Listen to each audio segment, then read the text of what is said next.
flying undercover.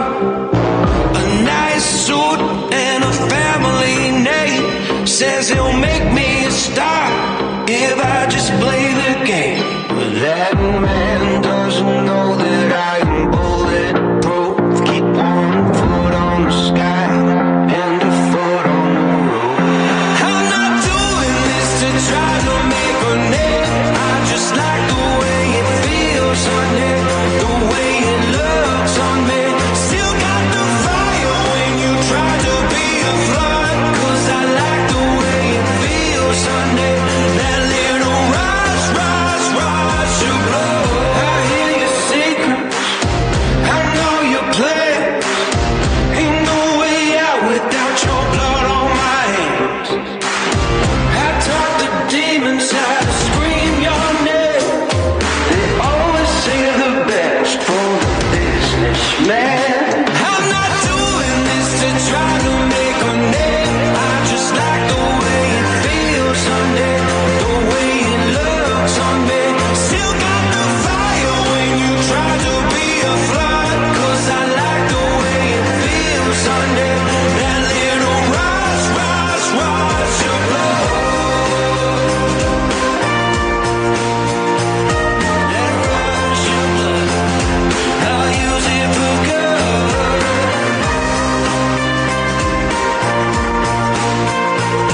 That rush of blood, I'll use it for good. Throwing hundreds in a Yo, yo, yo. Hey, everyone. backseat Hello. driver blind. Welcome to the... Is it midweek? It's a midweek, isn't it? Is it a Sunday? What day is it? Hi, guys. Hope you're doing well. Loads of people in the chat. This is Airliners Live's finally out of it. Oh, I'm joking. Yo, yo, yo. Tim, welcome in. Tuning in from Pennsylvania.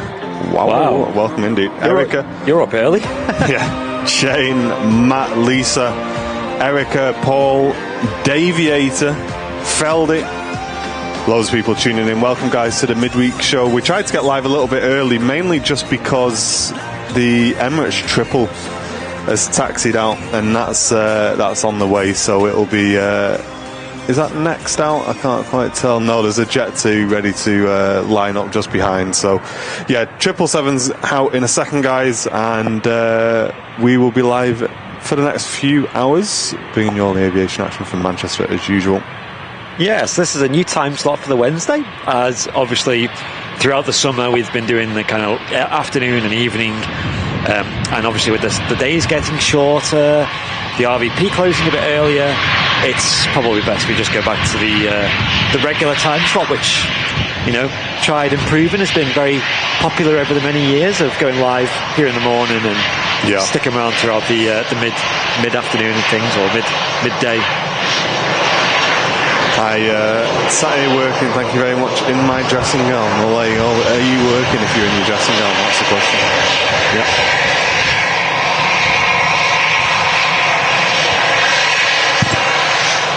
But Dan Bond kicking off the show for 18 months of Airliners Live membership.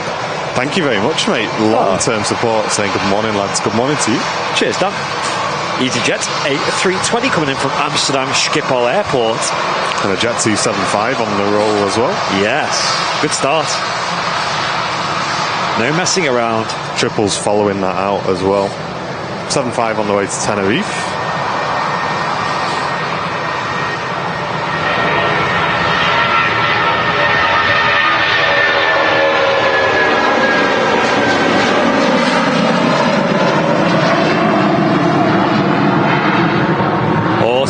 Views there. Yep, the Jet 2757 LSAJ. Thanks very much, John. That's very kind, mate. I'm glad for plugged in and all that. No, it just decided to just stop streaming by itself. We should be back now. Sorry, guys. I just looked at the encoder and just said ready, and I was like, well, were you not streaming a moment ago? Like, why are you now ready? Nice. What were you saying? You're saying thank you to everyone who tuned in. Yeah, and the microphones, when I listened back to it last night, I messaged Andy. I was like, bro, these mics sound good, you know. Yeah, so yesterday, obviously a lot of people might have missed it, But we did a VIP only stream. It wasn't even like planned. It was very impromptu. And we were in the studio. We had the new mic set up, the new podcast set up. The new setup. And we were looking to do like a little local recording. And to be fair, to get it live wasn't a hard task. So we just decided to do a little live stream for the VIPs on YouTube. If you missed it, folks, and you are a VIP on YouTube, go and have a look at the channel. You can have a look back and you can see it. Really, really cool stuff. Showing off the new setup in the studio. There's a little bit of work to do, mainly, now the audio, there's not really much we're not going to change anything now on the audio, are we? Very happy with that. I don't think anything needs to be touched on the audio. It's quite funny that even there's usually for anyone who does a bit of audio, usually you need to at least put a bit of compression and EQ and stuff on the microphone. That's like step one. And with them, they just leave them clean. You don't need to touch them at all. Yeah, they sound great, yeah. As does that little Cessna there. I've left my cap at home. Oh, no. And it is...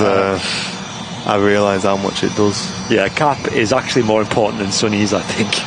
There's not a cap in the car, is there, Jen? Do you know about? It'll save me a trip over there if there isn't. Remember that one? Wasn't it one time you had to go to the Tash shop and buy one? Bad, yeah. Yeah, I don't think I'll do that today. Another business jet coming in, and I think that'll be the last arrival before the Emirates 777 goes out back to Dubai. That's the next in line, holding down at Juliet 1, which is the very earliest entrance to 23 right, which is the runway in use at the moment for both arrivals and departures.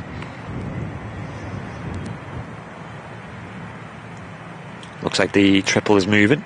Nice scheme on this Cessna as well. In from Dusseldorf, Air Hamburg. Let's have a zoom in real quick before we switch over to the Emirates. Oh yeah. I think a couple of Air Hamburg have a similar look to them. Okay, is that my glasses? Yeah, it's my glasses. My glasses made it look like it had a really nice blue scheme on it, but I just took my glasses off and it's great. Oh well, not the plane I was expecting.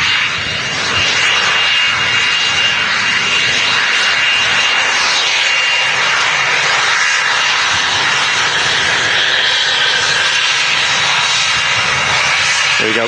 Emirates triple now lined up, ready to go. Ready to go.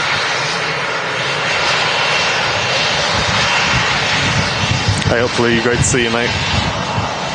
Jacob, tuning in the show from college. Don't get yourself in trouble, son.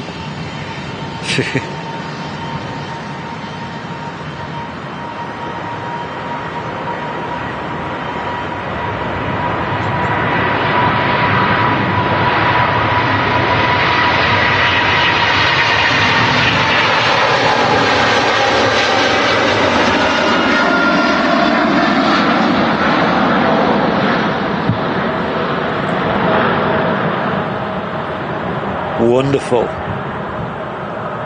Great departure there. The Emirates triple climbing out of Manchester Airport. Power on them GE90s.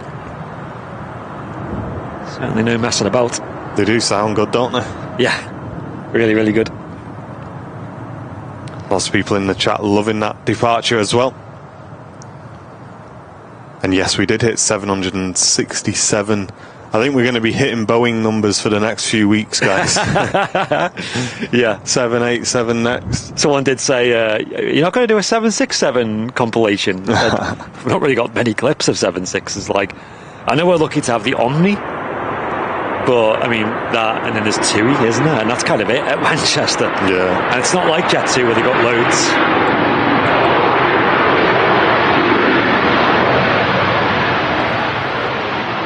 I think 7.5 was a very nice plane to do a compilation of on the channel.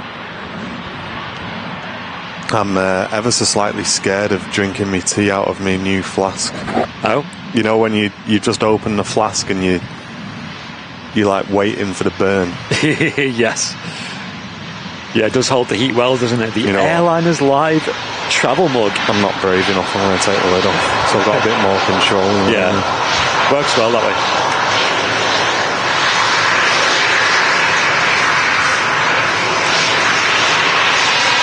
Dial tuning in from Perth, Western Australia. Welcome to you. We had an awesome wave on Sunday from the KLM. I think it was an Embraer. I can't remember now, actually. One of the captains, anyway, gave it the whole open the window wave. It's a lady captain as well. That was a nice catch on Sunday. We weren't streaming on Twitch, and Sonny was saying that would have been a good clip right there. It really would. We're not on Twitch again today, are we? We pushed straight to YouTube. Yeah, not a terrible thing. Welcome, Brenda. Thank you very much for tuning in today. I'm saying you deserve the views, guys. Thank you. Thank you very much. Lee's currently watching from the Porsche garage in Stockport. Oh, hi, Lee. What are you doing in there? What are you doing there, Lee? Listen, if there's a Porsche up for grabs, you contact it. Want to do a giveaway? Got a nice little bit of advertising space for you, Lee, if you want. That's funny.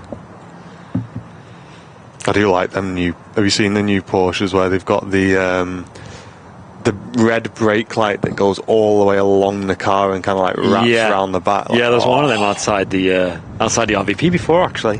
That'll look so good. Yeah, It really does look nice, but I'm seeing a lot of lately. I don't know if I'm just noticing them, but the new Defenders, Land Rover Defenders. yeah, I've seen a lot of that. It was like Teslas. Do you remember back in the day you used to see hardly any Teslas? Yes. And now literally everyone's got a Tesla. You'll see them all the time now, won't you? Yeah. Fred Dyson, hello, welcome to you. Matt Healy, thanks for tuning in, dude. But them Defenders, they're so big, aren't they? Like, Oh, they're huge. And the thing is, I'm sure they are, but they don't look anywhere near as rugged as the old ones. Do you know what I mean? Oh, the old ones looked like you could just drop a nuclear warhead on them and they'd be fine. They'd just be like, yeah, and. Hey up, Bill, great to see you. But yeah, I do like the old Defenders. When me and Jen were driving to the lakes on the weekend, we saw one that was like retrofitted into a camper van, so they'd put some like massive like big square box on the back of it. Oh, and yeah, it was I've seen them. huge. And Oh, yeah. it looked really cool. Actually. Yeah, they are cool looking cars, but it's just the fuel price in it of them. See them costing a fortune.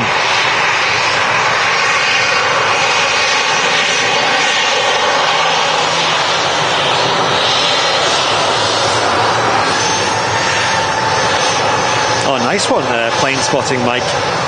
Just saying that there's news that Jet2 are going to have 5 aircraft based at Liverpool Airport. Nice. Amazing.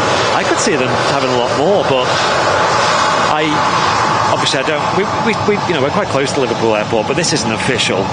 But I would suspect they've kind of got to work their way up there, because not that they're not popular or anything. I think they will fill seats easy, but it's just Liverpool Airport taking on a huge new airline, isn't it? They've really got to just work their way up rather than just throwing loads of planes at it and maybe just overwhelming themselves a bit. We do love Liverpool Airport. We really want to get back and do another show. Certainly when Jet2 make that inaugural arrival, that's going to be cool. This TUI Dreamliner heading out to Cancun. Not massively late this time, like on Sunday. Yeah. Welcome in, Kirsty, in Lurker's Lounge. Hello.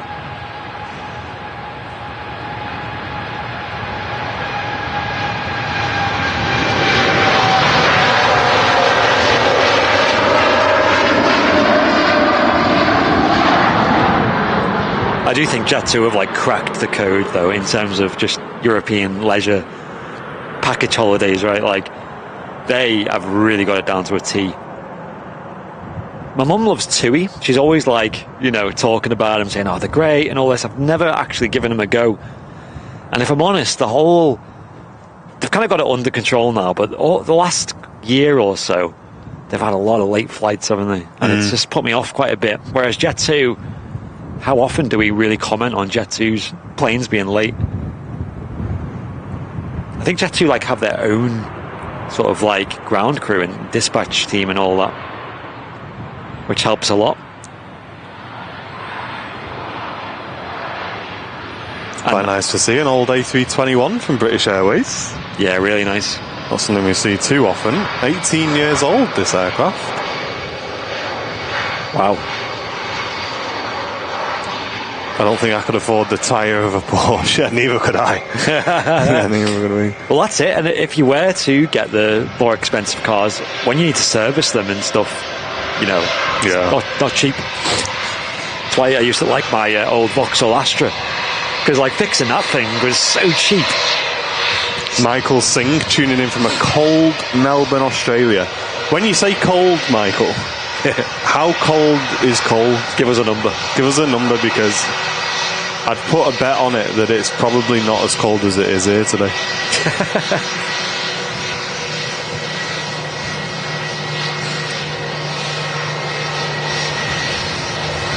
Oh, nice cup of tea. First cup of tea. I've not had one this morning yet. But yeah, Jane Chu saying that she's flown down to like Cancun with TUI. I mean, yeah, for the longer stuff, on the Dreamliners, I'd be happy with TUI. But also with Jet2, you can kind of hunt for a 757 on your flight. So that's always special. It's EasyJet off to Lisbon.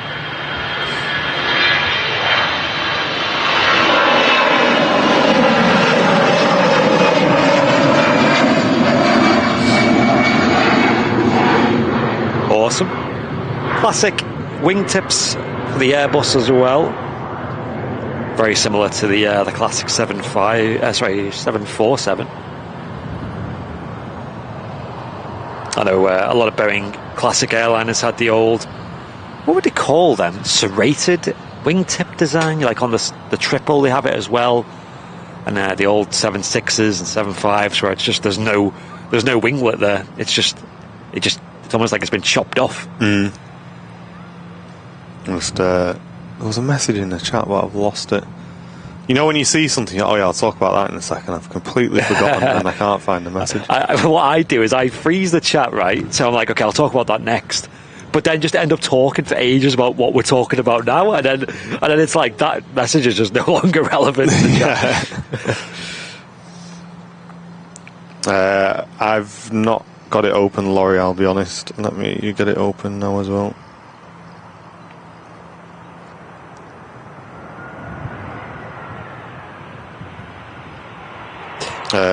Just an exposure click up, people are saying. Okay. Yeah, we're pretty backlit. I'll give it a bit more of a shadow boost as well. There you go. That might be better, guys. Let me know. That's the mods in our awesome... We've got a little show critical chat. And it's really helpful because anything that buzzes up in there is like, fix me quick. Did you bring Laurie Freddo's? Did we give you Freddo's, Laurie? I think we did. We gave you one, at least. It's EasyJet in from Newquay.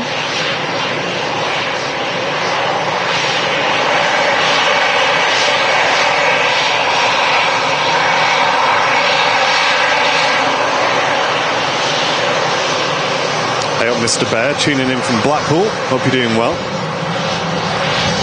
And Michael was saying, well, it's been raining all day and yesterday and today. Right now it's 12 degrees, so it's cold for me. I just came back from a hot India. That makes sense. Yeah, parts of India can get so hot. Elon Musk departing TT, right? Literally. Off to Mars.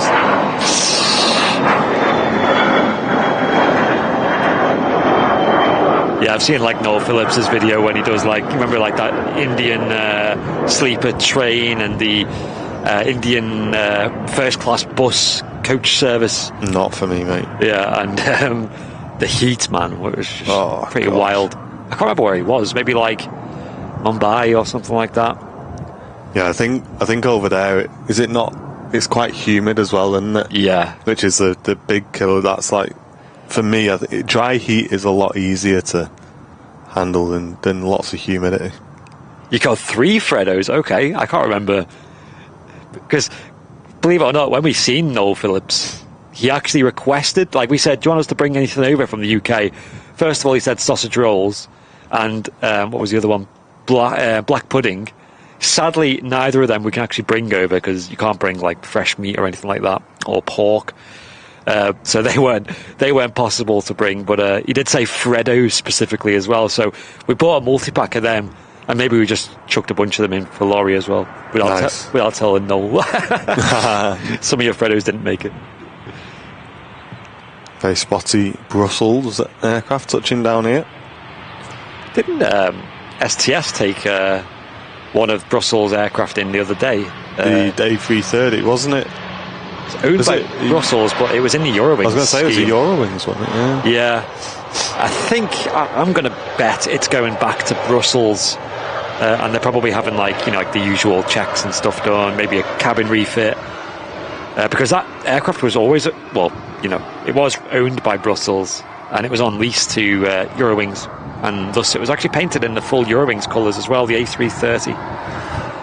Are we allowed to say easy in here? Oh, that's a lawsuit. It's not an easy life, I'm afraid. Those people who joined in yesterday will know that reference. Hey up, Mel. Yeah, back today. I don't think we've got any more holidays booked now before the end of the year. The only thing I need to do at some point is go and visit my sister and meet my new niece, which I've not been able to do yet. So I think I'm doing that around the beginning of November after the charity weekend. So my mum's going to go down at the same time. So I think it'd be a nice way of like just seeing my mum and my sister at the same time. Because our family is kind of spread across the country now, so it's you really are, nice to get everybody in the same You just need someone up in the northeast, and you'll be all corners. That's it, yeah. Ian Finley returning for 36 months, crew seat member. Thank you very much, Ian. Welcome back, dude. Is that now a Wookiee badge month? I think it is. It is, yes. Thank you very much, Ian. Long-term support, Wookiee badge. Let's get some Wookiee badges in the chat for Ian. Yes. And we had a nice break. Jen's birthday. We just did some walking, mainly walking around the lakes. Has anyone, right, so for anyone who's in the Lake District, I can't remember where it is, Jen will know, but has anybody drove past them fields that is literally full of pheasants? What? Because we've been there 3 times now. Yeah. And every time there's 2 fields, right, that are just packed full of pheasants, and you can just drive and park up. Yeah. And they're just all walking around your car, and they're all in the field. I'm not joking, there's like thousands of them, mate. The first time we saw it, it looked really weird, like because we drove past it, was like, that field looks like it's moving. And then we pulled over and you look and it's just birds, mate.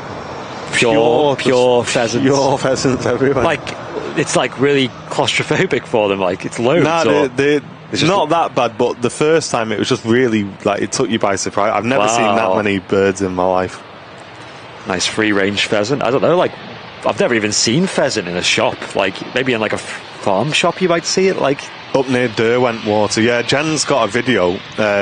Send us a video, Jen. I'll show it to Andy after the stream today. It's pretty mad. Hello from Russia. Welcome in. Thank you very much for tuning in today. Hello. Hope you're doing well. What's your least favourite plane? That is such a weird question. I don't know. My least favourite plane. I'm sure I can pick one. It's a hard question. Least favourite.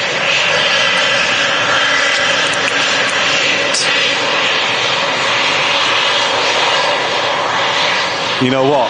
Like airliner. You know what? If we're not just going if we're going specifically airliner, I'm gonna say A320. Only because there's literally just so many of them. You know what I mean? There's nothing special. It's a good plane, but it's just not special. Yeah, that's kind of good logic, I guess. If you want to talk about literally my least favourite plane in regards to looks, I can't remember what it's called, but it's that one that's got the propellers facing backwards. Oh, wow. Yeah, that's that weird one. That is not a good looking plane, is it? Sam had a Cessna Caravan in yesterday at Barton. I think that's a Category 2 aircraft, actually. Man, have you ever seen them in person, the Cessna Caravan? They are wonky looking. They have like weird, mate. really like high fuselage. Like, you could stand under them almost. They're really high up. You have to get ladders to refuel them. Yikes. Like, why? Why is it? It just looks like a 3-year-old's designed it. Like, just giant, like, landing gear struts. And John, thank you very much, gifting an Airliners Live membership, the first brand new member of today, number 1 of our live stream today. If you do want to support Airliners Live, the best way to do that is by gifting memberships, guys. We'll keep up with how many we've had through today's show, give you guys an update. And thank you very much to John for gifting the first one there. And that's gone to Big Al, your new member, number 1 today. Thank you, mate. Hey. David George, tuning in from South Australia. Hello. So nobody in the chat has seen all them pheasants near Derwent Water. Mate. That's, maybe you've just uncovered something very covert that nobody knows about. Least favourite livery? Okay, Dave. I've not even answered the first question yet. I mean, Laurie made a good point, like the 737 as well. It's a bit uninspiring these days, I guess.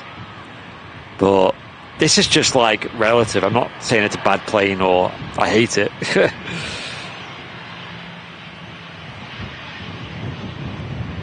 Hey, Mr. Matt Smith. Thanks, mate. Gifting an Airliners Live membership. That's the second today. Matt Hyatt receiving that gifted membership. Thank you very much, mate. Amazing. Looking forward to your show on Friday as well. Yes.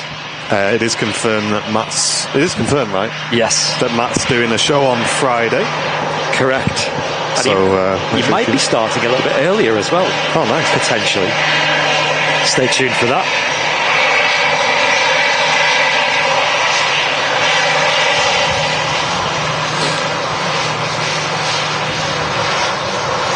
Thanks, Jen. I'll show them to Andy after.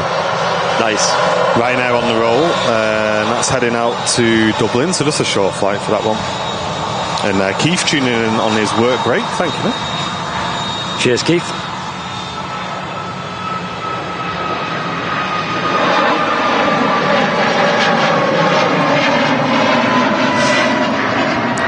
Brenda, it does vary based on your location, I believe. So if you just hit the dollar symbol, then click gifted membership, then you'll be able to see how much it costs where you live. But you do have to be a VIP of the channel first. So you would need to be a member first, unfortunately. Yes, and we're not going to do many of them VIP-only streams, but the reception we had, people really enjoyed. It was just me and Martin yesterday, sat in the studio for an hour, just rambling about random stuff. And we were just talking, like, non-stop about, you know, cool behind-the-scenes stuff, and mainly just testing out the new streaming setup or, you know, podcast studio, whatever you want to call it. And you guys seem to really enjoy it, so we might make it a little bit of a, you know, once in a while thing, and maybe even dabble in the long term with just putting it on the main channel as well. I don't know what we talk about, but you guys just seem to enjoy us chatting. Like, yeah, I think offline. yesterday was a test, but if we actually have an update to give them, we know at least we've got the setup there that's working, which is awesome. Certainly for the charity show as well. Absolutely, yeah, defo. Yeah. Paul Davies gifting an Airliners Live membership. Hope you're having a great holiday, mate. And that's gone to Keith Clifton. Thanks very much, Paul. Number 3 for today. And Jason tuning in from Orlando, Florida. Welcome in. Rod Douglas, that's a good question. I'll answer that in a moment.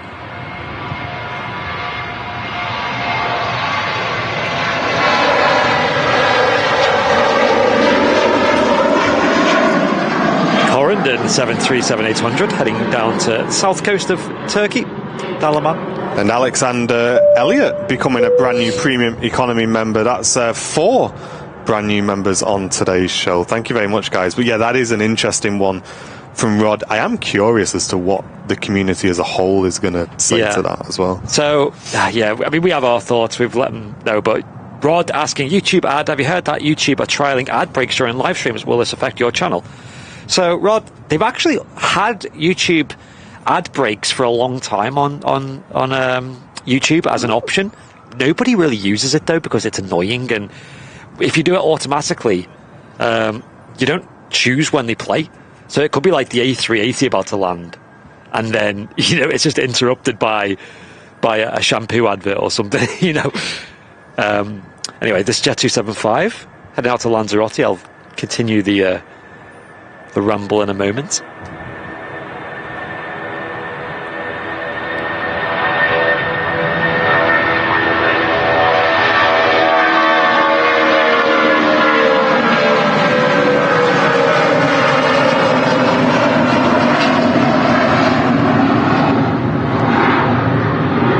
I'll just say thank you very much to Fiona Lofthouse and Jane Chu, both gifting Airliners Live memberships to the community today, putting us on 6 brand new members today. Thank you so much, guys. The new memberships do help the channel a lot, and we have had a lot of comments of people saying I was gifted a membership and then I continued on, so it really does help the channel a lot. So thank you, guys. Yeah.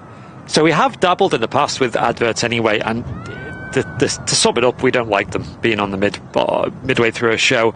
No matter which way we look at it, we can't make it work.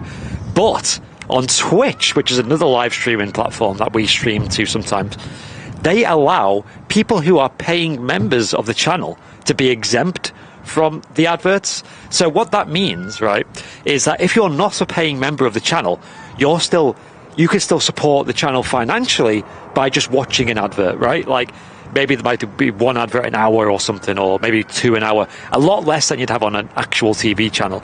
And that means you're contributing to the channel as well financially, and it kind of makes running the streams easier. It means, we don't have to rely so much on people supporting, right? But at the moment, people who are paying also get shown adverts if we do that. And we don't like that, because it's like you're paying for a membership and we're showing you adverts and interrupting the stream. Yeah, it's like double dipping, isn't it? It's double dipping. You're starting to be double dipping. Like. Yeah. So until YouTube add the exemption thing, then we're definitely not going to do it.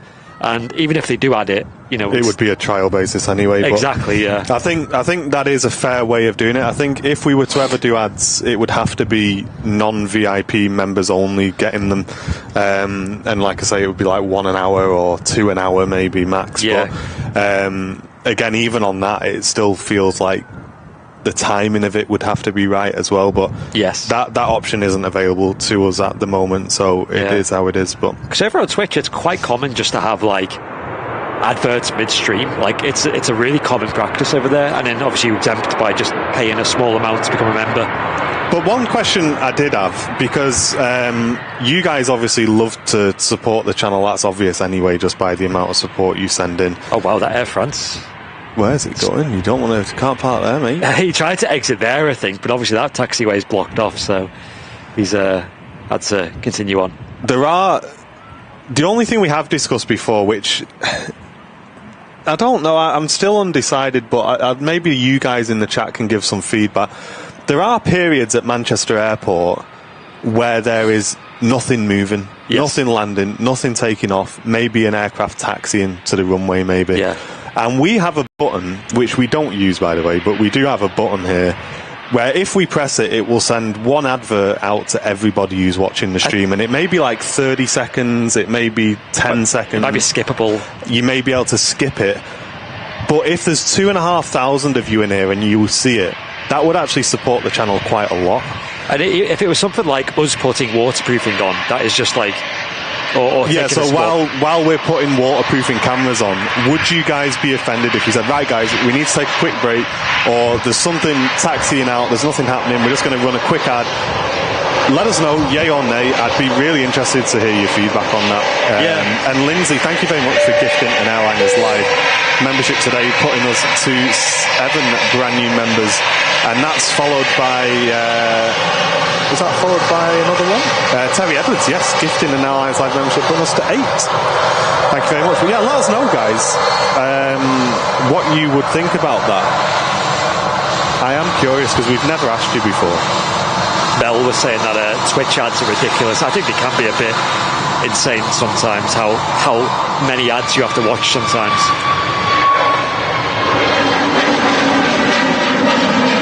To A321neo out to Fuerteventura. But for showing ads midstream, especially on Twitch, how they'll just have it randomly during a live show, that really turns me off. And on Twitch, maybe it's changed, but I'm pretty sure they weren't skippable either. Like, you just have to sit there for like 30 seconds, a minute, even 2 minutes, just to like get back into a stream that you've only just joined. Like, yeah, it's not something where like, oh, the A380 is about to land, we're just going to run an advert. It would literally be like, there's nothing taxiing, or there's nothing near the runway, there's nothing landing. Let's just run a quick advert. You know what I mean? I don't know. It feels weird to me. I don't quite like it too much, but I don't know. And Freddie Dutch saying he's got YouTube Premium. Yeah, so if you got YouTube if you got YouTube Premium, then you don't get them anyway. But yeah, you may be able to skip it as well, is the other thing. It may be a good test. I don't know. Maybe later we could do it. Well, look at the fire on that behind as well. Wow, in the fire training area. We'll get a zoom in on that in a moment.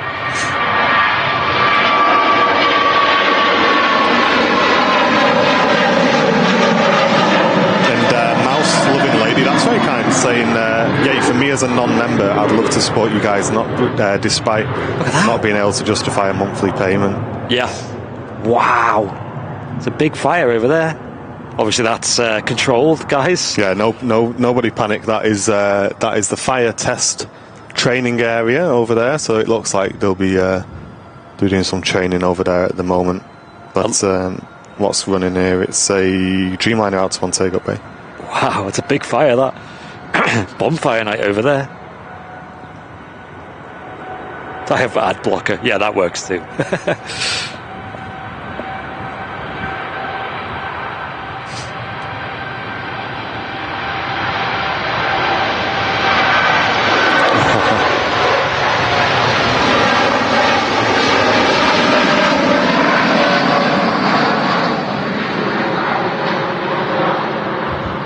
Huge wing flex there on the Dreamliner. That is strange. A lot of people saying, guys, like, no worries. Because whenever we've spoke about it before, me and Andy have both been like, nah.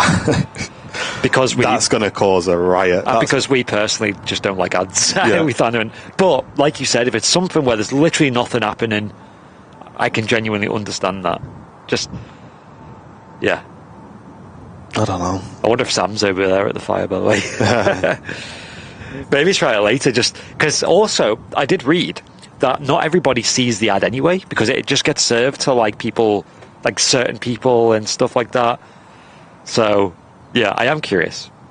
No, they shouldn't be able to see. This is a thing, guys. We've not tested this before, so what we'll do in a bit when there's a break, we'll run one. And what I want you guys in the chat to do is, first of all, tell me if you can skip it. And second of all, tell me how long it is. Yeah. Because we don't know, and YouTube doesn't tell us. So if we press it and it gives you 3 minutes of ads, then that's never going to be a thing. Yeah. We imagine it's probably going to be a 30-second one that you can skip. Yeah, that'd be good. But it'd be interesting to know. So if you guys don't mind, whenever there's a break, let's run one and then tell me if you can skip it and tell me how long it is. And we'll call it market research. This is like a first on the channel. Yeah, if anybody happy being a guinea pig, you're all guinea pigs today, guys.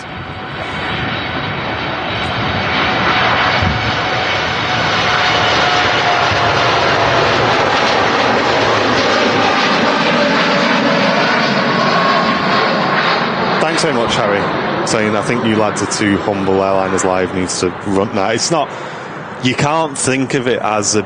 I know it is a business, and when we're doing other things, obviously it is like with the merchandise. We'd love to give it away at cost price, but obviously we need to make a bit of money on it, things like that. But the live streams, they have to be run as a community. I think if you don't run them as a community thing, they just don't work.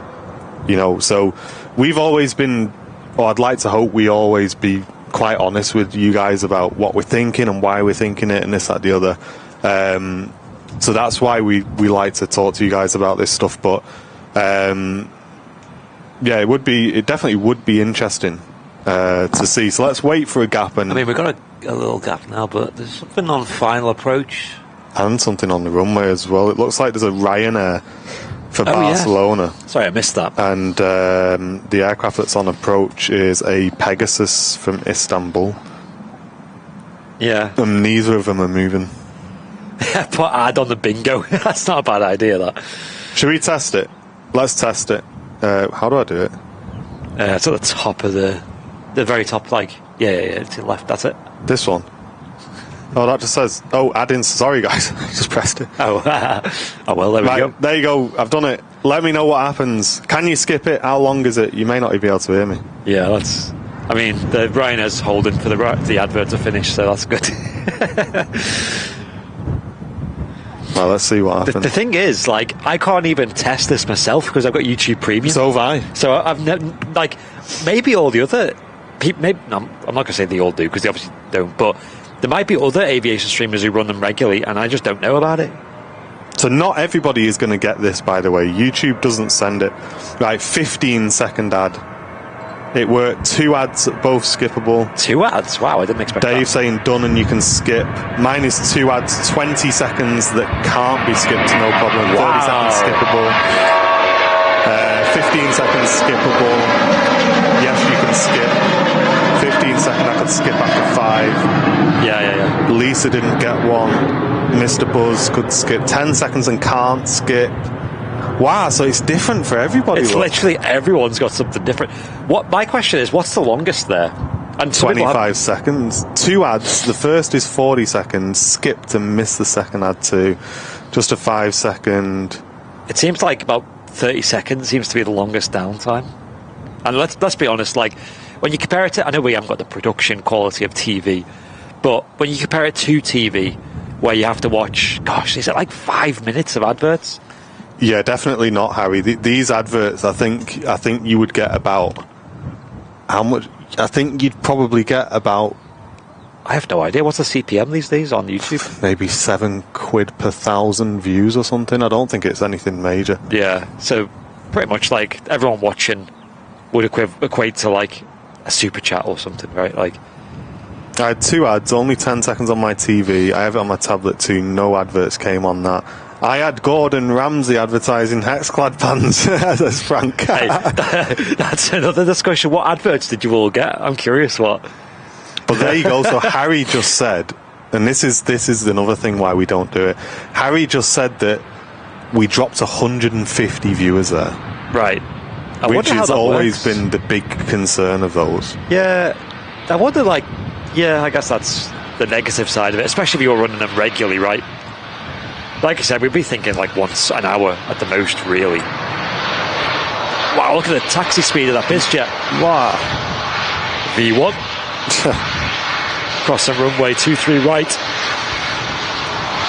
Headed over to be the first departure of runway 2 during today's show. This is the second period of time that runway 2's been open today. The first being about 7 a.m. this morning till 9 a.m.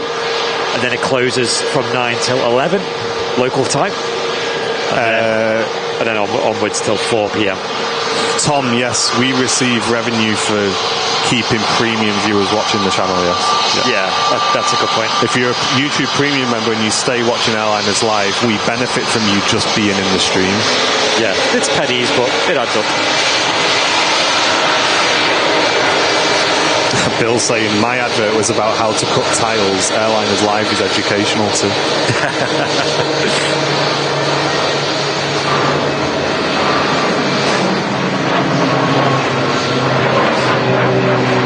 I love how everyone's like, oh, this was what my advert was.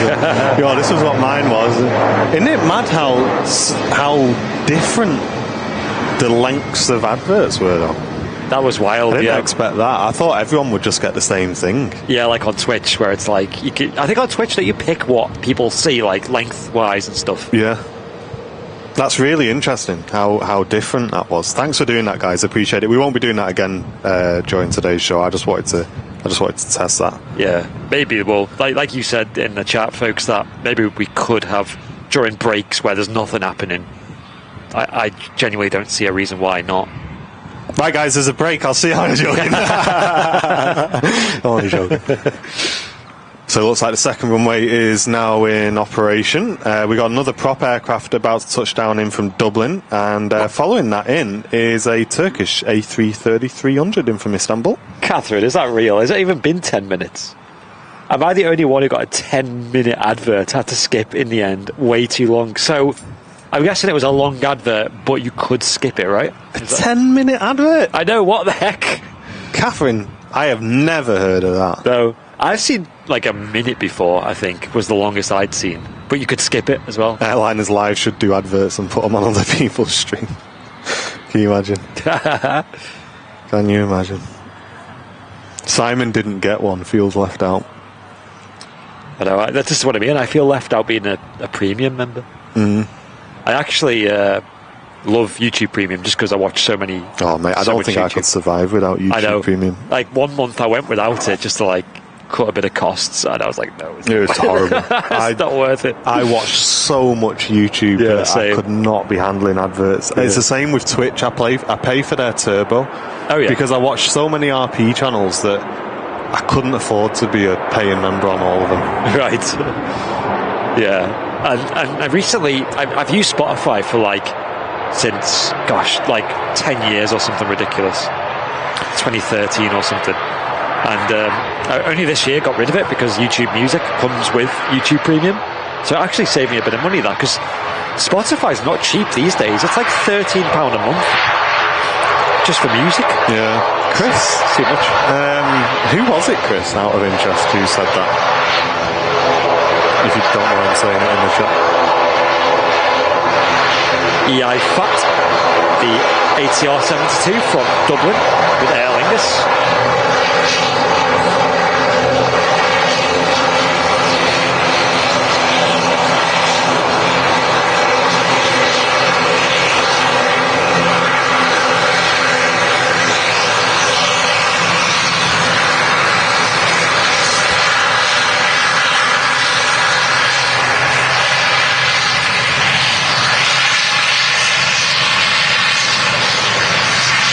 Yeah, Jen's on YouTube Music now as well, yeah.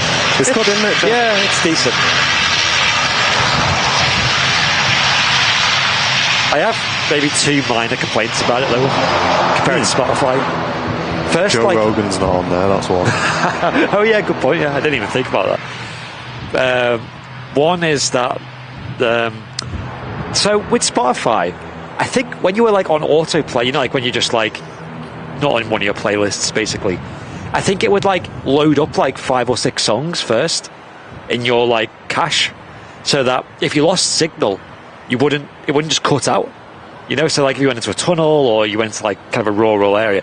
But with YouTube Music, if you go into a rural area, it'll sometimes just stop playing because it's just run out of signal. Not a fan of that.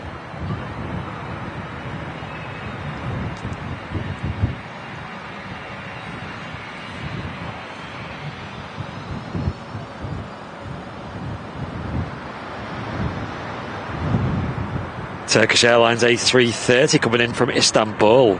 Great to see another wide body being used. On Turkish flight 1993.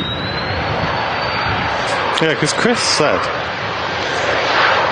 I was watching another Manchester streamer earlier today. Right. And they said that YouTube has imposed this ad change on them. So after 30 minutes of watching, he saw an ad. Oh yeah, no, they get a choice. They can disable that. Maybe they don't. Maybe they haven't found the option.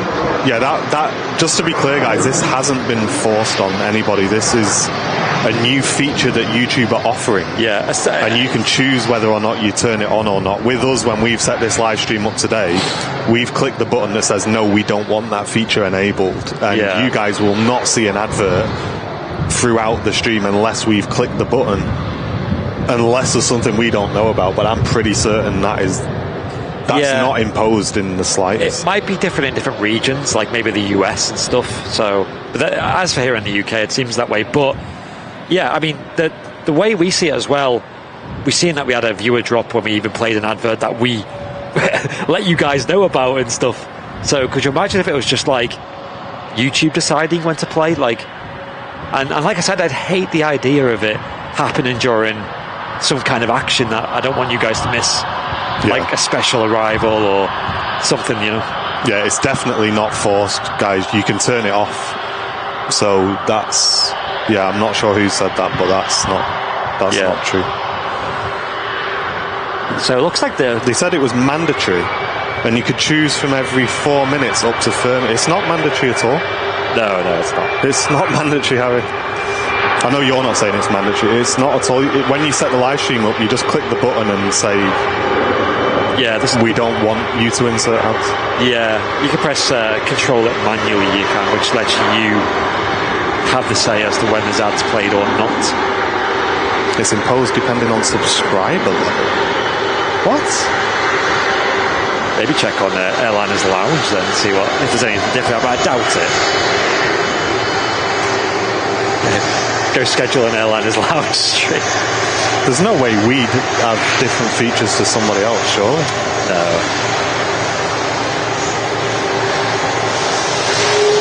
Is it linked to channel size? Let me look into this. I mean, I would be very, very surprised, but let me check. Yeah. YouTube. What's the feature called, Andy? Do you remember? Live ads or something? Yeah, let's try it. Yeah, great to see another Turkish A330. Let's have another look at her, shall we?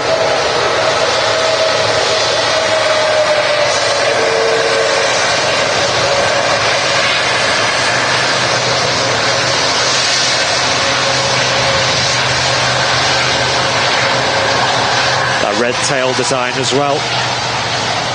Yeah, I think it'd be pretty... If YouTube were to force it on smaller channels, that would be massively unfair. Good grief. And I don't think they would. When I was reading about it, because I obviously kind of had to read the YouTube support to sort of brief me on the new advert system, they only explained the one way that we had as well. They didn't sort of mention any forcing on smaller channels. It was just like, this is the new menu, guys, get used to it.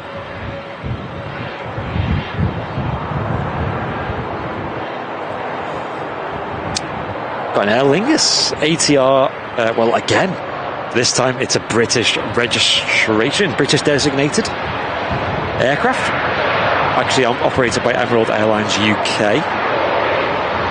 And this is coming from Belfast City, one of the two airports, commercial airports at Belfast. Although the international isn't really in Belfast, it's in Antrim, County Antrim, which I think is where Belfast resides anyway.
Another aircraft landing. It looks like another Ryanair 737 touching down here on 23 right.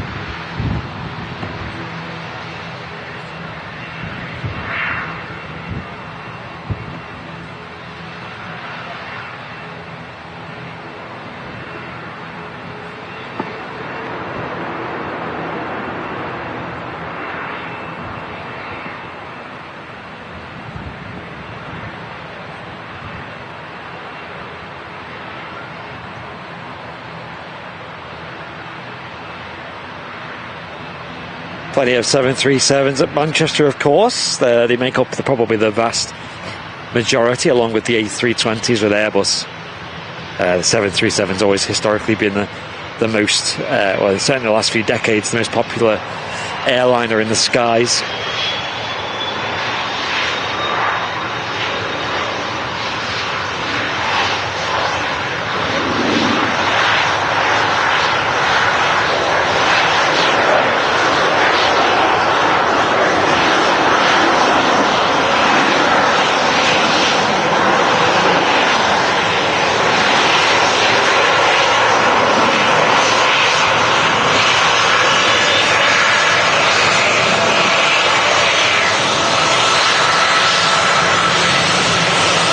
Yeah, so there we go. I've just confirmed it. So even on a smaller channel, like the Airliners Lounge, which only has 3,000 subscribers, I can control where I place the adverts. You've got different options. You can even control like how the adverts appear as well. Interestingly, guys, I think we've done this on Airliners Live. Actually, you can turn off non-skip ads as well. Right. So I've just watched their update video about it. So you can choose to have mid-roll ads on your live stream, and if you choose that option to be on, you select whether you want it to be 6 minutes to 30 minutes at different intervals, whichever one you choose. Yeah. Or you can let YouTube decide. But you can just switch that off, and that's what we've done, and that's what we've always done, and we just say we don't want any ads. Yeah, like so I said, it it's works. Definitely not. It's not been forced on anyone, guys. They've changed the options if you want them on. Yeah. But it's not a case of every live streamer now has to give ads to their audience. That's not true. Yeah, but they're welcome to do that. Absolutely, but it's definitely not been imposed on them. It's a choice at the end of the day. Yeah, and I've just checked for the Airliners Lounge as well, which, like I said, only 3,000 odd subscribers, and that still has the same options we do. Yeah, and what is the option exactly? It's called no mid-rolls or something.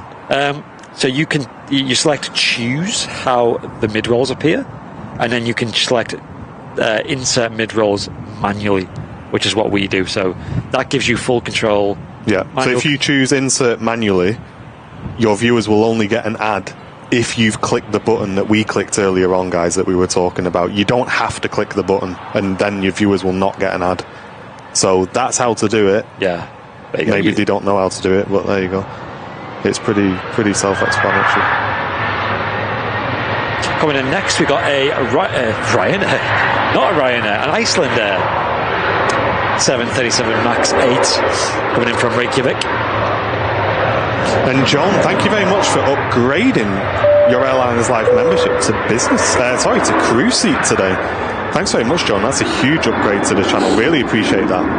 And David George, also supporting the channel business class, saying, loving the stream again, boys. Thanks for the shout out earlier. I love winding down at the end of the day here in Australia with a bit of Airliners Live in action. Thank you very much, mate. Really appreciate that. And thanks everyone for getting involved. Andy Dykes as well, also returning for 2 months, saying good morning, guys. Loving the stream as usual. Thank you very much. Really appreciate that. Spencer Davies saying YouTube division is just trying to make money. YouTube doesn't make any profit. YouTube does make profit these days. They have done for a few years now. Yeah. For a long time they were in not profit. They're just trying to help creators sort of monetize live streams. And yeah, because live streaming is still relatively new on YouTube.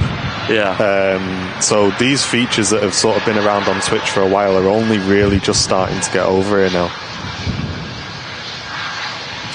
It is interesting to know how it all works, though. I remember before I sort of became a YouTube creator, shall we say, I was always interested in how it all works behind the scenes and how people make a living on YouTube, because it's quite a new thing in the grand scheme of it all.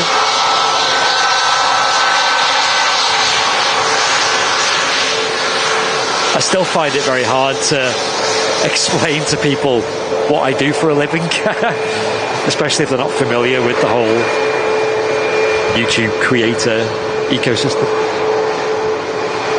This Icelander, this is probably the best colour of the stripe, in my opinion. What about you guys in the chat? I love that purple. Hey, and Jill, thank you very much. Gifting an Airliners Live membership, putting us to 9 new members on today's show. That going out to Paul Murphy. Thank you very much. Lottie, hello. Thank you for tuning in today.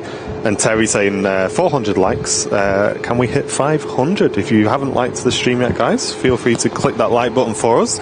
As Philip returns for 12 months, got that red tail badge. Awesome, dude. And thanks for the great live stream. Thank you, mate. Great to have you with us. Love the red tail badge. Looks so good. Looks awesome, doesn't it? Yes. Some people just suit it. I don't know why. The gold's cool, but then the Wookiee's the ultimate flex. I think I'm not far from a Red Wookiee badge. We've got a fair few. Red Wookiee's like a Tesla. It's like, back in the day, it'd be very rare to see someone in the chat with it. Now it's like every stream there's somebody. A lot of planes actually ready to go here on the ground at Manchester. As I was setting up today, I seen one of the Singapore Airlines A350s coming in. And I don't hear it that often, but the airfield was very quiet at that point. And I could really focus on the sounds.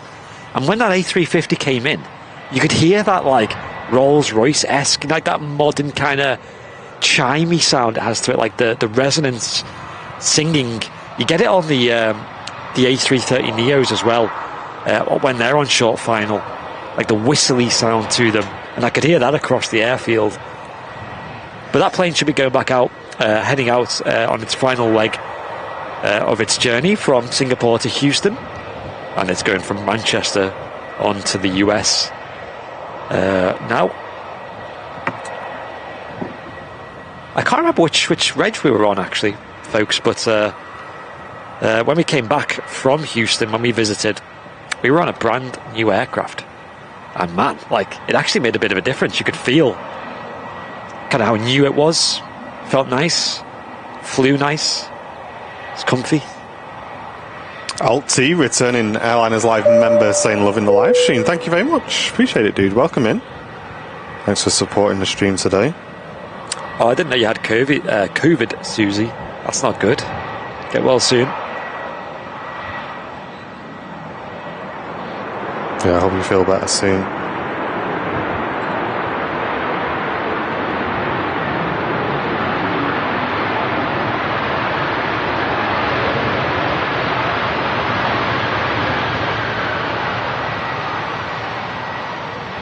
Yeah, the best example I could think of for that sound, though, is if you ever see an A330 Neo and you listen, just before it touches down, the engine starts to sing, is the best way I could describe. It's almost like an organ. It's weird. It's really nice, though.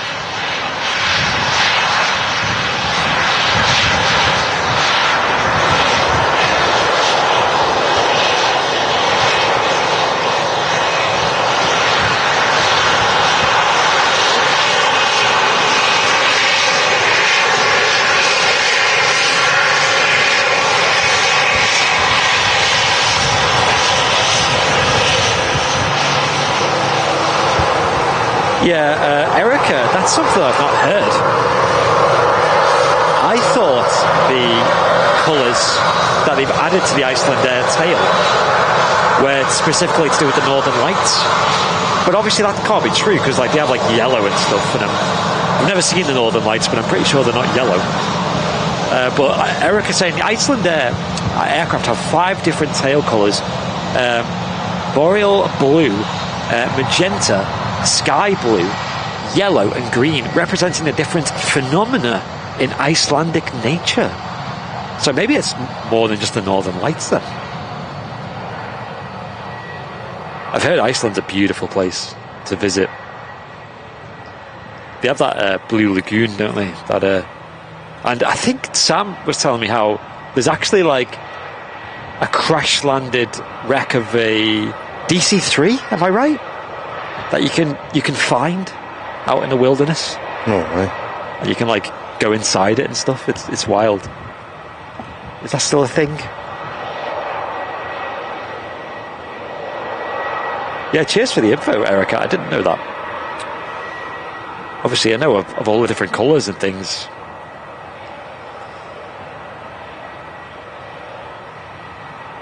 They are great, Icelandair, and you know, obviously with they're going to be taking delivery of the new A321 XLRs, I think, which obviously are not in commercial use yet. But when they do, we do hope that they get some of them painted into special schemes, because right now the 757s, there's a handful that have very beautiful liveries painted on them, and we hope that the successors, shall we say, if you could use that word, to the 75 in their fleet do the same.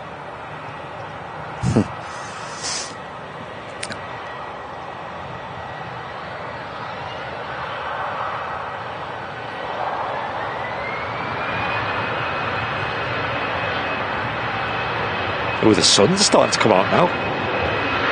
That's going to be nice.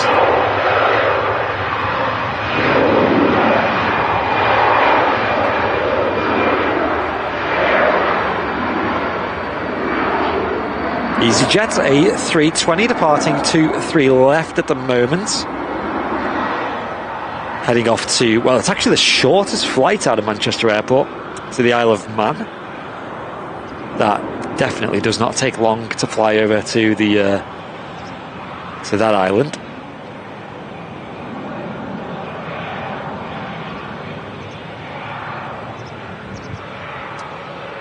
And we got a very nice looking Iberia Express heading off to Madrid. I'm going to just lower the exposure a bit now, folks, because it's brightened up a lot. There you go. It should be a bit more contrasty now, shall we say. Hey, and Nigel, thank you very much, mate. Returning for 23 months of Airliners Live membership. Hope you're doing well, dude. Say good morning, lads. Showing my age now, but the best engine sound was always the VC10. A great show as always. Thank you very much for tuning in, mate. Unfortunately, I never heard one of those myself. But I know it was kind of like a lot noisier, wasn't it, back then? Yes. And we've seen a lot of footage from Manchester and just the sheer amount of tri-jets, quad-jets, old smoky jets. Yeah. That would have been the time to be live streaming, wouldn't it? Did you get Beastie's donation as well? There it is. Yeah, Beastie, thank you very much.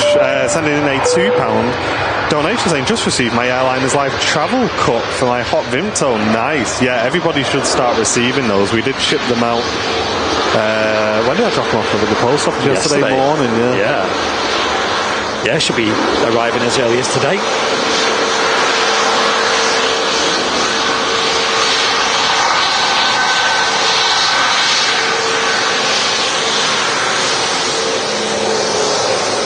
I actually brought one down for Matt as well. Nice. So I'll leave that in the tower for you, Matt, if he's still in the chat. I had a nice catch up with Henry last night as well. He's good to be back in the swing of things, and he has also told me personally that he is looking at doing a visit to Manchester in February, around the same time as the task fair. So that's at the end of Feb. He will potentially be making an appearance. And Martin had the idea of maybe even getting him in the podcast studio. Oh, yeah, definitely. And doing like a Henry special episode. Because that guy, I'm sure maybe some of you seen him when he was on Canadian TV the other day, or the other week, whenever it was. He's got an extensive, they even labelled him as an aviation historian, I think. He's got an extensive history in the world of aviation, working as a journalist and, you know, doing video work, and obviously his Jetflix library goes back decades of, you know, extensive, mainly Canadian-based commercial aviation. But I think he did live in the US for a little while as well, and he's got family that descends from England as well. I think his dad is English, I think. Can't beat a B-52, yes. I've never seen a B-52 up close, you know, like that's actually flying and whatnot. I've seen them in museums and stuff. I've seen YouTube videos of them flying overhead, and there's just a whistle. Yes. Like that crazy sound they make. Yeah, they're great. They're really good. They are huge.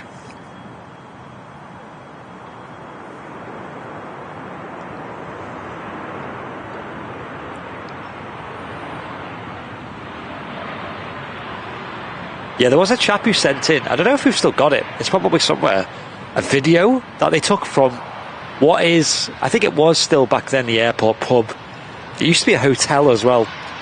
And he was there in like the 90s with a video camera filming some of the departures on 2-3 left. There was a 2-4 left back then.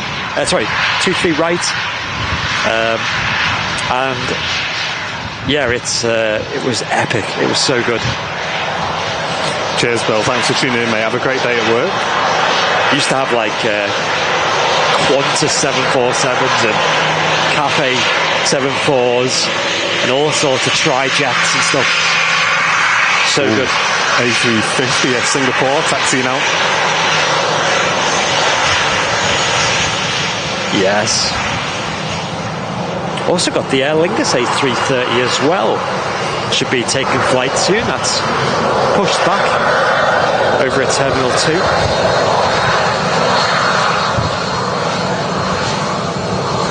Yeah, it does make you wish you could go back in time with a video camera and capture some of these. I mean, even just to witness them.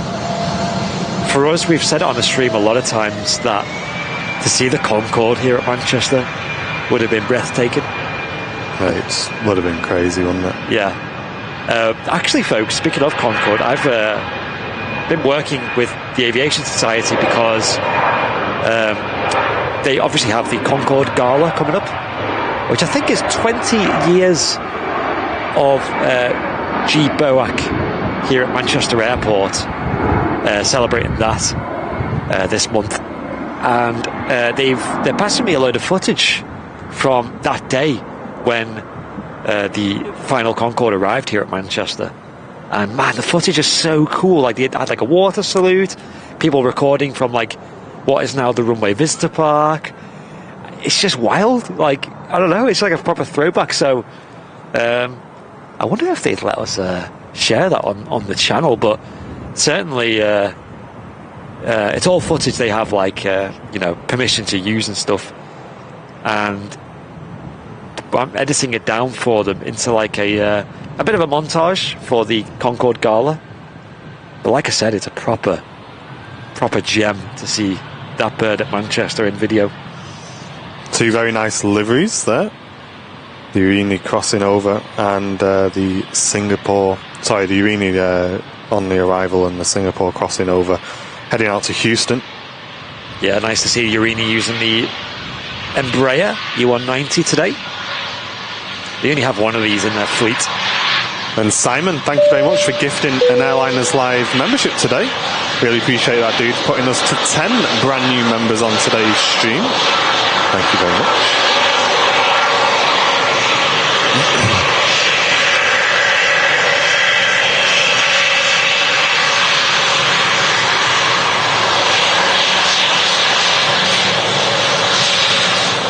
Yeah, Alex, today was the first time I've got a few thick jumpers that are well too warm to wear during the summer, and today's the first time I've put one on. So it's definitely turning. Yes, Nigel, I read that as well. In the latest release of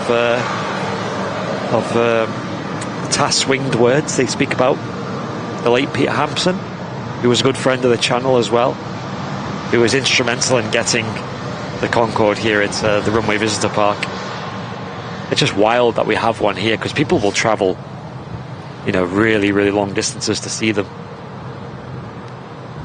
We're lucky enough to have the last supersonic airliner here at Manchester Airport. Maybe one day we'll see supersonic flight return to commercial aviation. For now, it's just in the history books. There is a couple of ventures going on at the moment for supersonic biz jets, and of course most notably there is one commercial airliner that is in the works. Boom Overture, it's called. Yeah, I wonder if we're ever going to see one of them at Manchester. Yeah, with United Airlines, wouldn't it? Yeah, United have flown here before. Yeah, I've seen that, Alex. We are supposed to get some very nice weather this weekend, aren't we?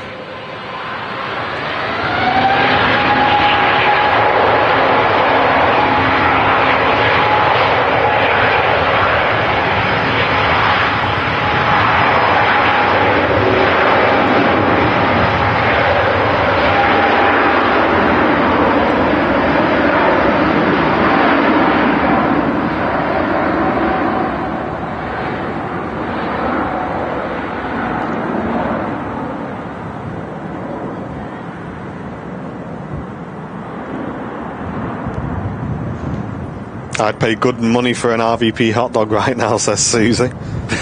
We've not had the hot dogs for ages, have we, actually, Andy, no, to be fair? Do they still do them? I assume so. Yeah, they do, yeah.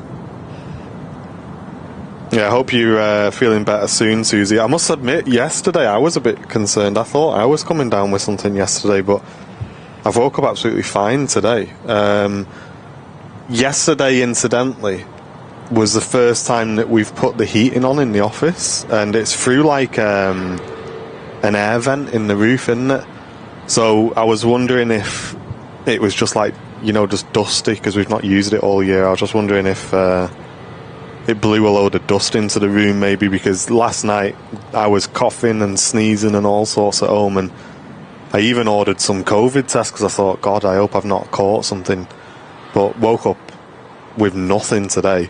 And I've had that before, and it's usually my hay fever that has that, because I'll be really bad one day and wake up like nothing happened the next. So I usually just put it down to allergies. But yeah, thankfully I'm fine today. But I've heard a lot of people are catching COVID again at the moment, aren't they? Seems like it.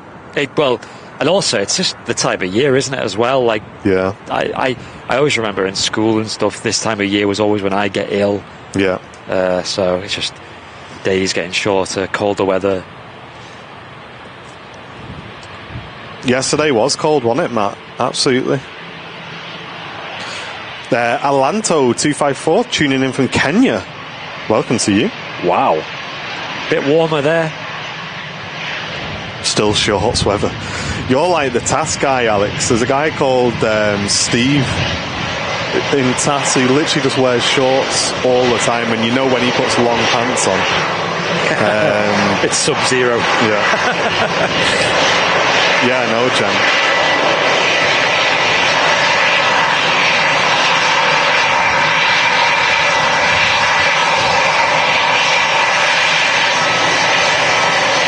Take care, Dave. Thanks for tuning in, mate.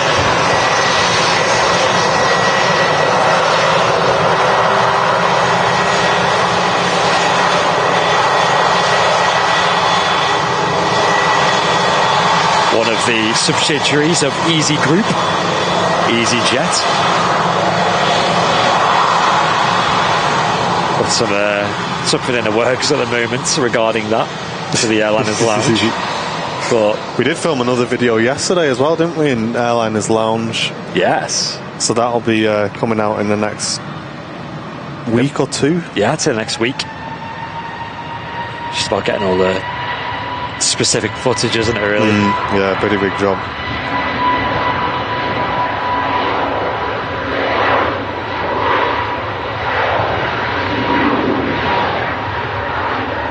Seems to really be drip feeding the A321neos in the Jet2 fleet. This is the newest of them, but we've had it for a few weeks now here in Manchester. Sunday. But there is another one coming soon, I believe, also in the same colour scheme. G-Sun Echo. A321neo just touched down from Toronto, and the Aer Lingus A330 about to cross behind. Great. Easy, son. Easy, son. Speaking of Jerry, actually, I watched his stream from Miami the other day. And I thought he was going to be in the usual spot that a lot of people stream from. He was in a hotel. And man, that view. I think it was the Hilton Blue Lagoon, it's called. Guys, that has, like, rooms. It's a fair way away from the airport, a good half a mile or so. But you're overlooking the whole airport, and you can see, like, the runways and everything. Nice. That was wild.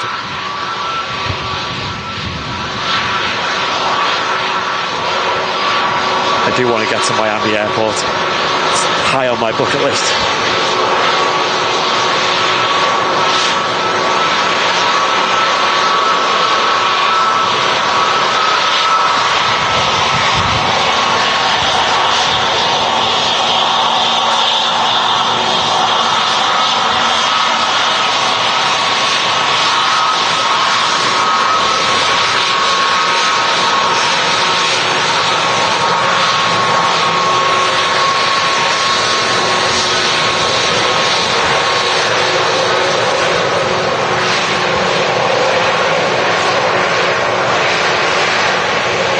beautiful Canadian aircraft. Just a hint of a Wookiee there. Yeah, it reminded me. They've got the old 1100 Gs under the wings there. A nice pair of Wookiees. Or as we said on Sunday show, a nice pair of CFMs. I've seen a Air France on approach and I thought it was an A220 and got excited and then realised it was just an A320.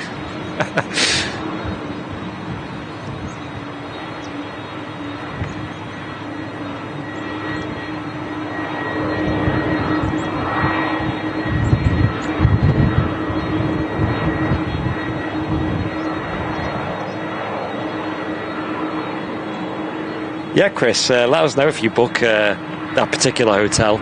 I guess if you do, though, maybe try and negotiate a runway view, because there'd be nothing worse than booking a hotel for a runway view and just getting the wrong facing direction. I know, like, Heathrow and stuff has a few. Like, I know the Renaissance is like a classic one, or is it Terminal 4 Premier Inn as well? Got some great views there. Here at Manchester, we've got the Radisson Blu, which has some runway views as well, which we've never stayed in. They're quite pricey. I feel like that would be a cool video, though.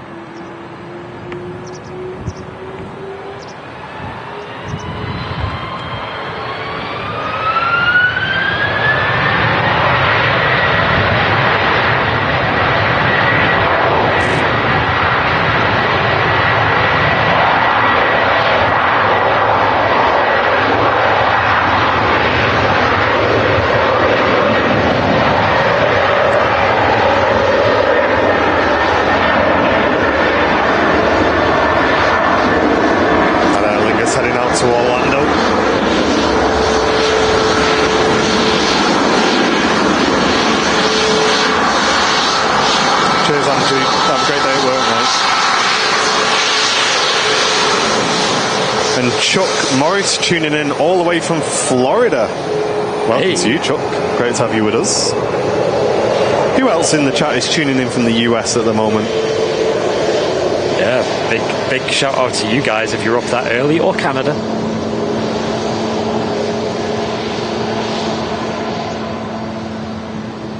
I know Noel Phillips was telling me that a lot of his viewers are US based.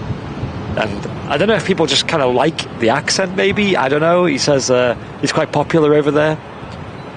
Maybe just his content in particular. Obviously, there's no shock when we look at ours and it's mostly UK-based people. Yeah.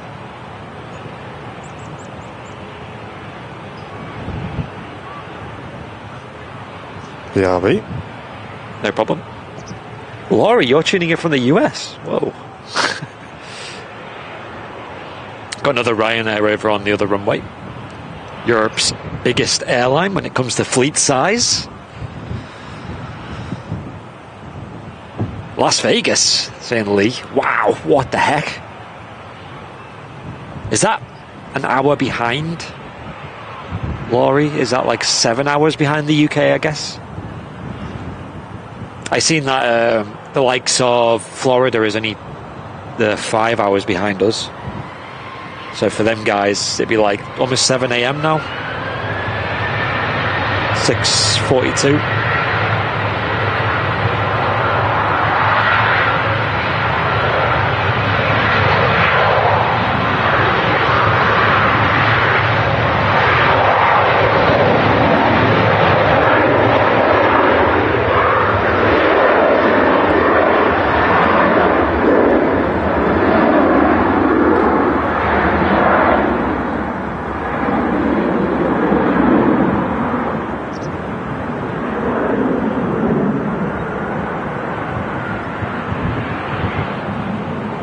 Ryanair taking flight there off runway 2. Just heading out to Faro in Portugal. Really, really nice destination. California is 8 hours behind the UK. Wow, so that's like the max, really. I think that's the same as like just being East Coast and that. sorry, West Coast. It's the same as Vancouver, right? A bit of text on this EasyJet. Amy Johnson, the female pilot initiative. Yeah, that was a cadet scheme that they had.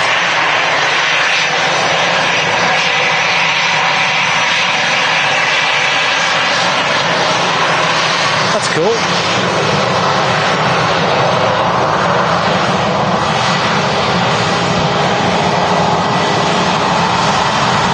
This A320 is coming from Palma de Mallorca.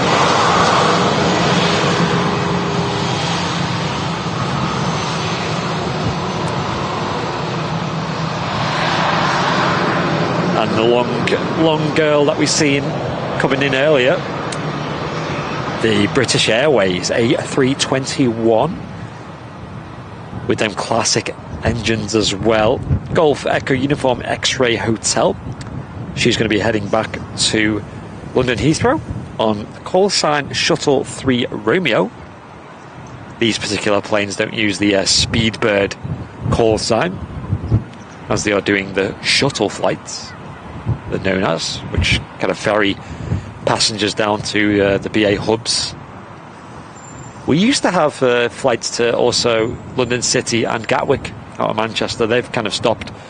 And I think the Gatwick service stopped when BA pulled the Islamabad route from Gatwick, and it kind of made the London Gatwick hub kind of redundant as a Manchester passenger point of view.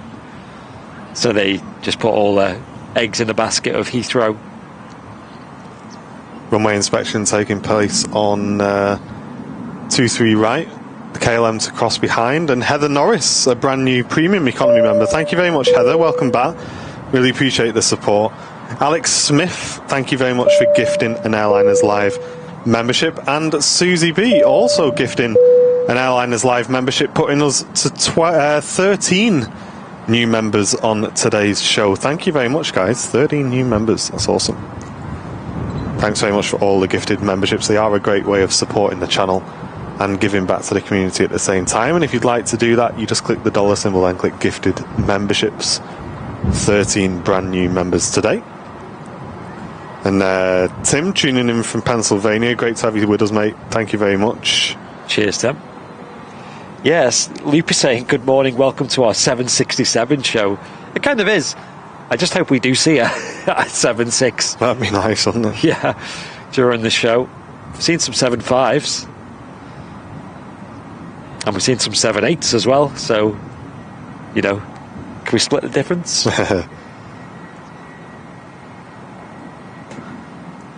KLM 737 on a taxi out as well. Bit of a taxi out to runway 2, as you can see. Check that testing area again, Andy. Look. Whoa! Look at that! That's cool, isn't it? Doing some training. That's bigger than a Yankee Candle for sure. Yo. It's weird how we can never really see the fire engines. Yeah. Wow, look at that! Whoa! That's cool, isn't it? 2 big fires. That's really cool. I wonder how that works. You know, what they use to sort of set the fire and everything like that. Yeah. I know they do it at Barton as well, and obviously Sam had air training there with live fire training and stuff, but it did kind of go in one ear and out the other because she told me so much.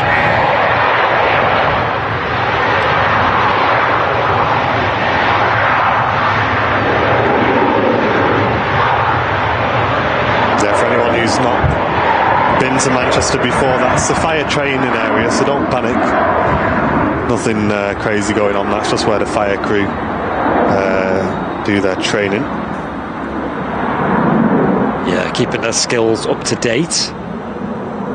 Obviously they don't have many actual incidents to attend to, thank God. Wow, Audrey saying just had an F-15 fly over from Lakenheath. That's awesome. What the heck? They sound great, don't they? Mate, I've never had anything like that fly over my house, like just randomly, unless you're on holiday or something, Audrey. When I was in the US, I've seen a fair few military things flying around.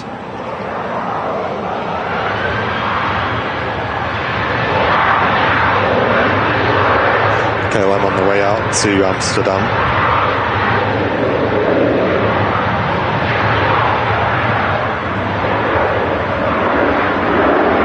When I was in Austin, I was just lying by the pool. So we had like a little pool area as well, getting in the sun, and it was just me because the other two were just in the house doing in the apartment, whatever, doing things, and just chilling. And then 3 what looked like F-18s, but I don't think they were. They just looked like they were like a display team, just shot over the top at like just a few hundred feet, maybe 300-400 feet. Loudest thing ever. That's cool, isn't it? Like, what? I've never seen that in the UK. We, Jen's family have got some family friends who live on a loch in Scotland. Oh, right. And it's really cool because they go there and they get like really cheap. There's a house they can stay in and they just get it for dirt cheap, and you can go fishing and everything. And every time we've been there, while we've been fishing, there's been like an A400 just fly down the loch, like super low, just blast straight over the house. Yo, we've had it a couple of times. I won't tell the story because Jen's mum will tell me off, but all I'll say, guys, is it does usually come at the worst time as well. That's all I'll say. Okay. but they do have an element of timing which is quite hilarious. But no, it is cool. They do fly really low down the lot. We've seen Hercs down there, A400s. I sent you that video when me and Jen were rowing down there and it blasted over. Do you remember? Came right over the top. That was crazy. Kind of missed the photo opportunity there with the Brussels overtaking the fire. Mate, if it was the Brussels Red Devils scheme as well. Just Ryanair vacating in front of us from Bordeaux. Hey, right, thanks very much for tuning in.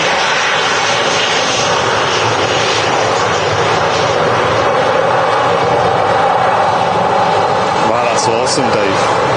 Used to live near the base of the Blue Angels. Wow. Imagine that. How cool would that be? Oh, so Jen has told the story. I wasn't going to say, but I can tell it now. I've been given permission. We were out fishing all day, and Jen's mum needed a wee, and we were about a 10-minute walk back to the house. God, I'll just have a crafty wee here in the bush. No one will see me. We're in the middle of nowhere. And just as she started weeing, this thing just goes like really low, turning, banking, so you can like see the guys in the window, and she's there just having a wee behind the tree. It's Simon. Look at that, the Oshkosh engine. Wow, look at that foam. Yo, look at the aircraft now. It's just drenched in foam. Is it foam or water? It looks like foam from here, but I could be wrong. I mean, wow, that's a lot. Mate, how cool is this? They need to film that, because that is so. I'd love to see that up close. So hey, listen, when you're speaking to your mum later on the phone, Jenny, I did not put that on the internet. You did, not me. Look at the blades up top. Yeah, that's definitely foam, isn't it, guys? That's cool. I think foam is the default starter for extinguishing aviation fires. And there you go, the fire's just gone. Look at that, that like took seconds. Wow. Flame killing foam, that's it. I said to Sam though, and I think she's down, next time they do live fire training, for them to wear a GoPro. Like, you know, like on the chest or whatever. Because I imagine that, like maybe like 2 or 3 of them doing it together, like, you know, like different, really cool, different views, and we could get some, because they were like saying, yeah, we'll let you know and we'll do some filming and stuff. Yeah, no, we'll definitely do that, because I'd love to get that video going with them guys pretty soon. Yeah. Plenty of action here at Manchester though. Couple of prop aircraft moving, and this Logan Air arriving in from Newquay, ATR 72, and the Aer Lingus one heading back out to Belfast. I think that's what GoPros were like advertised to do, weren't they? Remember, like back in the day, they'd have like firefighters going into buildings and that. But Or doing a backflip off a mountain on the snowboard. That's it. Which do you want to do? I could just see it overheating though. Like, obviously, you're face to face with a fire, and that thing, I'm sure it does overheat. Because I've had it overheat when filming out of a window. So, yeah, you see the white on that strange 747 Trident thing. I don't know what it is, but yeah, really cool.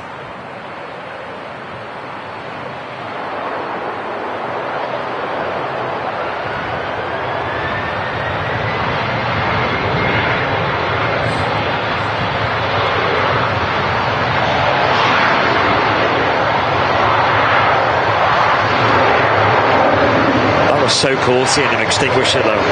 Like how quick they can get that fire out. It was like instant.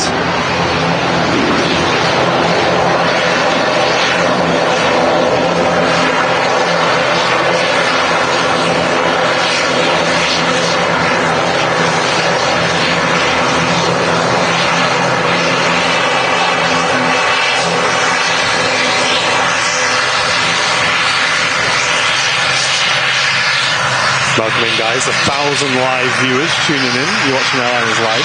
Hey, hope you're all doing well. AC-80 is number 2 to land as well. Oh, that sounds really nice, Susie. Sounds really good, that. No visual on the 380 just yet. Currently on the base leg. The approach. Clouds are pretty high today, though. So we might get visual nice and early of the king of the skies. There's another Singapore Airlines A350 pinging up. That'll be heading back to Singapore. Yeah, I was thinking that, Dave. I thought, with it being gas, surely they have to just switch the gas off, right? They don't. You can't extinguish the flame and the gas just keeps coming out. So maybe they just switch the gas off. I don't know. I'd love to know. It'd be really interesting to have a chat with them. I'll ask Sam. I'm sure it's not gas at Barton. Maybe they just genuinely do get a big fire going.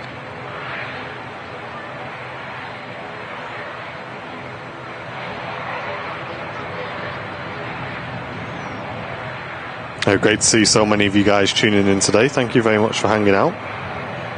There's a new time for us now as we go into the winter months.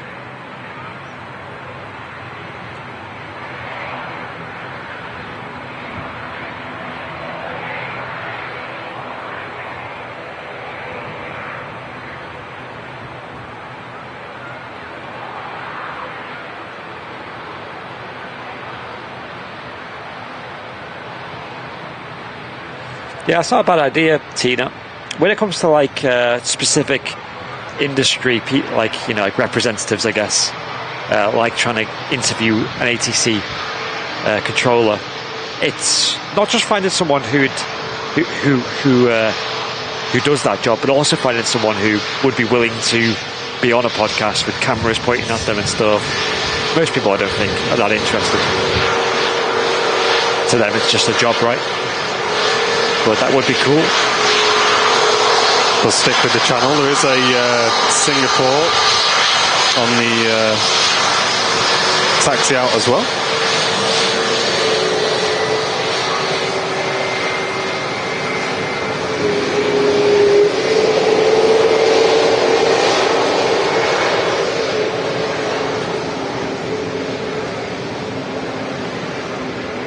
Yeah, just looking up in the sky for the king of the skies.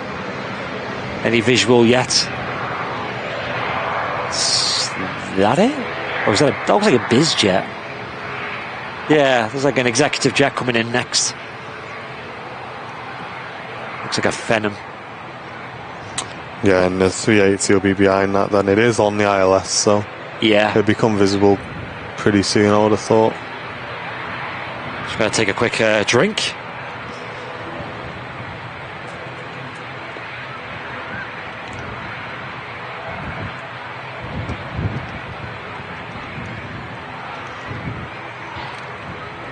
dehydrated and all that. Not too busy here at the RVP today as well. When me and Matt were setting up on Sunday, obviously it was really miserable and dark and just non-stop rain. And there was like nobody here at the RVP, and Steve, who was doing the commentary, wasn't there as early as he usually is. So we were like, is this just going to be it? Like, just nobody here, just us two. But then it did brighten up, and so then, so as we wrapped the show up, it stopped raining, and then it got really busy as well. Hey up, Owen. Hope you're doing well, mate.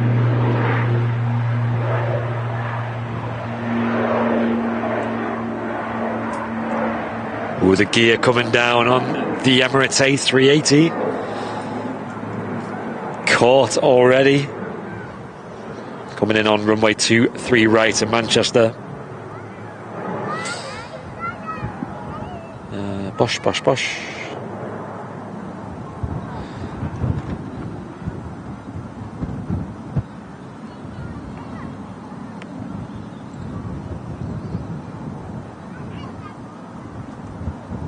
Yeah, Chris, I was just going to say that. Right, guys, time for an advert.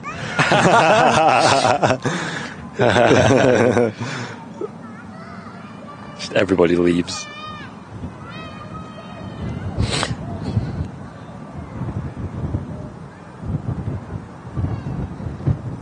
It was a Honda jet, was it? Nice. Yeah, look at it. It looks really cool, mate. Yeah, let's have a look.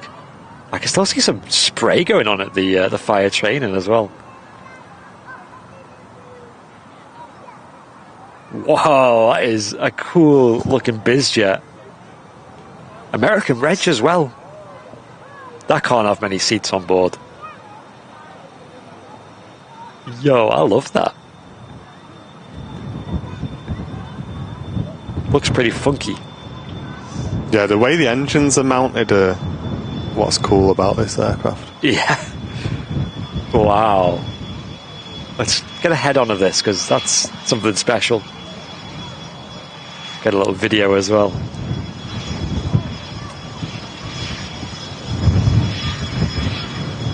That is weird.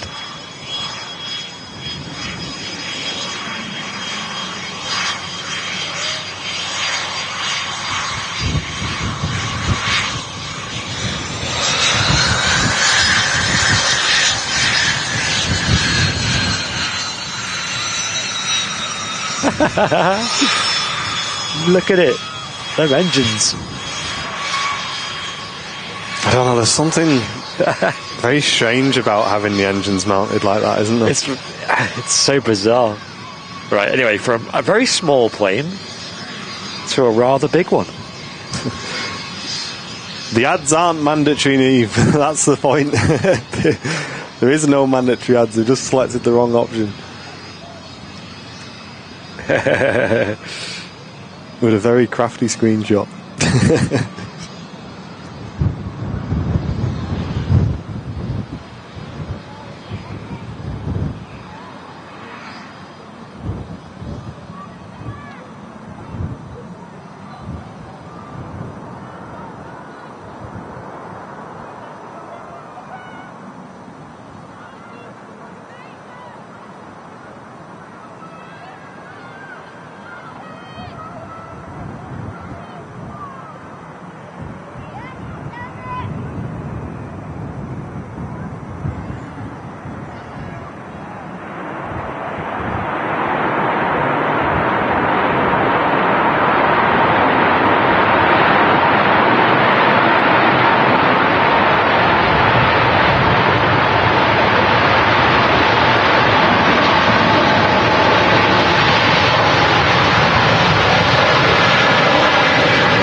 Tell you what, a bit of a gust kicked up as this plane was on short final there.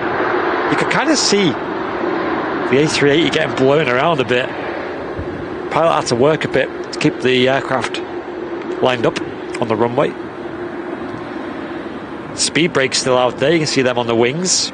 A lot of surface. Such a big wingspan. You can see the curvature of the wings too. A lot of fuel stored in them wings too. Massive. Slowed down quite quickly, didn't it? The 380 as well. It's still rolling out, isn't it? I think that's just getting to its taxiway. Yeah. Just want to see them speed brakes retract. They are huge wings, though. You kind of want to avoid them when you're on board if you're on the lower level and if you're sitting in the middle, because your view out the window is just wing.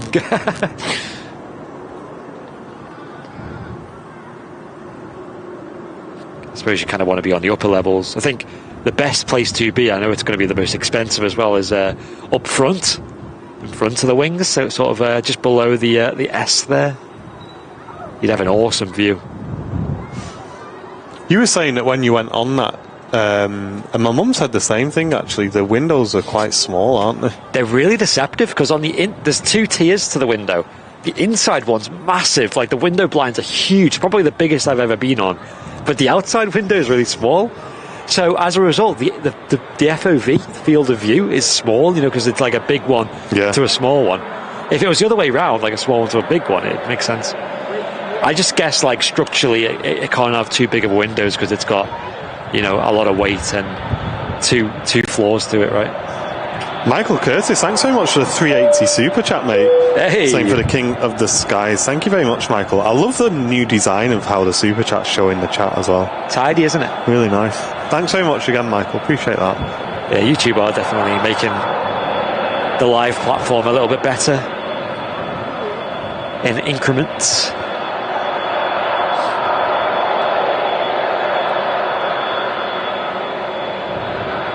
Yeah, that was a strange design on a Honda J. It was nice to see. I got a little video of it too, so what I might do is just extrapolate a screen grab of that and upload it somewhere. It's definitely one for the archives. But if you are watching and you've not clicked the like button yet, guys, we'd really appreciate it if you can give that a click. It's completely free and it helps us get recommended to more viewers on YouTube. Currently over 1,100 watching this stream, which is great for us considering we've just switched our time slot as well. Very impressive, so thank you very much, guys, for tuning in. Smith8 tuning in from Poland. Hello, welcome to you. And there's the Singapore crossing the active runway as well, heading out to that one is out to Singapore. We had the Houston service leave earlier on.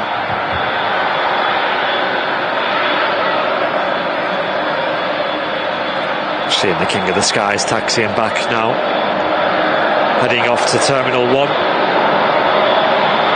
I'm going to go for another wee. This is what happens, chat, when you drink a full flask of tea with no breakfast. Oh, about to enter the approach, we've got a Metro liner as well. Yo, There'll be a quick wee there. Yeah, you've got time. See the jelly behind the engines there, looking very cool. Should have time to catch the Singapore Airlines A350 departure. What is that? What's going on with the paintwork there?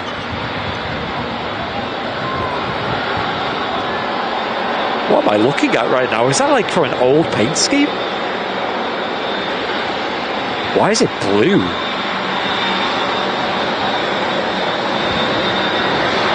That's strange. Maybe they just replaced that particular panel from another aircraft.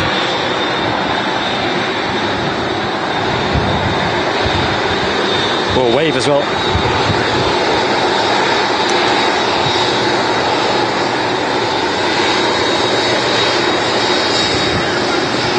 Pilots navigating the King of the Skies. Hey. I'm multitasking, I'm waving back. Cheers, fellas.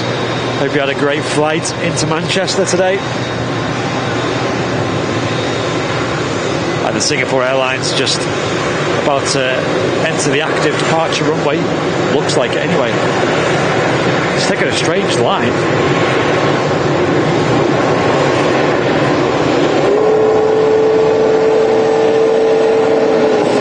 Oh! Wow!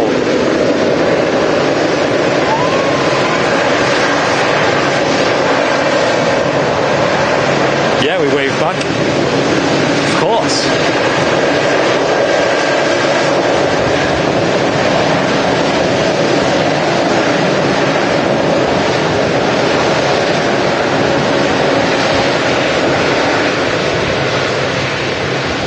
Give him a big warm welcome to Manchester. Did you see over the T on the Emirates? Yes. It's like a replacement panel there, isn't there? Yeah, looks like it's from another aircraft.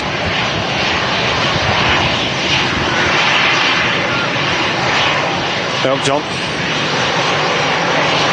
Flipping out, John, you wet the bed or something? Not seen you up at this time in ages.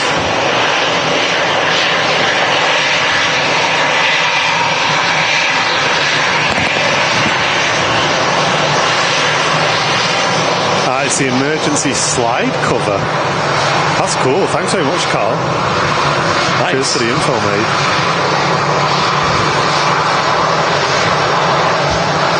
And James as well saying that patch is for the L2 door slide. Yeah. See, that's why I love our chat, because, you know, if you don't know, like we don't know, we're here all the time and we didn't know what that was. You guys in the chat teaching us something today as well. Yeah. Appreciate it, guys. Another wide body on the taxi out, Virgin Atlantic A330 heading out to Atlanta, Georgia. Them beautiful engines. Looking very nice. They got it from Easy Panels. Yes. Hey, Paul, no worries, mate. Thanks very much for tuning in. Yeah, thank you. Today, chat is definitely a cafe day at some point, so we will work out what time is best for that. Singapore waiting to enter the active departure runway. Maybe waiting for her slot. She's running a little bit late, roughly an hour late at this point, on a journey back to Singapore. The longest flight out of Manchester Airport. She would have come in from Houston this morning as well, as part of the 5th longest flight in the world with a stop. Thanks very much, Ronald. It's great to have you with us, mate, all the way from Oregon. Wow. Glad you're enjoying the stream.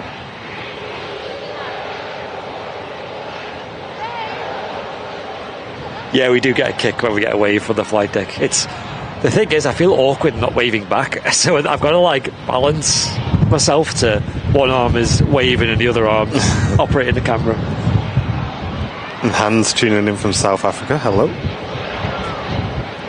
Is that right, Mike, saying the last month of the 2E767s, like, has that actually been, you know, with stuff like that, you know, you often get like leaked information and stuff, but is that official? Because a few people have said it, but, you know, the TUI haven't came out and said anything.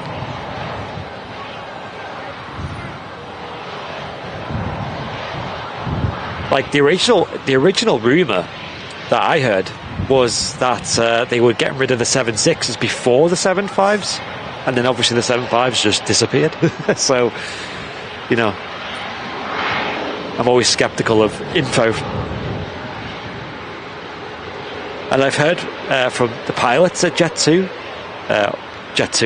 not TUI, about the 7.5s in their fleet, and saying that they're going to be around for another couple of years anyway, with some of them retiring potentially this winter.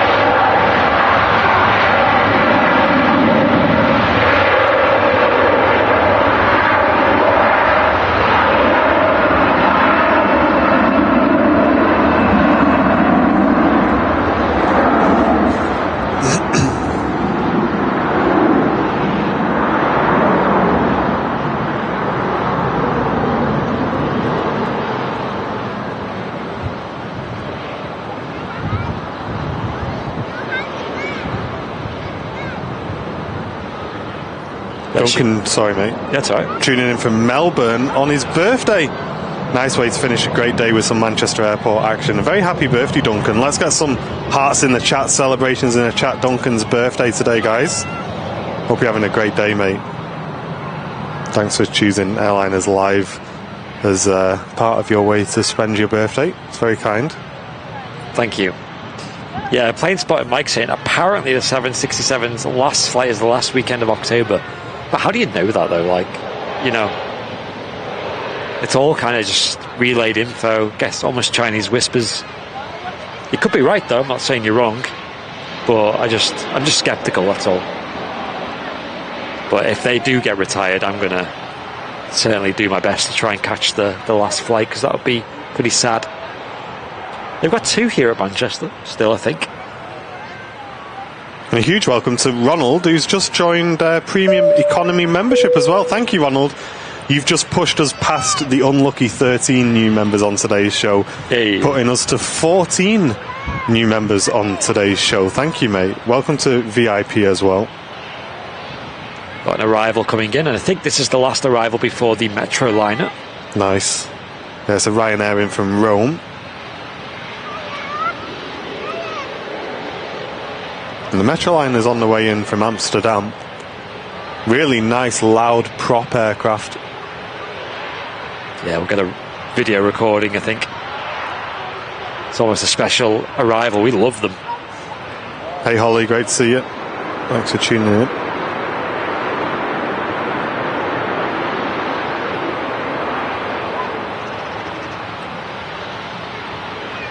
Mike saying there was a post on the Manchester Airport page, well, like as in Manchester Airport themselves,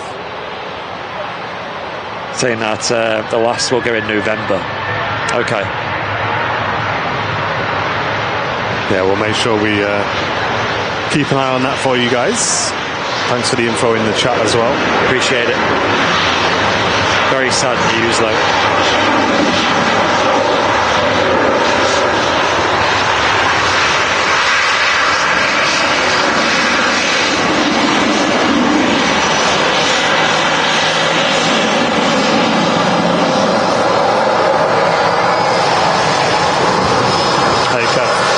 See you, mate.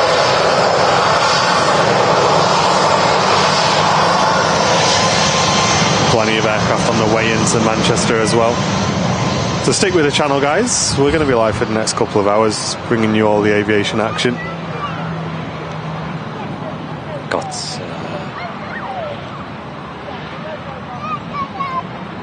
Singapore Airlines. Looks like an intersection departure. Yeah, she had to hold for a little while. It's heading out to Singapore as well, so surprised to see it take an intersection.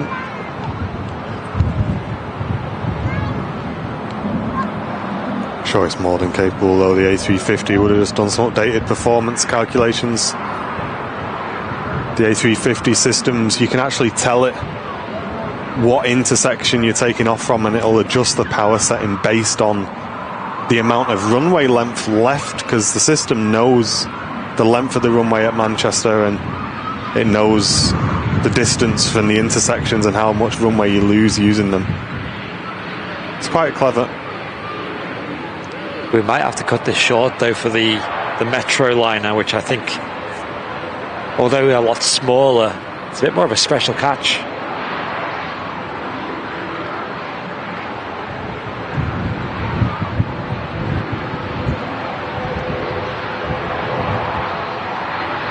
Yeah, we'll catch that touching down.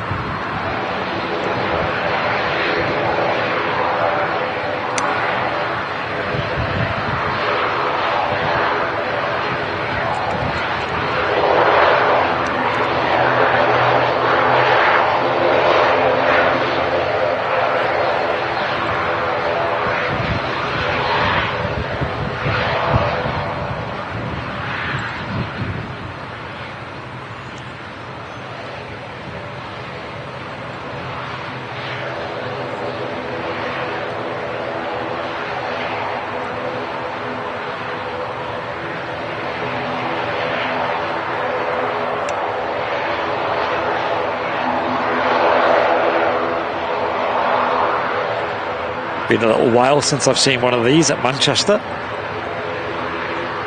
Yeah, really nice catch. Quite long landing gear as well. That's really cool. 28 years old, classic prop airliner. Operated by Bin Air.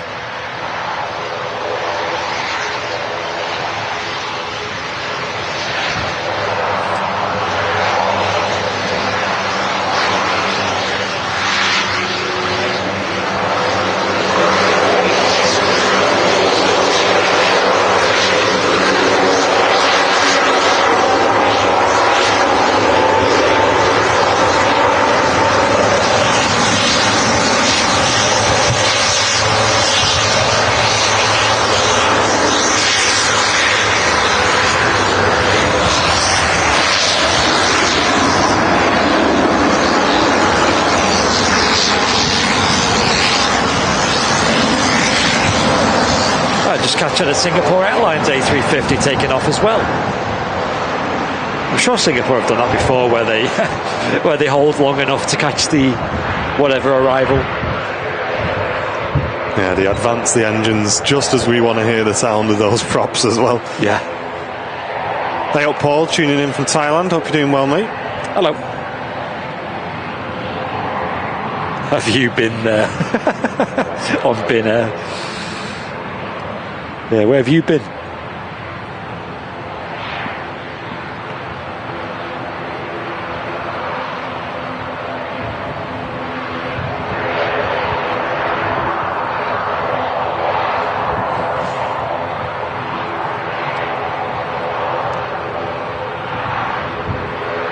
Yeah, it was a strange plane, but I love him. Yeah, we've seen him a few times at Manchester. It is a nice catch.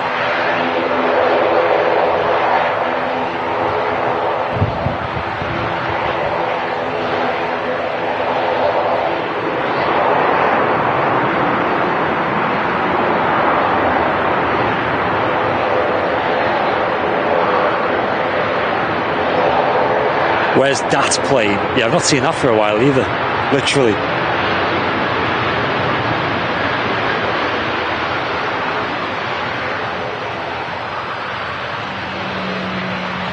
Not seen that for a while. Ryanair UK aircraft coming in from Murcia.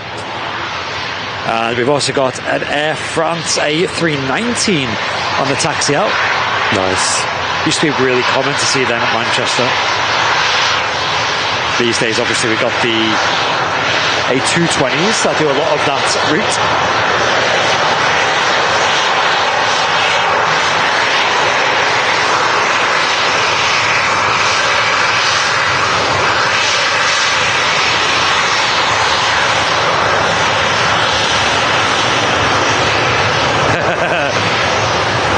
I give him a thumbs up and he gives me a thumbs up. Cheers, fellas. Hope you had a great flight in from Spain.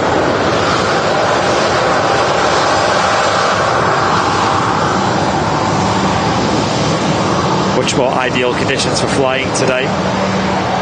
We've had heavy winds, we've had heavy rain last few shows. Now today it's pleasant. It's like almost perfect for flying here at Manchester. Maybe a little bit of a gust here and there. I nearly waved again at the telly.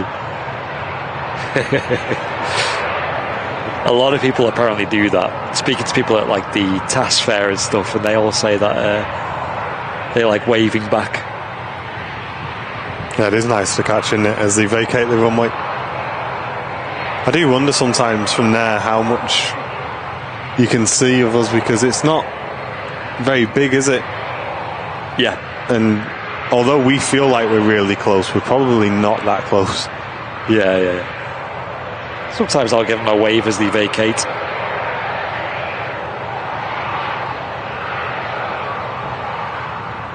That little baby bus. What a baby bus, his little brother. Just about to cross the runway. Yeah, just holding short for the arrival though. Turkish Airlines A321neo. I think Captain Mark was telling us though, that in his airline, most of them do watch airliners live, and especially they just watch us because they can see their landings back and see themselves and stuff. That's cool. And send each other clips. Hey, I seen you on this. Yeah, there's a Twitch streamer who said he saw himself landing on one of our streams as well. Wow, which is really cool.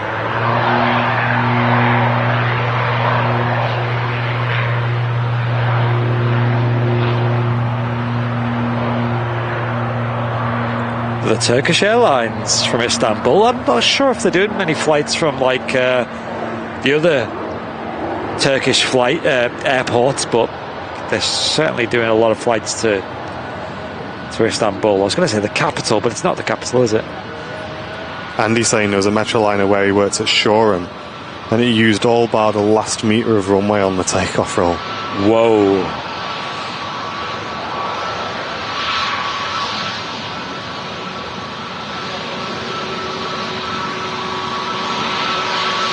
Nice pair of Wookiees on board this. Might just get a Wookiee howl.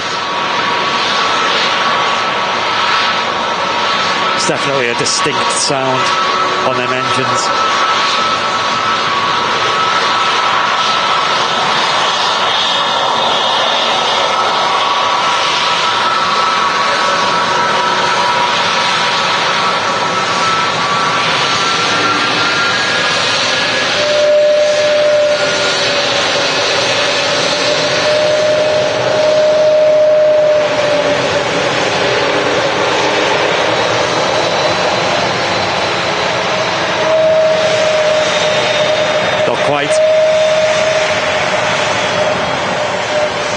Got the departing aircraft from before, just above us.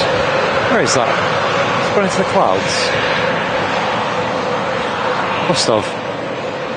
Did have visual of it, but just disappeared.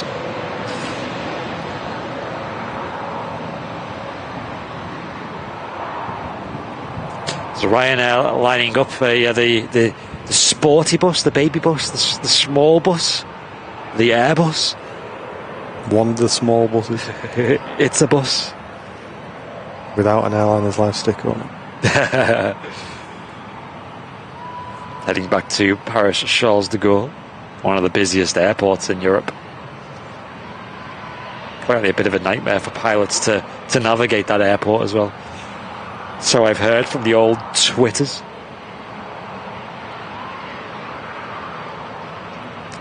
There's an airline we don't see very often on the streams.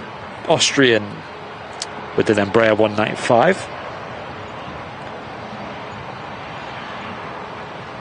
That A380 is the one that had the emergency slide accidentally activated in Manchester last year. Hey, I wonder if that was where the panel's been replaced. Well, that's what he was saying, yeah. Wow. Yeah, that was pretty wacky. Surprised nobody got hurt in that.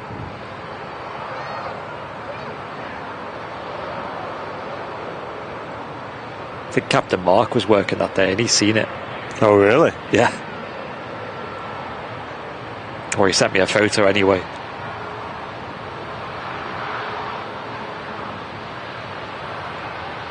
Definitely not what you want to do on your first day, is it? Yeah, I think that's a mistake. The doors were armed still, weren't they? Something like that. I remember reading about it. Yeah, whereas different airlines have different policies as to whether people cross-check after disarming the doors and things like that.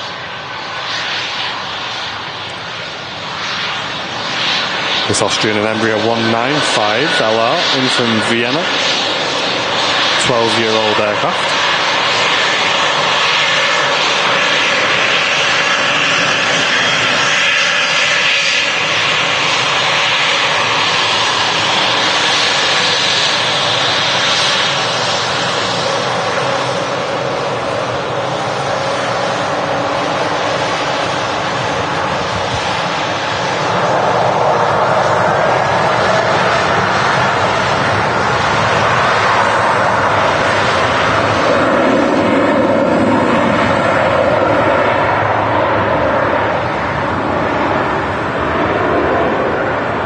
Still see the foam on the fire training aircraft over there.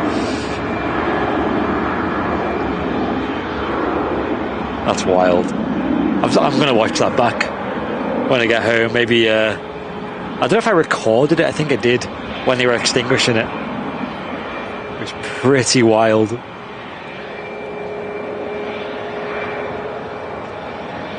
Right now, next a touchdown from Naples.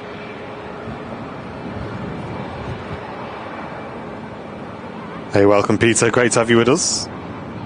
Thanks so much for tuning in.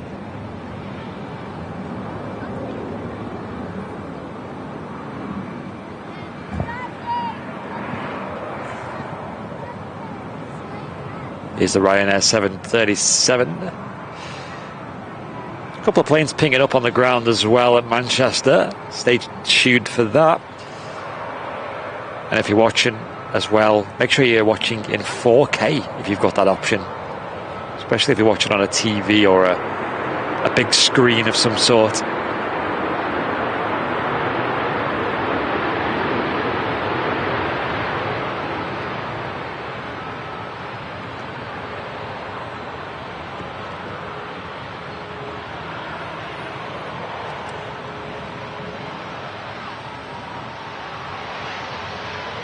We got the One World livery as Qatar coming in as well, saying Matt Smith. Nice. Fab.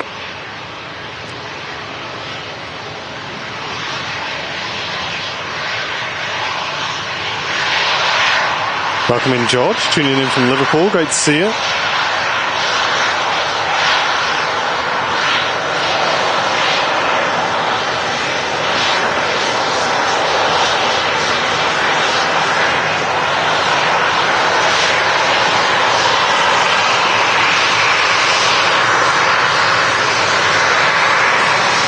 Ian just saying a view of the arena would be nice. His son's on board.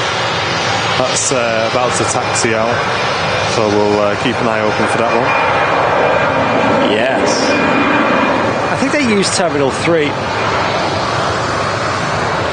So she should be over there somewhere.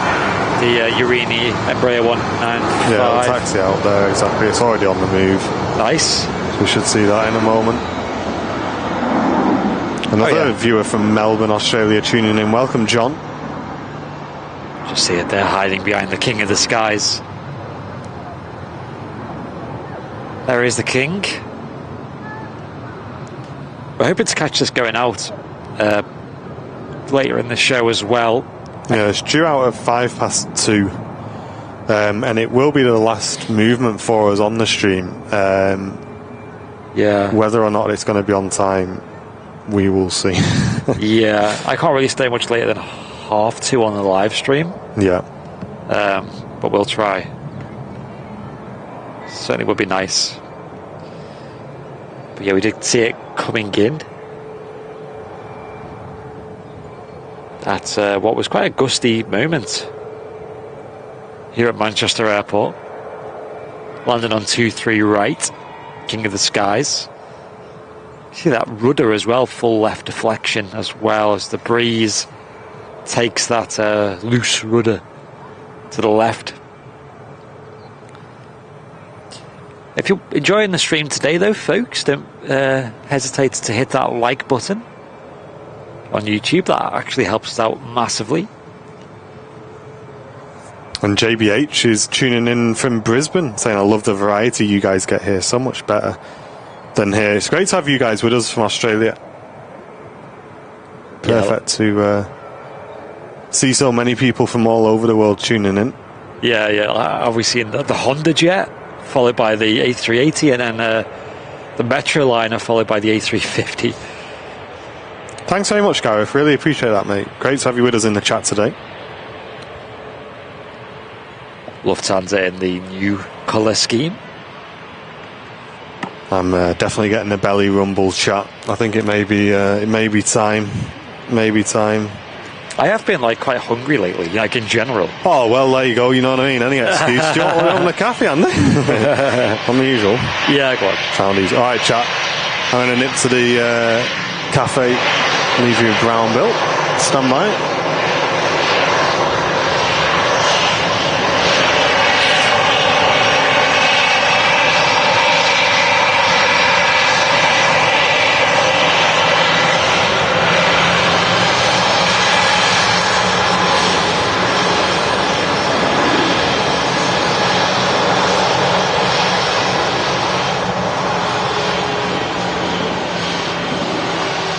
Looks like I've got the show to myself.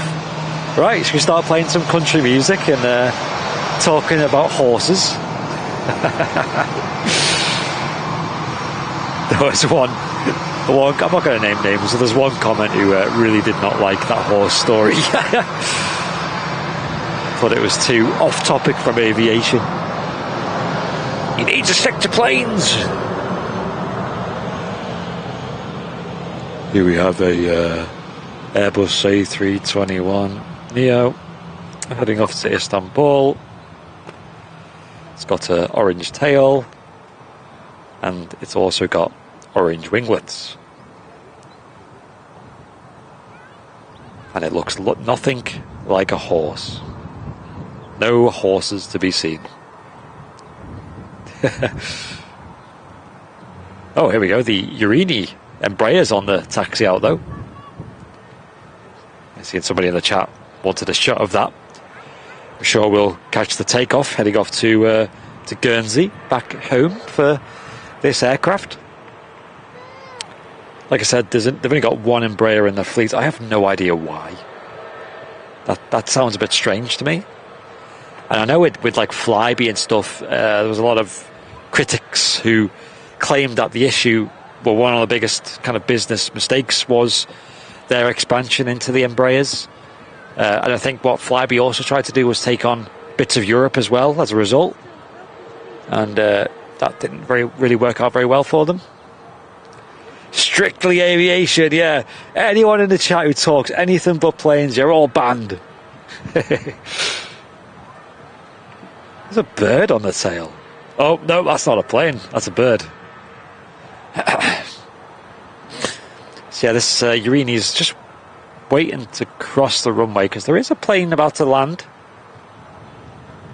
It's another Pegasus. Am I seeing double? Do pigs fly?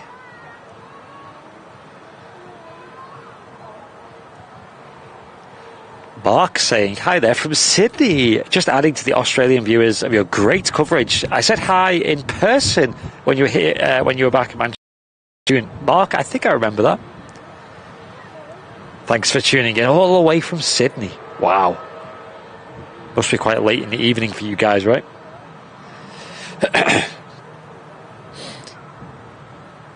Seems to be quite a lot of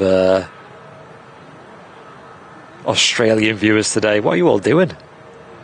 Is it all too cold to go outside over there? Let's put the surfboards down and the barbecues away.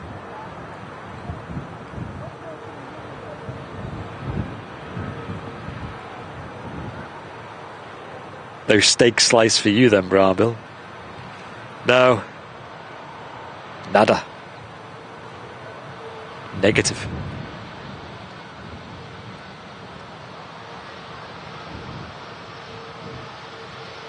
There's one lands coming in from Antalya. Pegasus flight 1815. That's at 1815. And another one's going to take off any moment now as well. But this the one in shot now is coming from Antalya. The other one's going to Istanbul.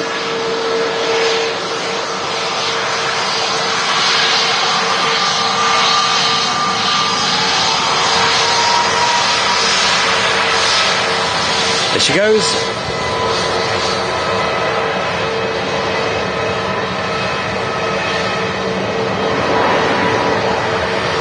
I actually think the Pegasus 321 Neos look pretty smart.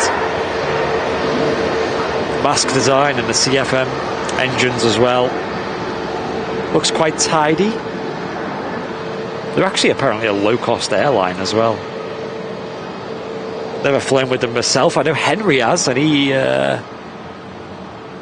quite likes them.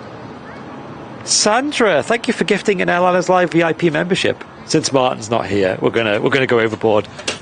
Yay! I just like the way it feels. And that went to Somerset 747. Thank you, Sandra. Appreciate it. Nobody tell Martin I did that.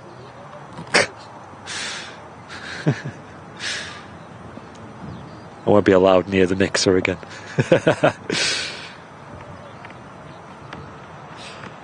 Also, folks, we survived dropping the merch off at the post office. The Martin didn't get assaulted by the people at the post office after dropping a massive load of parcels.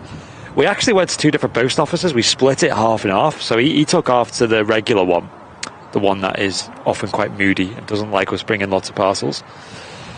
And I brought one to my local one. And my local one's fine. Like, they're so cheery there. The guy was just like, you know, not too fussed. He was singing. He was having a great time.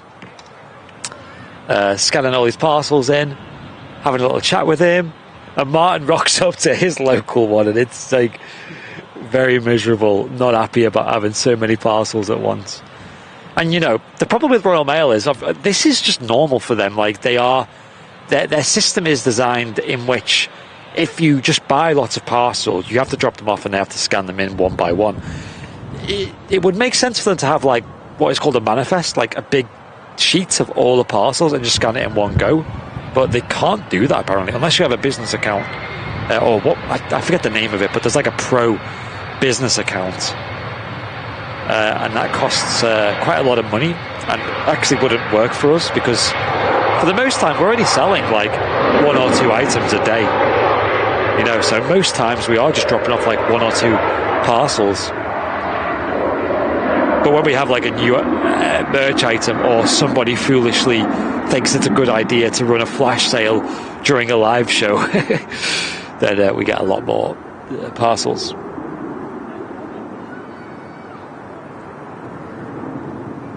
There you go, back to Guernsey.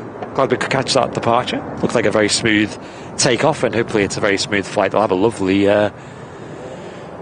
view out the window with it being such a clear day and good visibility.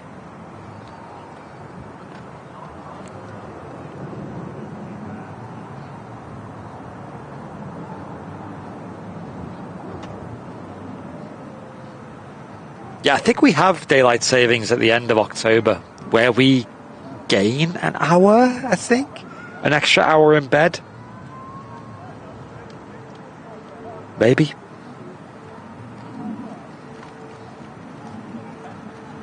Yeah, don't we have also another viewer who's requested to catch the takeoff or arrival coming soon as well? I think the mods are keeping tabs on that. I remember the word Fuerteventura. It might be the Ryanair that's... Actually, yeah, mods, if you let me know. There is one bound for Fuerteventura that's been pushed back over at Terminal 3.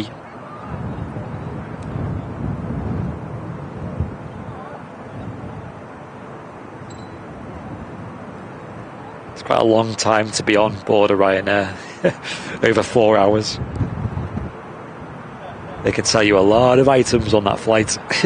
A lot of scratch cards. It's the Ryanair that's taxiing out now. Oh, look at this, folks. We've got a brand new Scandinavian A320neo coming in from Oslo in a very, very pretty colour scheme. Yeah, Terry Edwards put it in the chat. Ryanair flight 3805 heading off to Fuerteventura with members Dave, Abby and Joey on board. Hey, and that is, I believe, now taxiing over at T3. Let's swivel round. Catch that, it's this. I don't know, I think I remember the message. They said they were in like row 9 or something. I'm not sure which side they're on. Hopefully the right-hand side, because otherwise we're not really going to see them. I believe it's this 737 MAX 8 though.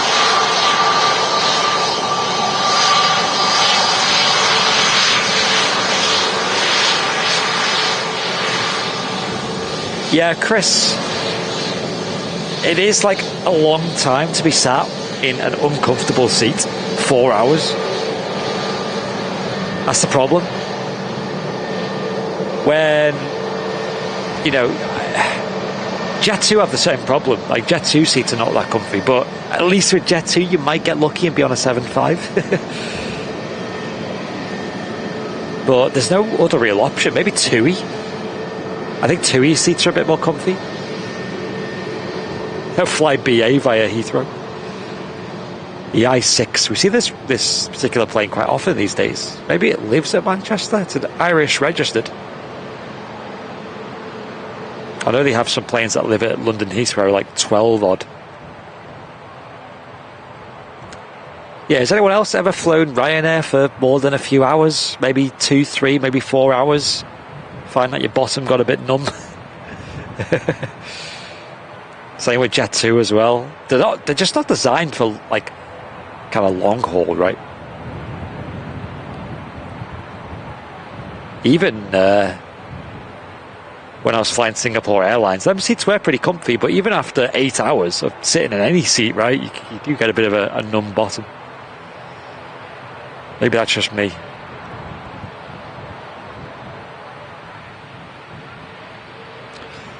I've said it on the channel before, maybe someone needs to design some kind of underwear that has like padding to it. Perfect for Ryanair flying.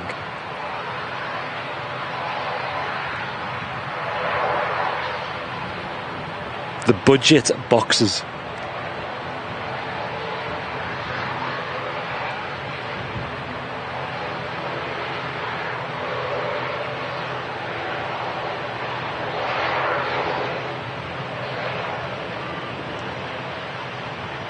Members on board this Ryanair flight. Yeah, row 9 would be visible here, but obviously it depends on what side of the plane they're on. That's the flight off to Fuerteventura. I hope they have a great holiday or trip down there, whatever they're up to. Luckily got on board one of the 737 MAX 8200s. Pretty new addition to the Ryanair fleet.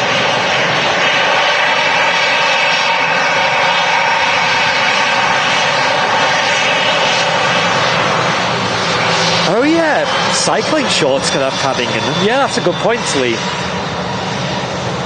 That's a good idea. Just go in with like a cycling overalls. Is that a torch by the letter A? Okay, let's get a zoom in on that.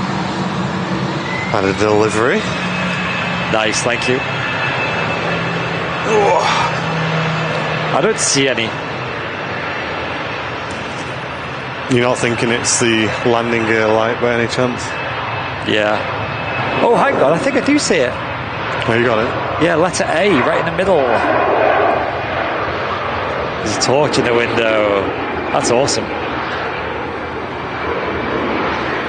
Yeah, members of Airliners Live heading off to Fuerteventura. Great to catch him. Hope Dave, Abby and Joey have a great time.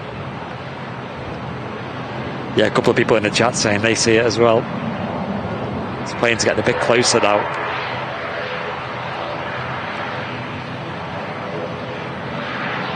They are a little bit more comfy though, the Maxes. They have the same seats as the old, well, not the old, but the new style interior on the 737 NGs as well. All round, like pressure wise, they're a little bit nicer. They've got the Boeing Sky interior as well. A bit more modern. And a bit smoother as well. Kind of not as turbulent of an aircraft.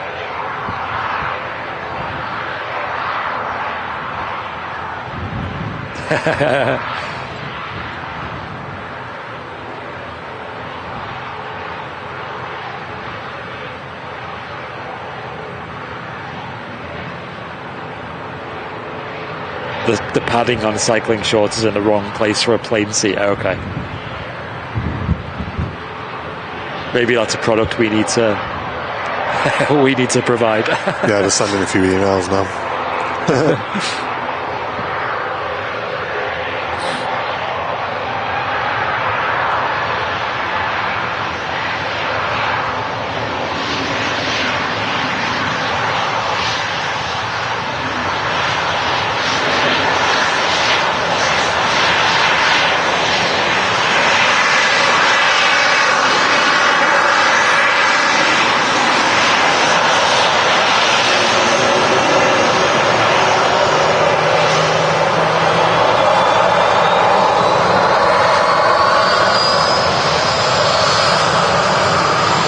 Ryanair coming in from Alicante. Hey Doug, great to see you, mate. Thanks for tuning in.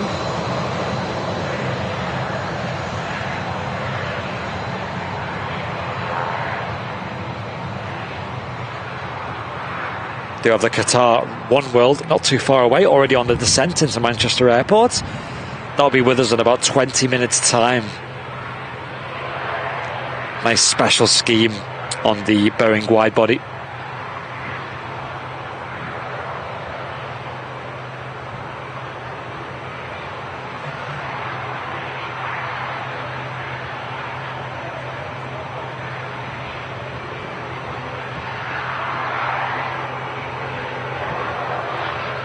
Yeah, just today we passed into 767,000 subscribers on YouTube. Huge number of subs and a nice tidy Boeing-esque number.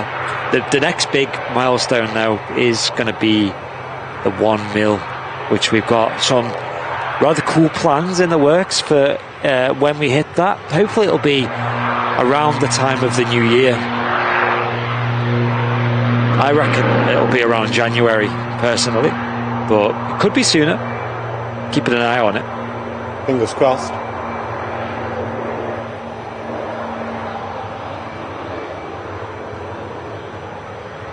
Scotland's airline, ATR 72, taking off runway 2 over there. Great view of the ATR 72.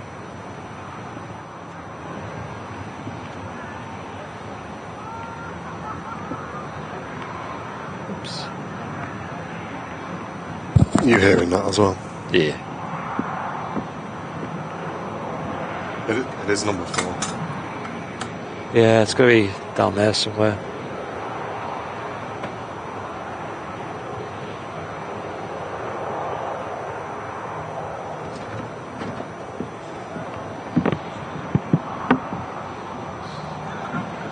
Oh, I think it's lined up now. Oh no, that's the NG, isn't it? So we've got the Max 8200, which has got the viewers on board, which is this one here.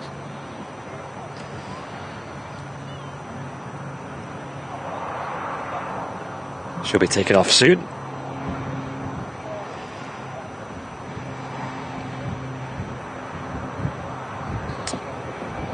Yeah, as Terry Edwards says, welcome to anybody who's new in the community. Make sure you hit that subscribe button, and extra important for our VIPs, next to the subscribe button there's a bell icon, and make sure you hit that and set the notifications to all, because we did a live stream yesterday for VIPs only, from the Airliners Live studio, and I think a lot of people missed it because they didn't get the notification. So at least if you get the notification, you'll have that. I certainly got it, and I have all my alerts turned on, and I got it through my phone, but it also lets you know when we go live in general, so it's just a good thing to have. This Friday, from probably about 10 a.m, but maybe earlier, Matt's going to have his second official Matt show.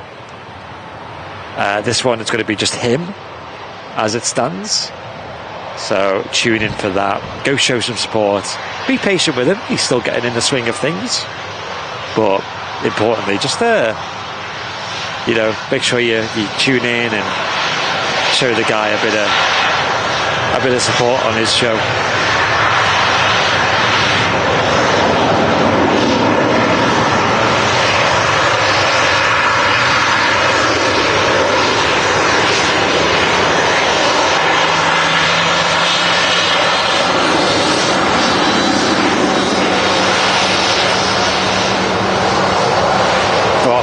Didn't touch the sides, that Sarni. Nice. Straight down the hatchet. So he said, come on Martin, tell me what you got from the cafe. I opted for, and this is probably my new go-to at the RVP cafe, it's God tier, bacon and egg. Bacon and egg, okay. Bacon and egg Sarni, mate. Oh, yes. I'm having a quick nap, guys. Gonna run an ad. And Andy's got a bacon and sausage. Fab. Here we go. The viewers on board heading off to Fuerteventura. I hope you guys have a great flight. I'm going to record this in 4K as well. Thank you, John, saying great stream and awesome picture. Thank you. Cheers, mate. Glad you're enjoying it.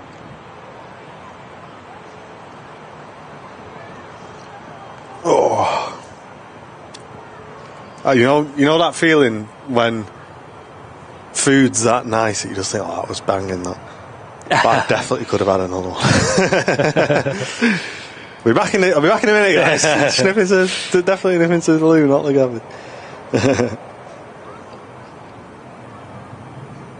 Show us the butties then. Ian, we haven't got the extra camera set up today. We will do on Sunday though, so tune in. Super Sunday show. With Matt Smith, it's looking like we've resolved the issue that Matt had that sent him offline prematurely on the other Sunday. Yeah. So that's good. Got Starlink online as well. So beaming Matt in from outer space. And it's going to be so good to have that back. The shows are just super fun when we have all three of us on. Speaking of Matt, he just mentioned in the chat that we got a Virgin A330 pushing back over at T2, heading off to Orlando. That's Ryanair still holding. She's not taken off yet, probably waiting for clearance for takeoff from the air traffic controllers at Manchester. Often there can be a few different reasons as to why this could take a little bit longer. Traffic in the area is often a go-to. Here we go.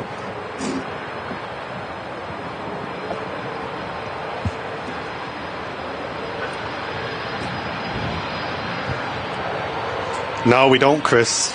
No, definitely not, mate. We go and queue up like everybody else. Would be nice to get priority boarding on the cafe.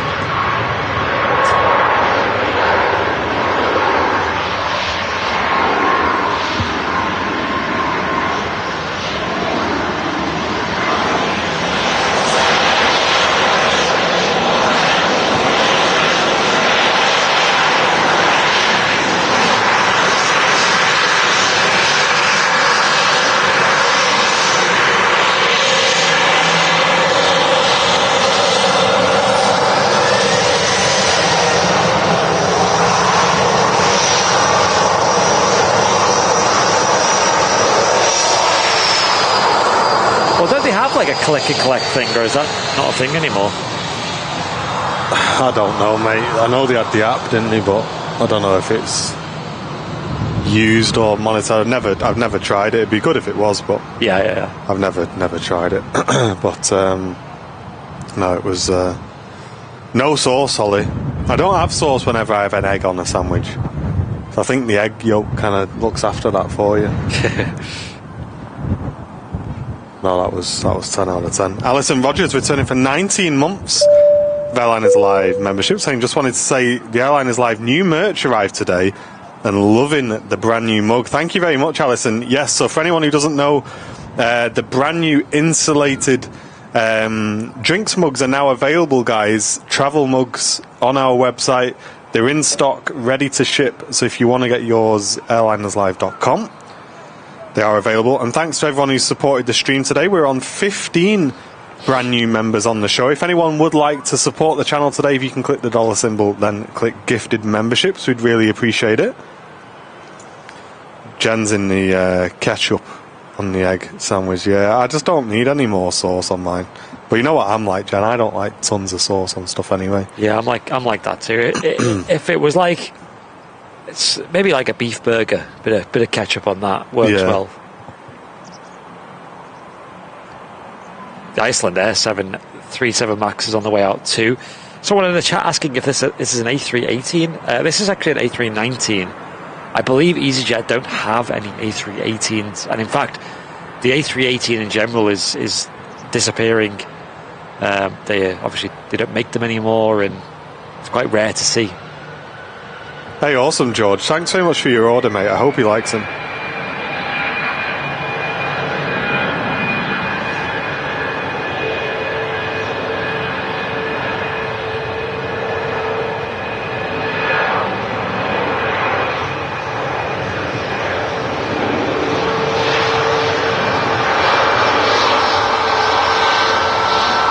To Dubrovnik in Croatia, the EasyJet A319.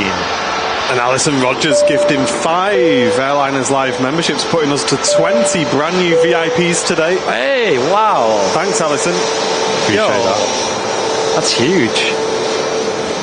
Very kind of you, Alison. I know you've supported us for a long time. Thank you very much for that. This tour coming in from Ibiza, very popular destination out of Manchester Airport. I think a lot of different airlines fly that as well. It's actually a MAX aircraft as well.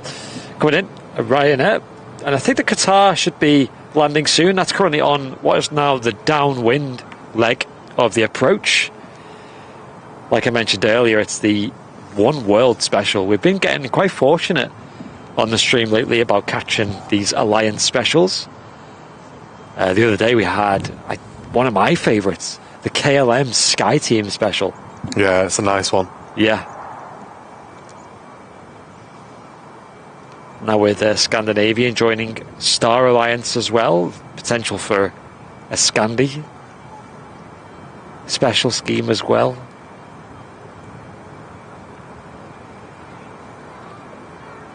Question that a lot of people have is will Virgin adopt one? What do you think they'll do, Martin? Do you reckon they'll get a... I'd like to see them just go full send it and just keep the Sky Team but with the red engines or something. Of which aircraft? 350. Oh yeah, okay. I'd love them to just go full on. Yeah. But I don't know if they will or not. I mean, I can imagine them just doing it on like a 330 or something. It just won't have the same wow factor. I think, imagine a Sky Team livery just on a 350 and I'm like, oh. Yeah, or the 330 Neo. Very colourful Iceland there in the background there, heading back to Reykjavik.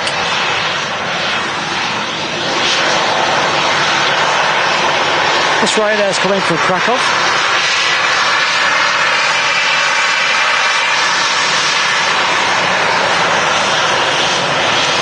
Hey Frank, a brand new premium economy member. Cheers, Frank. Welcome in, putting us to 21 new members on today's stream. What a legend. Thank you, Frank.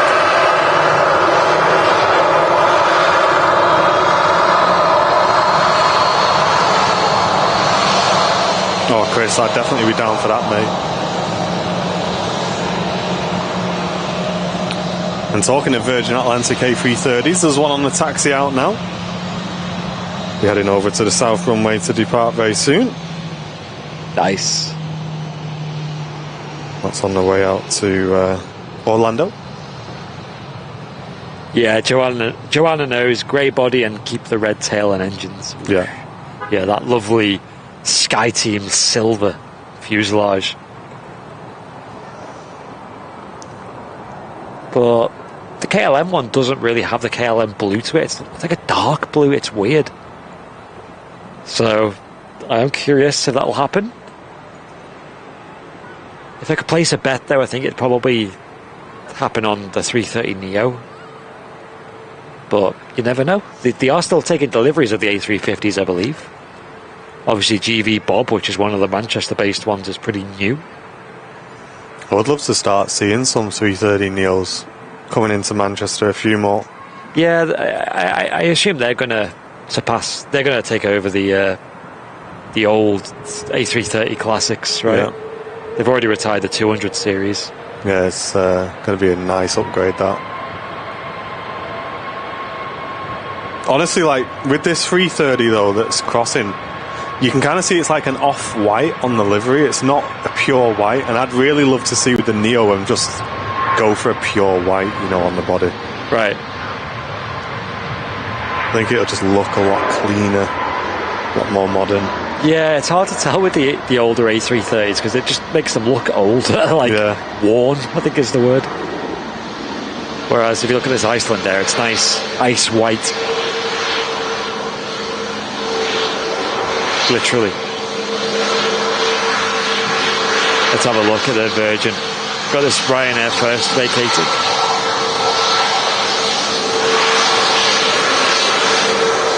Hey, Graham Hill, gifting 5 Airliners Live memberships. Cheers, Graham.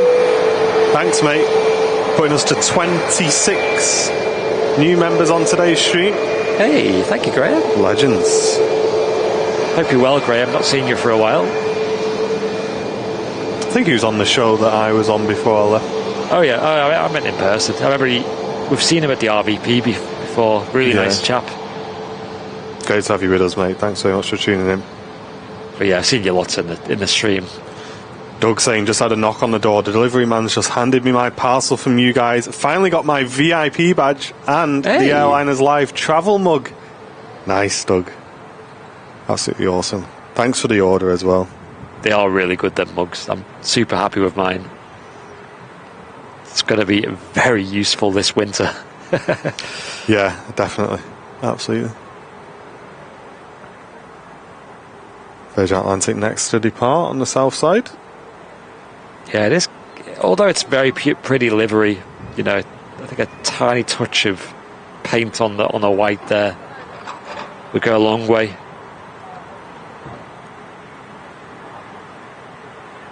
Yeah, I'm glad people are already getting their mugs delivered.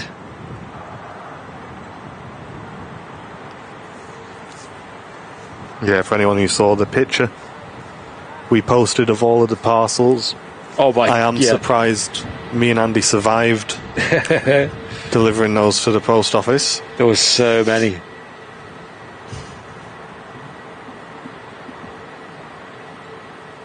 Yeah, that was a lot of parcels. It was hours and hours of packing with 3 of us. Yeah, it's a busy day. I really do appreciate it, guys. The merch store has really helped us out this year, so thank you very much for everyone who's purchased merchandise over the last year.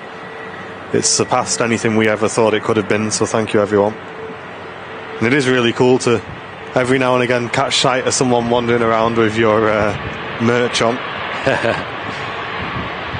Like Tom at the RVP. As the Qatar Airways becomes visual, Virgin 330 starts her takeoff roll.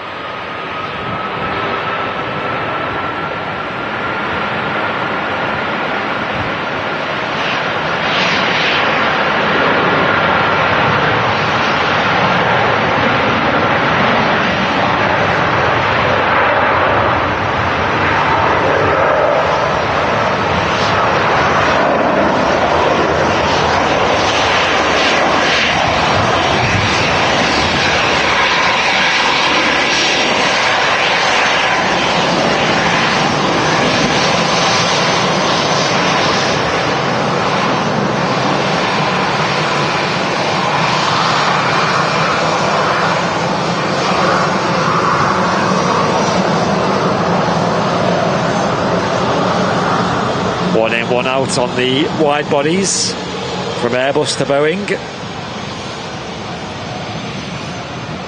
as the sun creeps through the clouds here, quite low, but the clouds seem to be getting lower and hopefully breaking through to some sunlight. The Qatar triple just about to touch down, looking 10 out of 10. Yeah, this is a truly white body, with it being the One World Special. We'll get a little video clip of this special arrival right after this commercial break.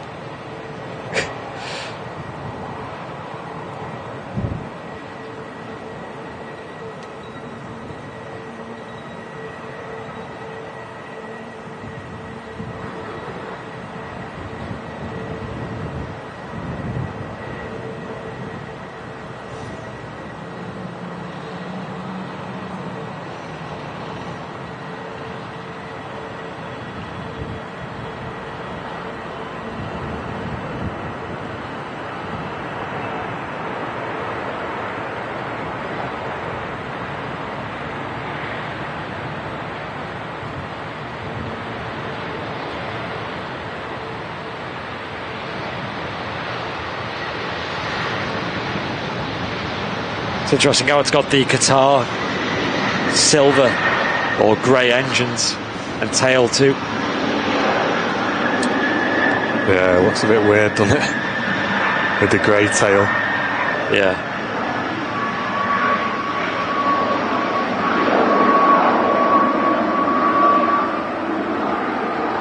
Nice change though. Very similar to the white-bodied Qatars that we see, like Bravo Oscar Echo and Bravo Oscar Foxtrot as well.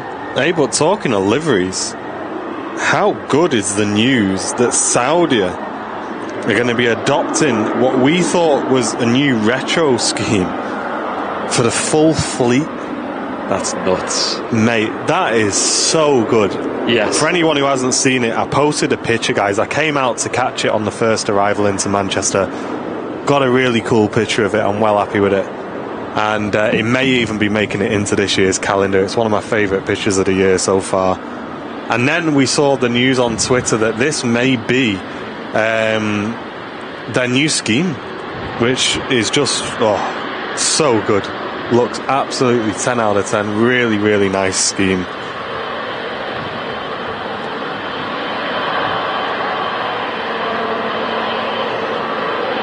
Going to be great to see that coming and going from Manchester regularly.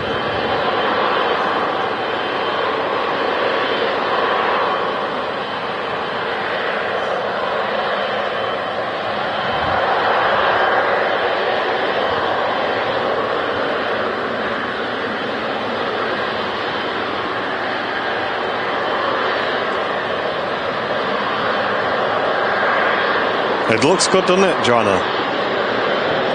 Yeah, it looks really, really good.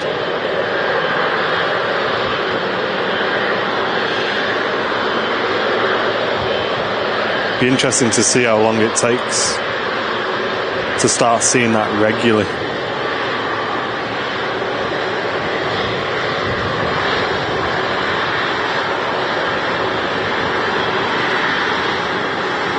Hey Arman, welcome in. Great mate, I hope you're doing well as well.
Oh, nice, Anthony. Yeah, give us a reminder when it's on the move, mate, so we can catch that for you.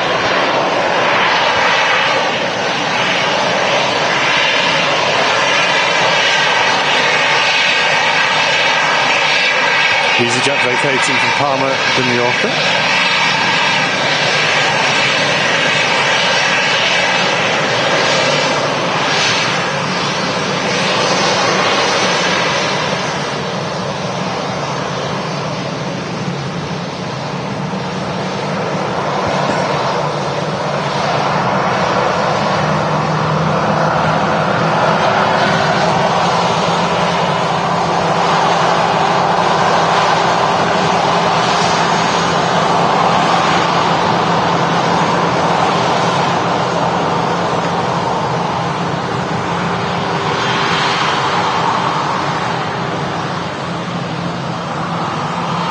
Next to arrive with us an Embraer 145 in from Aberdeen, from Loganair.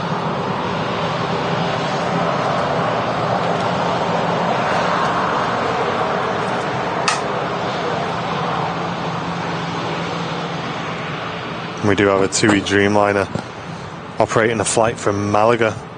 Just about to make the right turn on the downwind leg. Should be with us very shortly. I remember when we did the rates delivery video, and Saudi got like one of the worst ratings. Mate, that's going to be right up there now if we did that again. Yeah, so was it a Dreamliner you seen it on when it came into Manchester? Yes, on a Dreamliner, Yeah, so they do fly the triples as well, and I think, didn't they might have used the triples before 2020. Yeah, maybe. Might be mixing them up with PIA.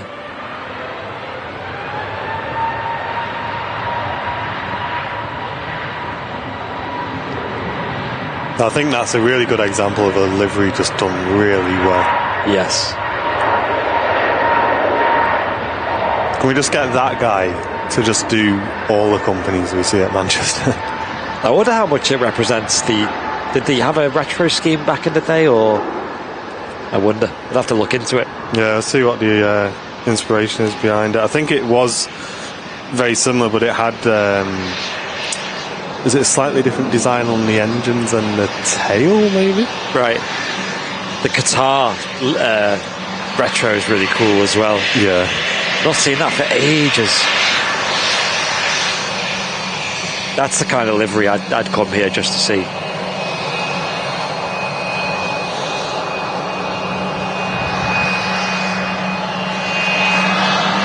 I hope that still exists. I think it does. Or the Qatar 777, I think. No worries, Chris. Thanks very much for tuning in, dude. Great to have you with us. And I hope you have a good day at work as well.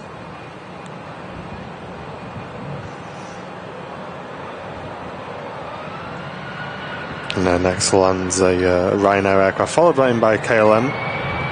Let's get a zoom in, shall we? Of the Ryanair.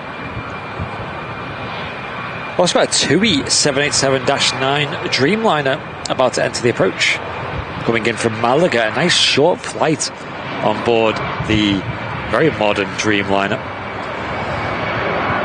TUI Mike. I've heard as well that TUI Alpha, one of the 787s, are going to be out of service for a couple of months over the winter period, due to apparently having a lot of work done to it. Sort of large maintenance checks and paintwork operations being done to her. I think we need a Britannia livery on the TUI 787. Oh, yes. Well, TUI don't really have any specials, do they? I mean, I've seen some, like they had that Robinson special, and is it TUI Blue that exists in TUI Netherlands or something? But yeah, here at Manchester, certainly there's none. Likewise to Virgin, there's just no special schemes now. They used to have the special 747, the Falcon.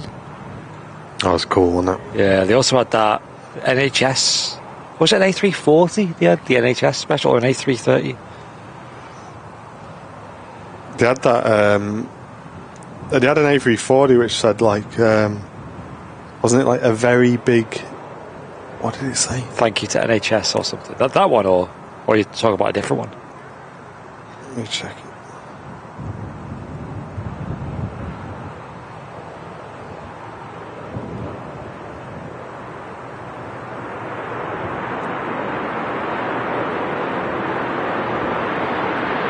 Yeah, big Virgin Atlantic, thank you, yeah. Was that on the A340, was it? Yeah. Ah. They seem like an absolute age ago that we had them. Yeah, I never saw them at Manchester.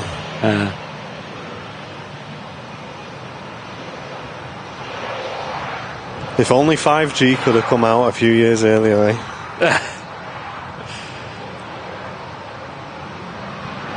Yeah, Mel, that would have been a good idea, wouldn't it? If Virgin came up with some sort of retro-esque scheme.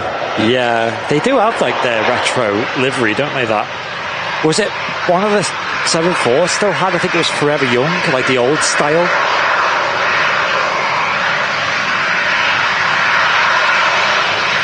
I've said it a few times on the channel, I think. Imagine if all aircraft went back to their retro schemes. A lot of them have looked so cool. Yes.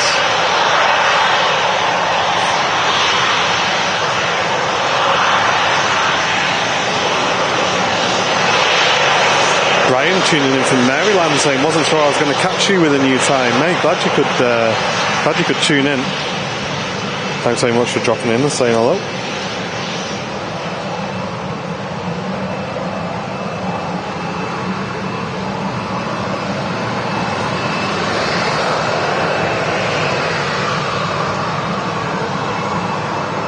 One thing about people asking about what is your least favourite plane, now the A340 was a bit underwhelming, wasn't it?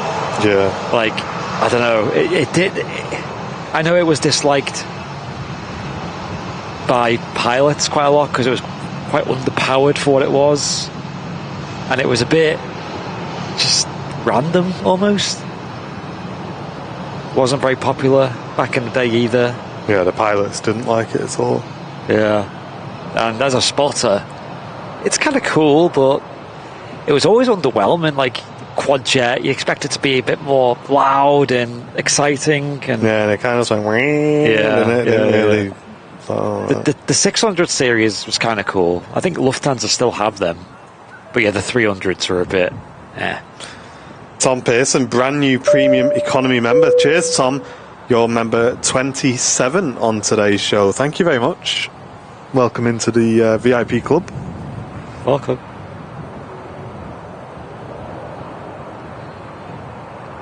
And that 2E Dreamliner is just making a left turn to establish on the localizer for 23 right. Awesome. And that's following in an EasyJet from Alicante. Yeah, this lovely KLM 175. Hey Michelle, great to see you. Thanks for tuning in. Yeah, they are huge, the 600 series 340s. I'd love to see one at Manchester. We've seen quite a few charter flights with the 300. Is it like Highfly have used them? Yeah. On Manchester flights.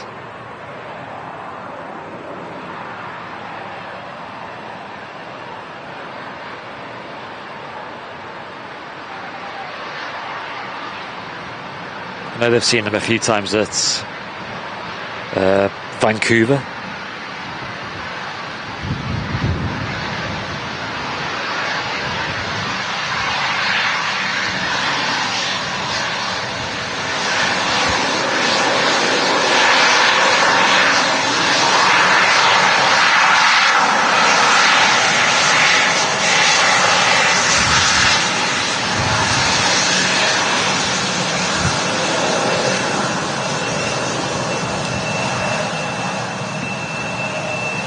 Yeah, Matt's just sent me a picture of it leaving Manchester. Oh, that's really? Cool, mate.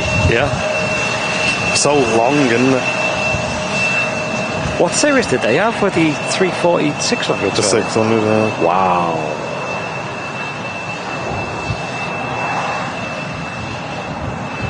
Yeah. Because that's it. With it being a quad jet, it kind of needs to be big. And the 340 300s, they surely can't be much different to the 330 300s or even like the 777. I used to do Heathrow to Shanghai on Virgin's 340 600. Absolute beast, that plane. Never thought much of the one with the smaller engines. Ah, okay.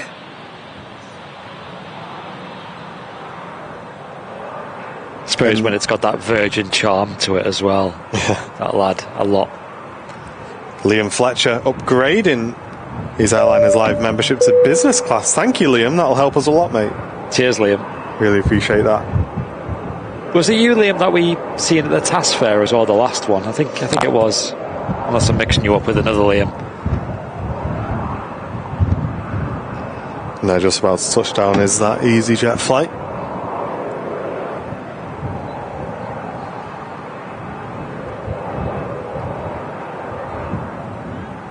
I wonder if I can see the Dreamliner yet. That's probably hair up there. Still got the gear up as well at 2,100 feet.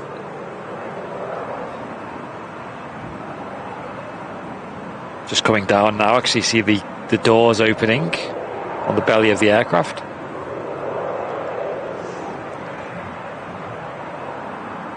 And there goes the gear. Coming in from a short flight up from Malaga. Nice one, Liam.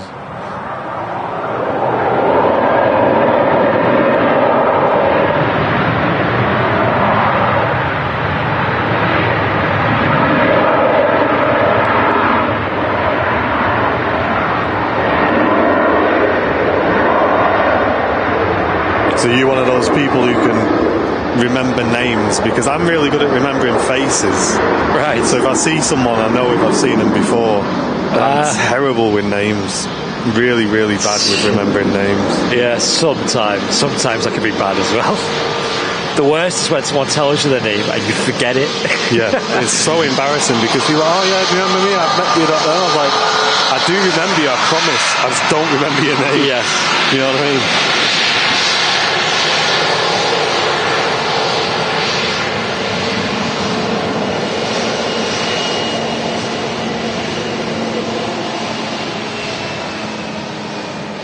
Yeah, I don't know. My memory's pretty bad.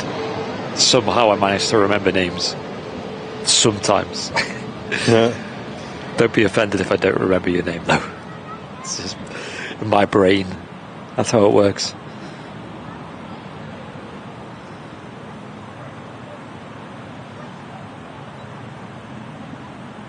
Oh, the sun is out, though. Oh, it's lovely, isn't it? I was just sat here and just like, oh, just have a nice little kip. I know, I'm going to take my cap off for a sec. Just get the sun on my head. Mad that, isn't it? Sun on my head. There you go. Hang on, folks. Sorry, I'm going to get the Dreamliner back in shot in a sec. This is the UK. If the sun comes out, you have to... It's a law that you have to make the most of it. Charge! Yeah, I'm looking forward to Friday. If it's going to be nice on Friday, I'm going to go out for a walk, I think, somewhere nice. Yes. Make the most of the sun. Nice lighting on the TUI as well.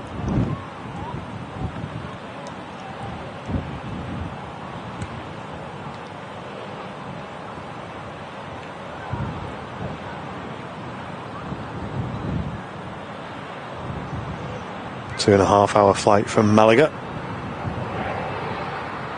Lucky passengers on board experiencing one of TUI's long-haul fleet on such a short route.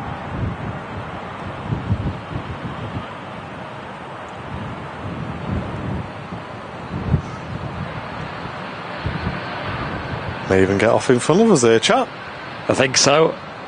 Let's turn up the volume, let you enjoy this. This is quite a nice catch. Welcome in, Carol. I know, Michelle, that's right, yeah. I've got a brain full of the most random information, but no space for names.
Catch. Lovely when they vacate so early. Yeah, it was cool. I liked it.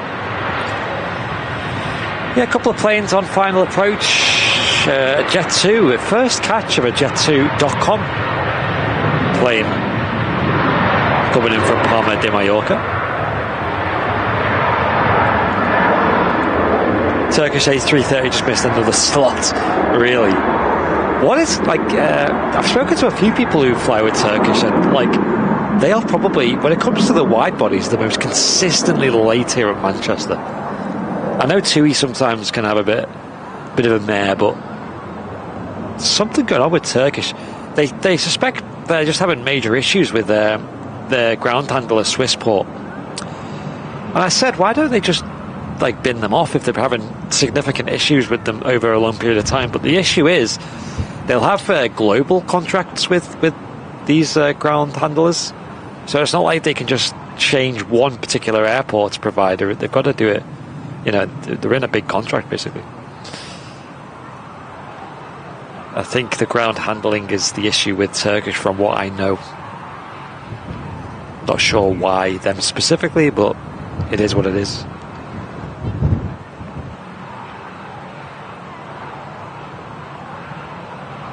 Lovely silver, red and white scheme.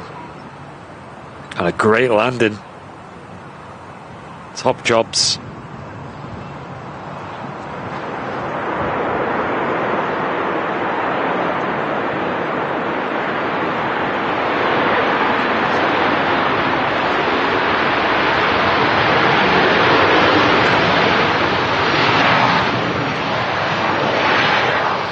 Tango Echo on the Reg Jet 2737 800 series. What I love about this scheme is just a kind of chrome effect on the engine cowling there. It really does catch the sun well, doesn't it? Yeah. Arriving in from Palma. Can't really think of any other liveries into Manchester that have really got much in the way of chrome anymore. Yeah.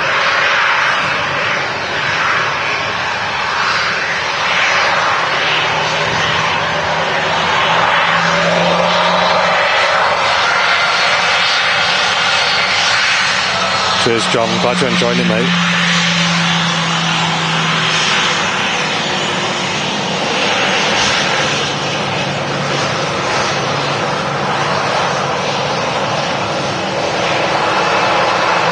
This is technically the original Jet 2 livery that they introduced back in the early 2000s. I think it was less silver, more grey back then. And it wasn't until about 2012 that we've seen the emergence of the holiday scheme. And now all their new planes are being delivered with the holiday scheme so far. And it just seems like they're phasing out the .com livery. So there might come a time when that is really rare to see.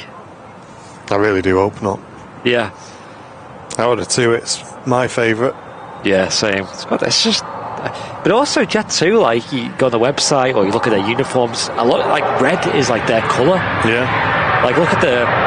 Can we see it? Oh, it's blocked by the Starlink.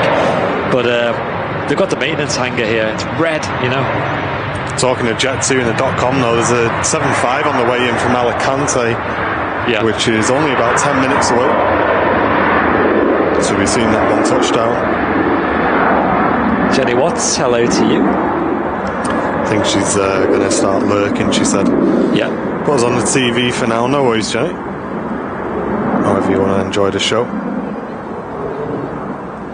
Alex, you won't see any Concords moving on this stream. We do have a Concorde in the hangar behind us here at the Runway Visitor Park, which you can come and have a tour around if you wish. Links will be in the chat for their website. It is the flagship of the fleet as well, Alpha Charlie.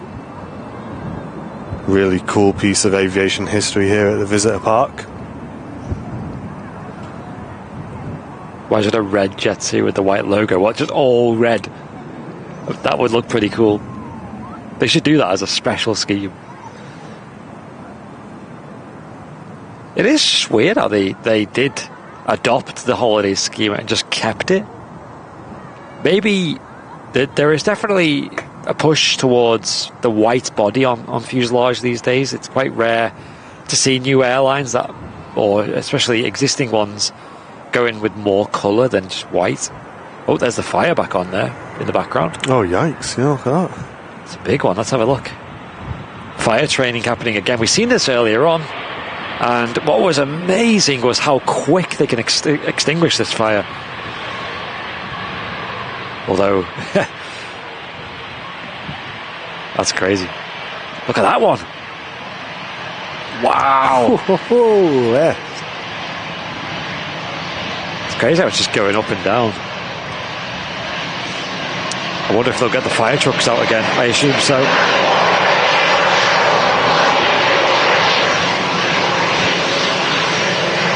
Keep an eye on it.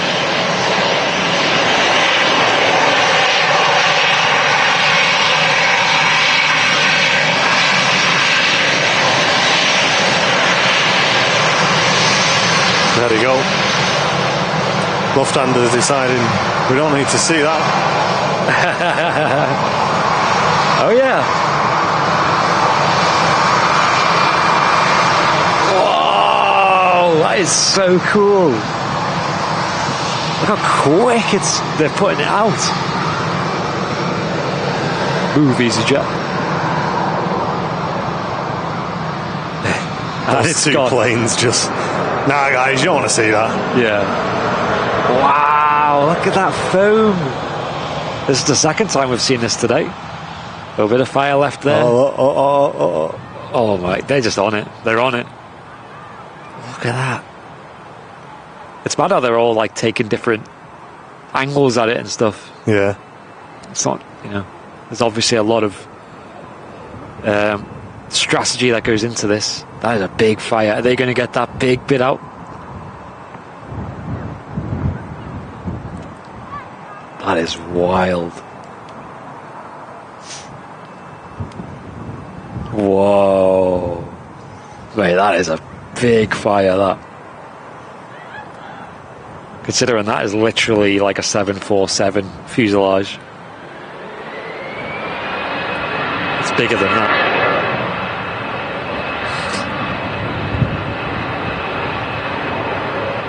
There you go. Looks like they've done it. How cool is that?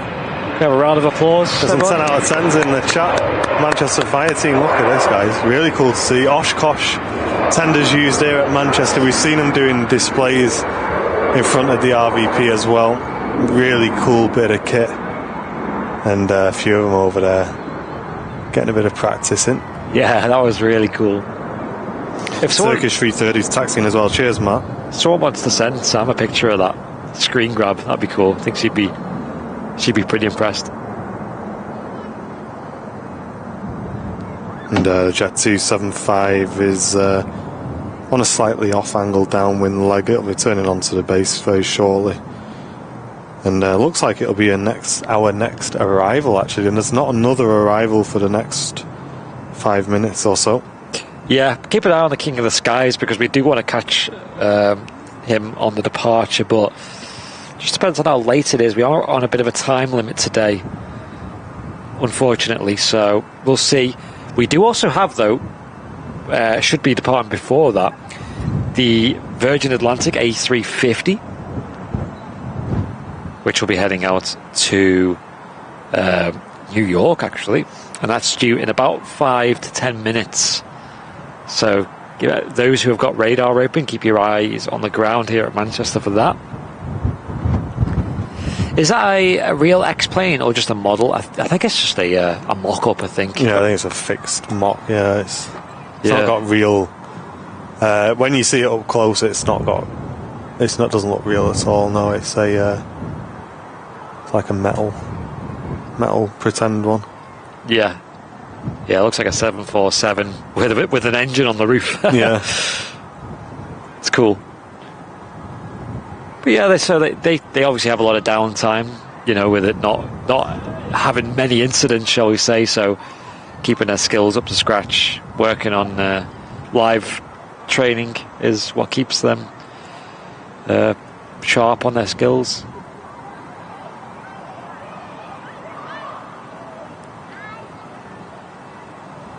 you'll often see them moving around on the airfield because there's actually 2 fire stations at Manchester. There's the one here on the north side, which is around that kind of area there. It's just to the left of where the camera's pointing, behind this wall here. And there's another one on the other side of the airfield, which maybe I can snipe out. Somewhere around that kind of area.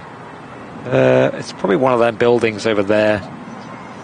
It's hard to see it anyway, but yeah, it's over on that side of the airfield. And that is so they could have the nice quick response time of like 3 minutes or something crazy, or maybe even 90 seconds. I don't know what exactly it is at this category 10 airfield, but it's they have a response time that they've got to adhere to, and to be able to respond quickly to any incidents on the other side, they've got to have an extra fire station. So when runway 2's open, they've got to have people stationed at that fire station as well. Turkish A330 taxiing out, catching the sun as well. Yeah, really pretty.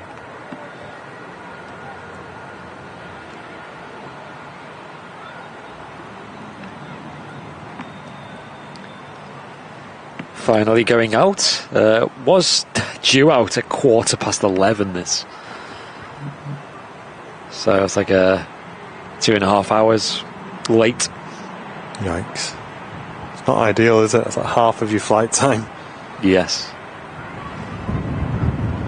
Virgin Atlantic A350 pinging up. Cheers out.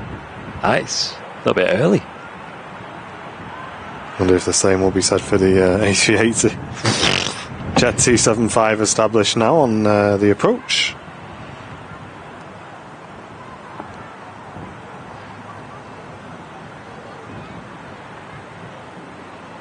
And Dino saying, afternoon lads, we're supposed to be landing in Manchester next Wednesday, but we had to cancel because my son has had to have surgery. Hope to be back there soon. Hope he's alright, mate. Hope he's recovering well as well. And fingers crossed you get on your holiday shortly. Definitely. Yeah, feel free, Alex. Feel free, mate.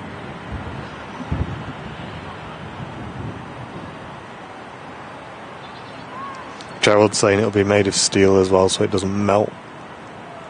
Good point. And Christina was saying they have the floors inside at different angles, so they can practice if it's not like a flat, you know. Yeah, like a gear failure or whatever.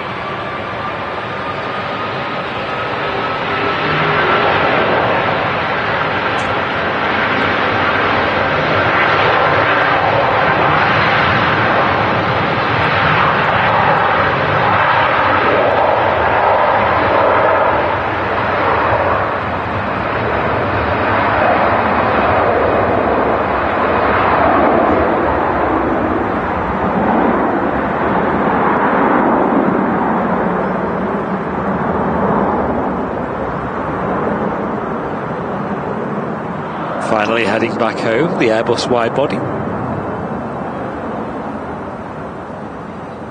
It's the great city of Istanbul. Sun's still out here at Manchester, look at that. Nice big patch of blue where the sun is. Makes a big change. Although that's about to be cut short.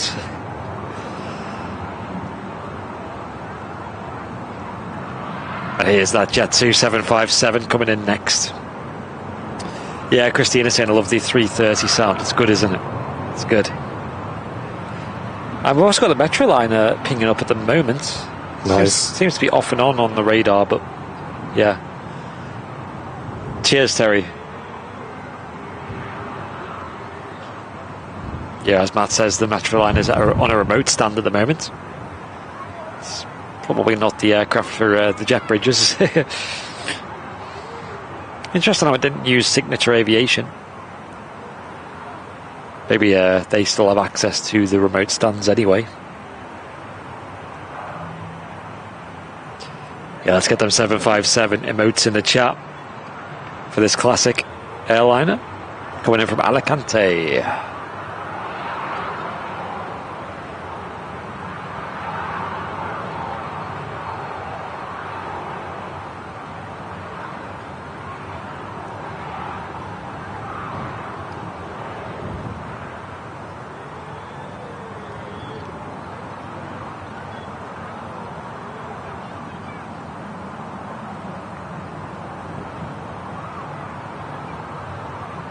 Oh, the Metroliner was bringing cargo. Oh.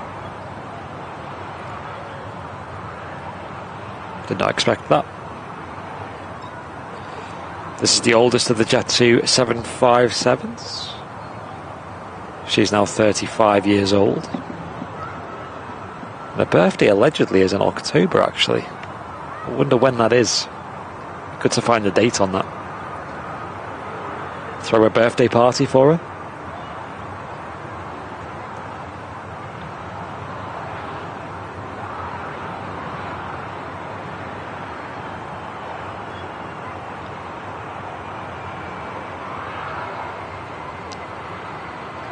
Hey, and Tom, welcome back for 9 months of Airliners Live support. Appreciate that. Thank you, Tom. And Dad's Secret Kitchen returning for 13 months. Yes, Matt's going to be live on Friday, yes. Hype.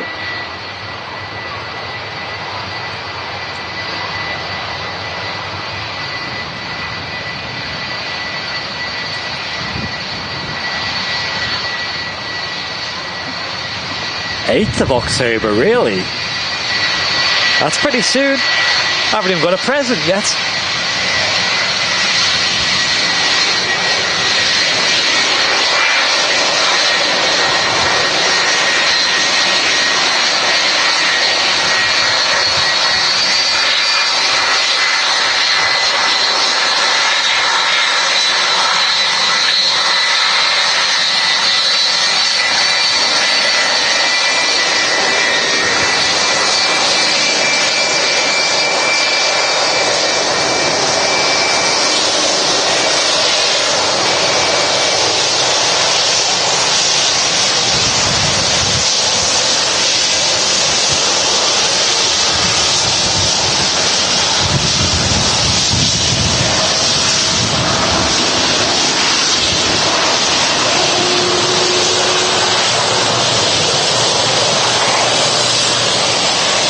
Awesome. So fortunate to have these at Manchester. Metroliner hasn't... Oh, it is moving, I think. I think the transponder's just not great on it. It's out to Birmingham next. Wow. It's cool. Nice short hop down, but... I know what it's like flying that every day. I bet it'd be quite noisy. Yeah. Ryanair UK aircraft departing 23 left. Only 6 more likes to go, guys. Keep clicking that like button for us. Oh wow, yeah. If you are enjoying today's show, we'd really appreciate it. We are at 27 brand new members of today's show as well. If you would like to support the channel, if you've enjoyed today's live stream, click the dollar symbol and click gifted memberships. Yeah, appreciate it, everyone.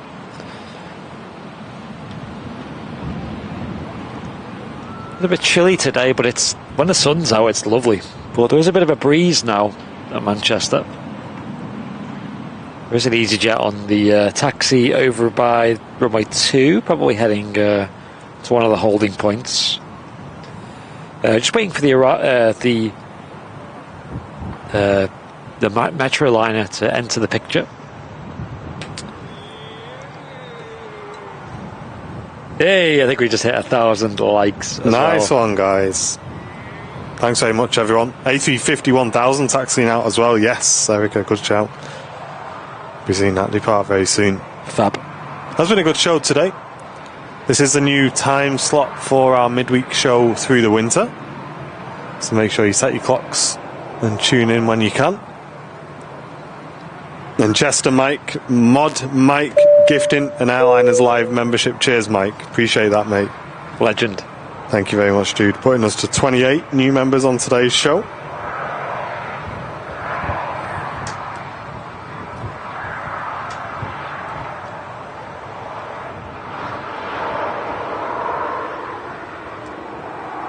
Yeah, so hopefully we do see the 380 go out today. Not the end of the world if we don't. But obviously catching the A350 is a nice bonus. Yeah, that was nice to see. I believe they have 2 of them based here in Manchester now with Virgin Atlantic, the A350-1000s, GV Bob and GV Lib, but sometimes GV making an appearance there. Hey, and Bill, thank you very much for gifting an Airliners Live membership as well. Really appreciate that. 29 new members on today's stream. There's the binner.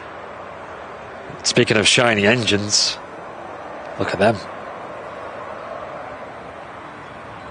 Where have you been? Just making a stop on the taxiway there. Got a very big plane behind her.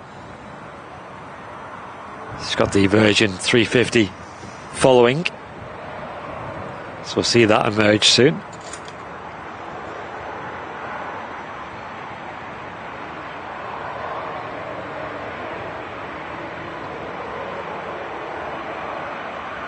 That is cool. Great catch. Nice quick taxi. Probably been given permission to cross runway 1 at the moment.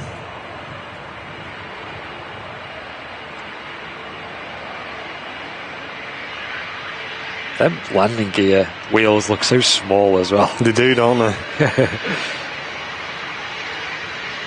It's like a shopping trolley.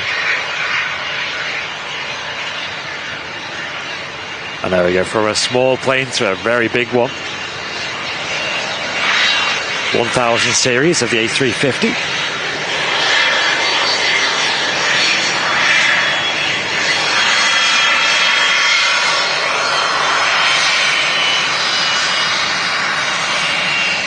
Rolls-Royce Trent XWBs.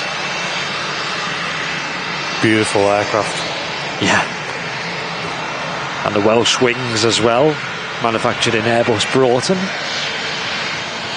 Not far from here.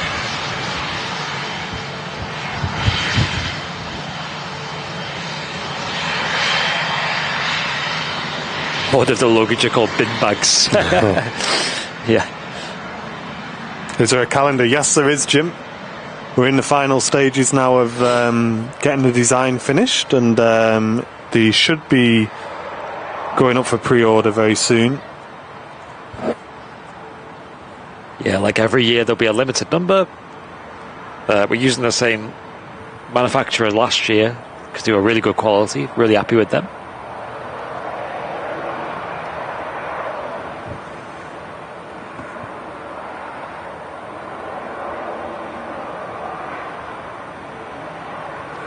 It's looking so good. The bin air is lining up, I think, for the next departure. As Martin said, only off to Birmingham. One of the closest commercial airports to here.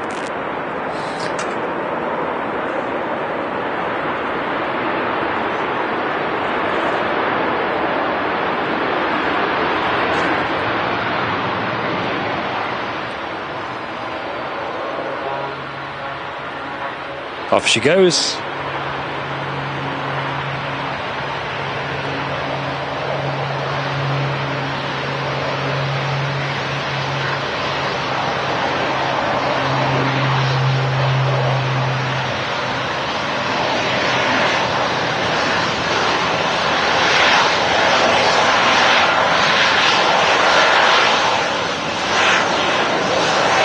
Jet 273 is in from Rome. No winglets. Wow.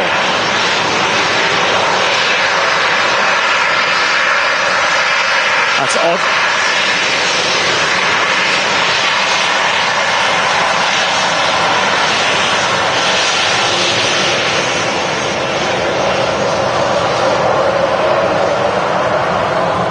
Looks very strange.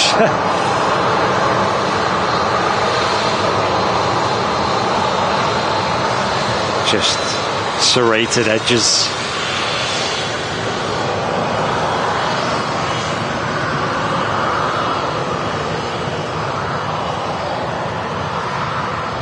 So unusual.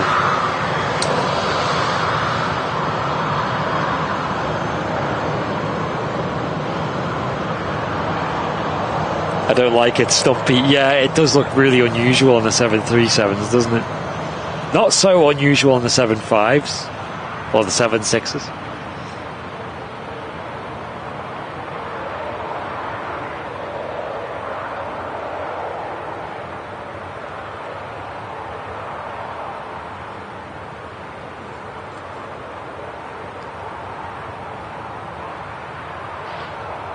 Yeah, I'm hyped to get the calendars in. I think they're going to look good this year.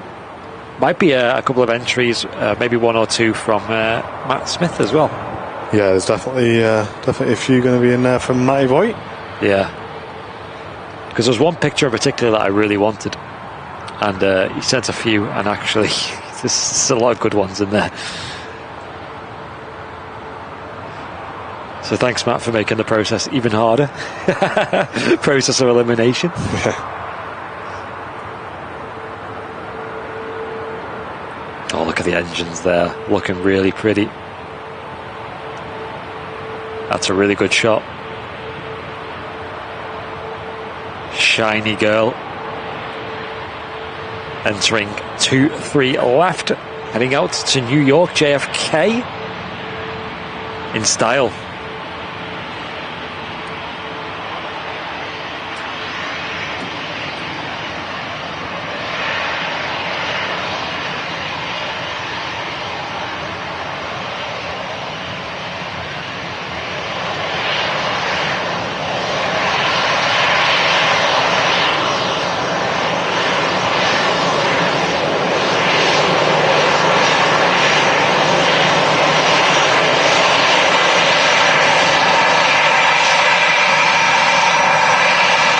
Planes everywhere.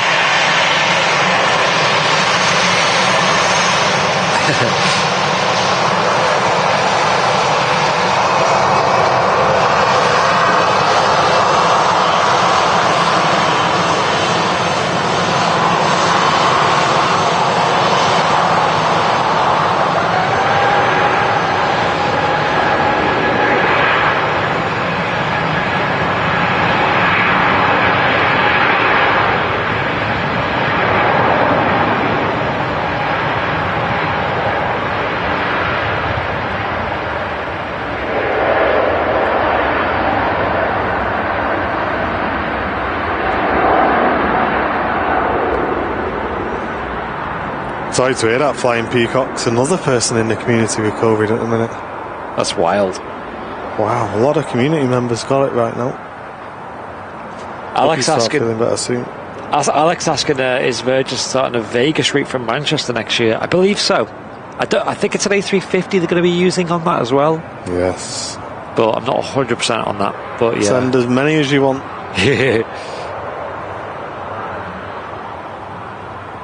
Such a good looking aircraft and livery combo.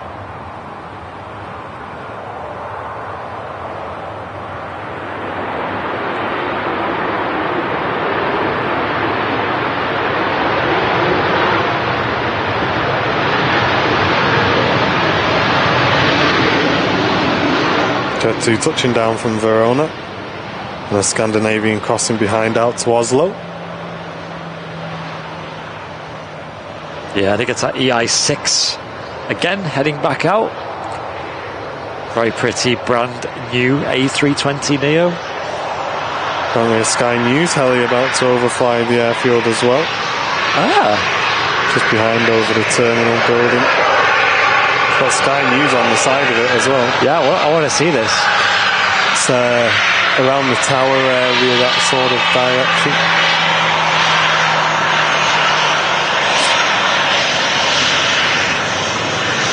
Nothing visual yet.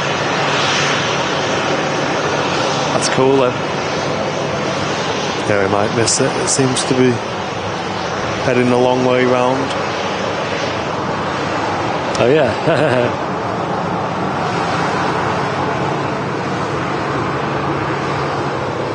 It's not very high, so if we would see it, it would be there, but yeah, hard to say.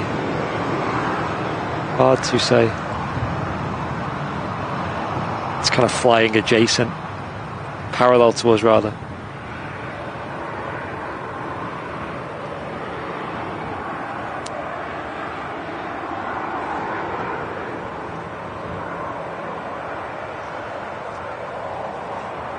Yeah, I don't see it.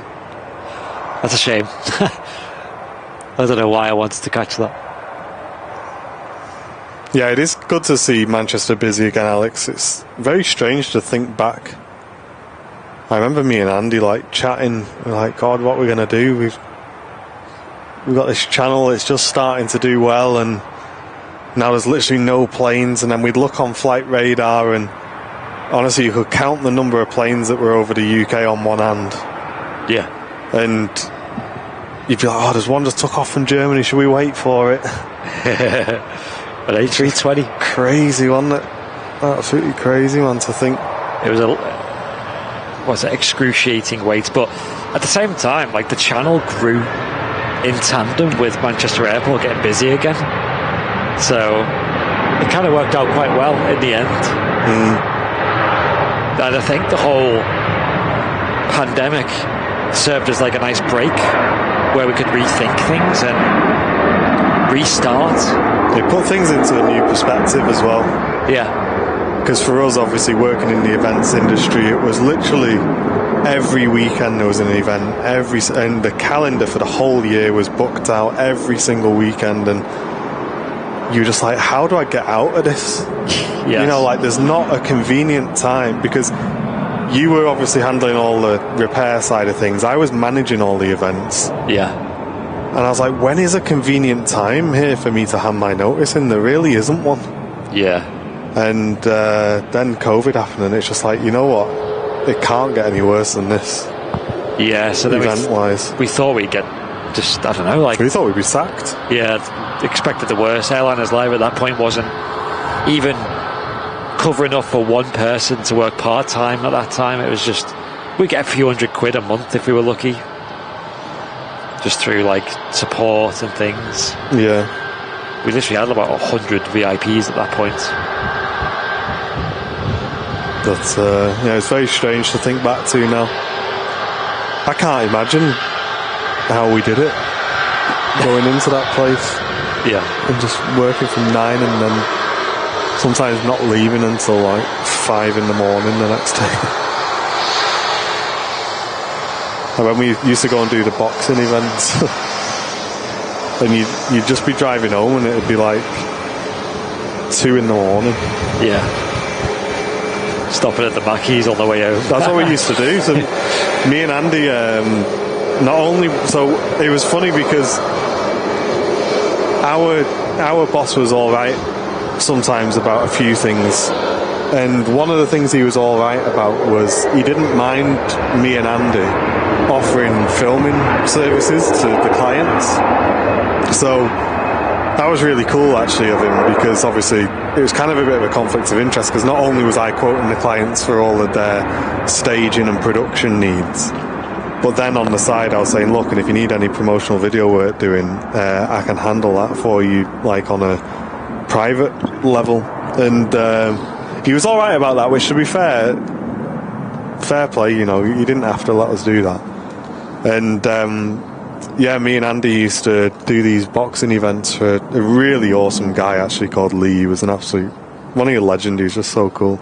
Yeah. And yeah, we'd get to the end of the night and both of us would be like, oh, we're not doing Mackie's today. We're not doing Mackie's today. And I get to the end of the night, it's like, right, so I'm seeing Mackie's car park. We used to go through the drive-through at 2 in the morning, get some chicken nuggies, pull up in the car park opposite so our driving windows were facing each other, and just sit there and have a chat and have some chicken nuggies and then go home. It's mad, wasn't it? Yep. Yeah, they were good then. That was back in the early days where we just had a Sony A6000 each. Yeah. Which is like, you can pick them up second hand for less than £300. And that was like it. That was like all we had. And we had like some cheap LED lights. And then we kind of just like did some odd jobs here and there with them. And then I remember the first job we got with that was a filming job, wasn't it? For Lee as well. Yeah. And we just had to fake it, guys, till you make it. You know what they say? Yeah. We're like, oh yeah, we can definitely do a mega job, we'll absolutely smash it. And we were confident we'd do a good job on the editing. But then we were really pleasantly surprised with how well the cameras performed, weren't we? Oh yeah. Sony are great for low light and events and stuff. And we're like, wow, we can actually do something here. And we totally blagged it the first job, as you do if you're in that industry. Like, yeah, mate, I'll absolutely smash it, I promise. And then that was it. We did jobs for Lee 2 or 3 times a year for... We did it quite cheap as well. Years, didn't we? Like people charge a lot for event videos, don't they? Sometimes over £1,000. we were charging just like a few hundred between us. Yeah. We're just getting title experience, wasn't it? That was the main thing for us. G. Poyer just in from, I read this at Farnborough. I read it earlier and then forgot. Synergy Aviation. Quite a nice retro looking scheme on that one as well. Love the red and gold mix. And a wave as well. Air Transat on the way back out, waiting to cross the runway. A321 Neo operating today. And Nicole Peters returning for 23 months, just 1 month away from that 2-year badge.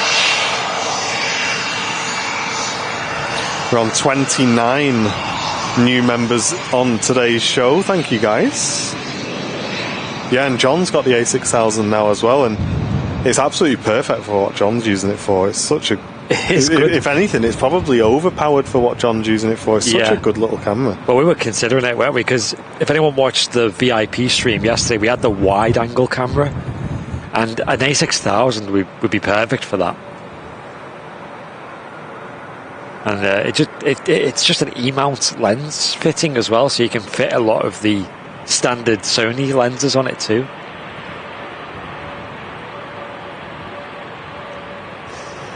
Yeah, Terry, we worked with a few decent names, like Soul to Soul was a big one that we did. That was a really fun event. Yeah. We did a bit of... So, I did the production for that event, and we did a filming job on it, didn't we, as well?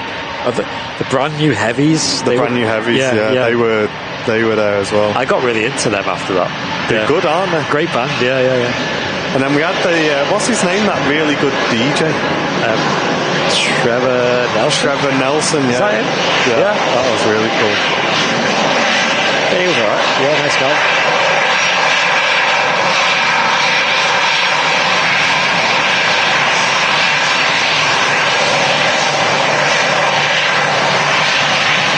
Oh, the lighting, really nice on this EasyJet.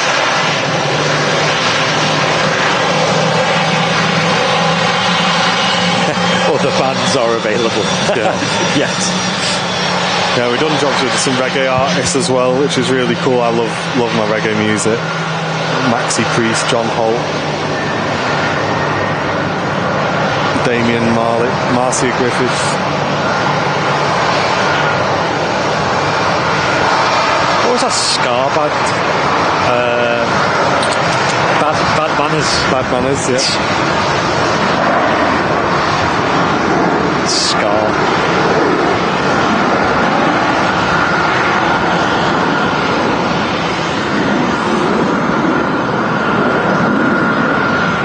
Yeah, Paul, it's been quite nice today, actually. It started off on the stream overcast, and then for the last hour or so, it's been quite warm, quite nice. Yeah. Mr. Flobble Wobble. Hello, welcome to you. Give you a bing bong. Just for that name. Thanks very much for tuning in. Got a plane that we don't often see anymore, an Aer Lingus A320 coming in from Dublin. Usually it's Aer Lingus or Emerald Airlines who do these flights. The A380 is due out in 2 minutes' time, I think. It's not pinging up yet. Yeah. There's still things attached. Yeah, I can still see the cargo ramp on there. Like I said, folks, we'll probably have to wrap it at past, ideally.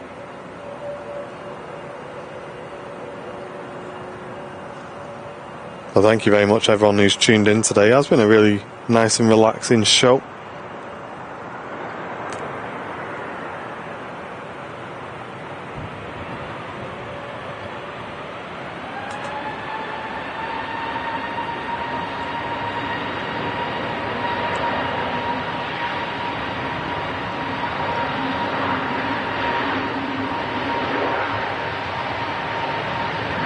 There goes the Pegasus A320 Neo.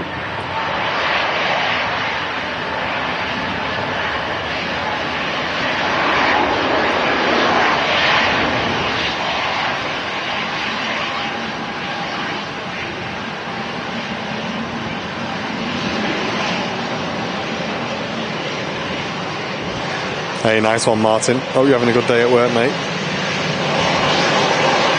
Got a bit of a special scheme arriving next.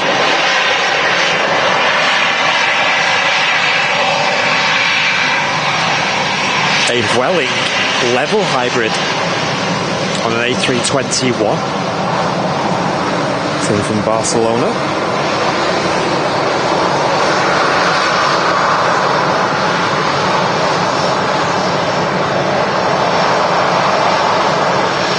And that bin air is already 10 minutes away from Birmingham on its approach. Nice little hop.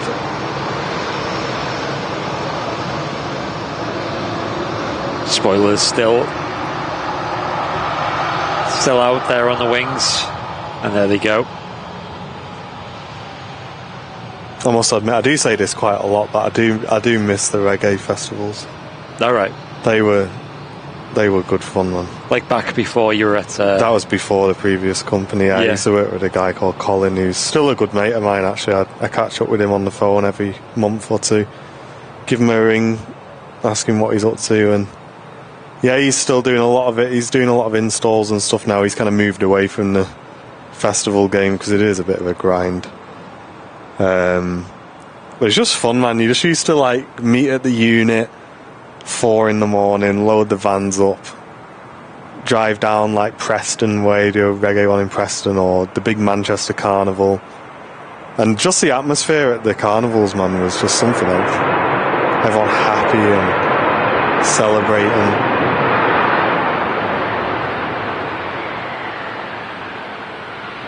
This Vueling got the Level Airlines tail to it.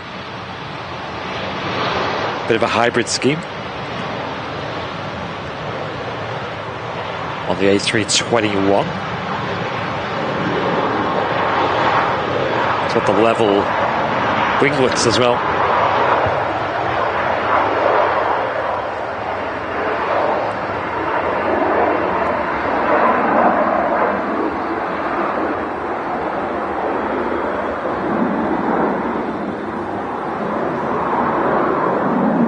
The Air Transat, Canadian operator, heading back to Toronto behind the Ryanair.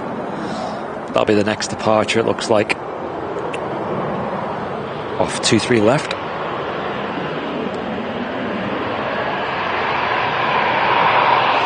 This is the new RVP hours, Paul. So we went live today at about 20 past 10 in the morning. Yeah, so about 4 hours ago, was that? Yes, this is our new time slot, 10:30 till around 2:30. Yeah, it's a decent time. Opened with the Emirates triple departing, and also called the A380 arriving as well. If I'm honest, it's not looking good for the current A380 though. No, it's not, is it? So I might need to wrap before that. Wonder if one of the shows this winter it will go out on time. We'll see. Well, when we have the daylight savings, that will mean it's supposed to go out an hour before. Yes. So it might go out about this time, Yeah.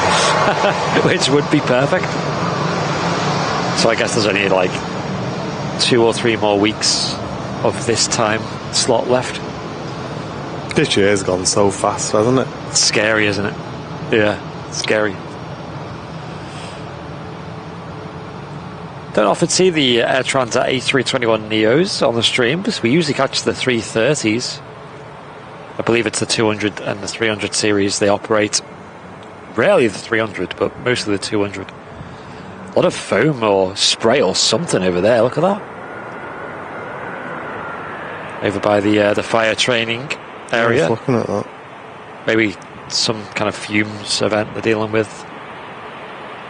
It's very smoky. Look at that. Just goes on for a good while. It's pretty wild.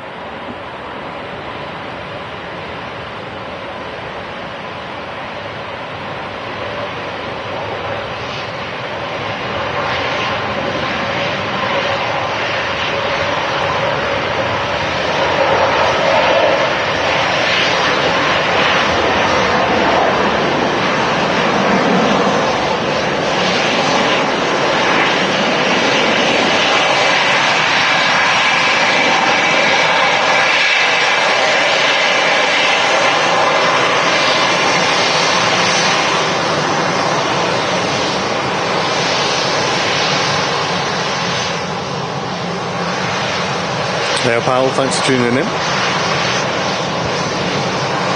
On a taxi out of Turkish A321 Neo, heading back out to Istanbul. See that come round the corner in a minute.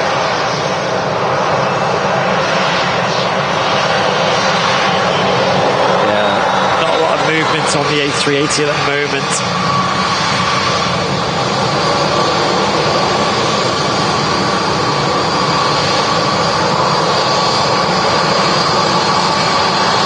The whole EasyJet. Taxiing past us. Oh, really? Jesus.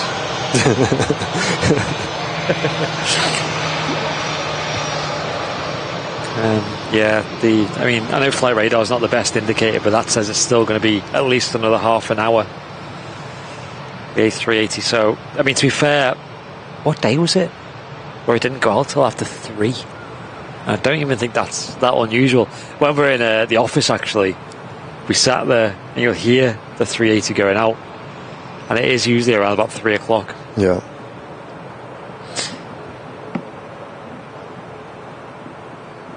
Just trying to pick a nice plane to finish on, but it's all narrow bodies, isn't it? Narrow bodies. It's we could wrap after this Turkish, I guess.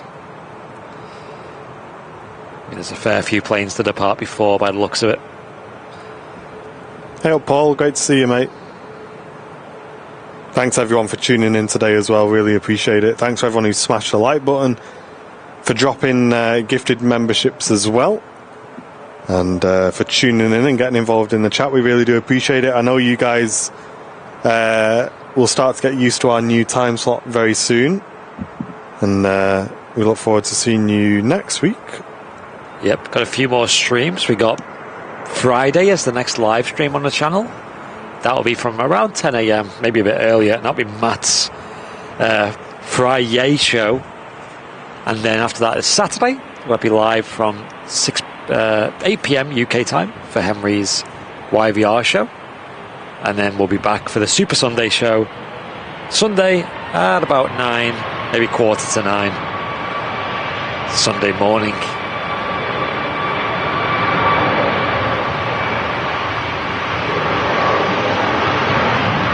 Hey Andy, great to see you. Thanks for tuning in. Hello.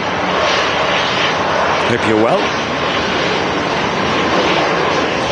Just in the closing stages of today's show.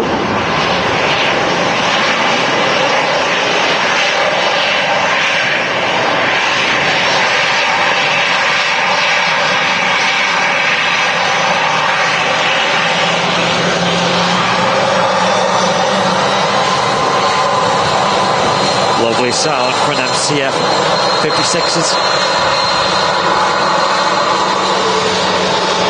on the A320.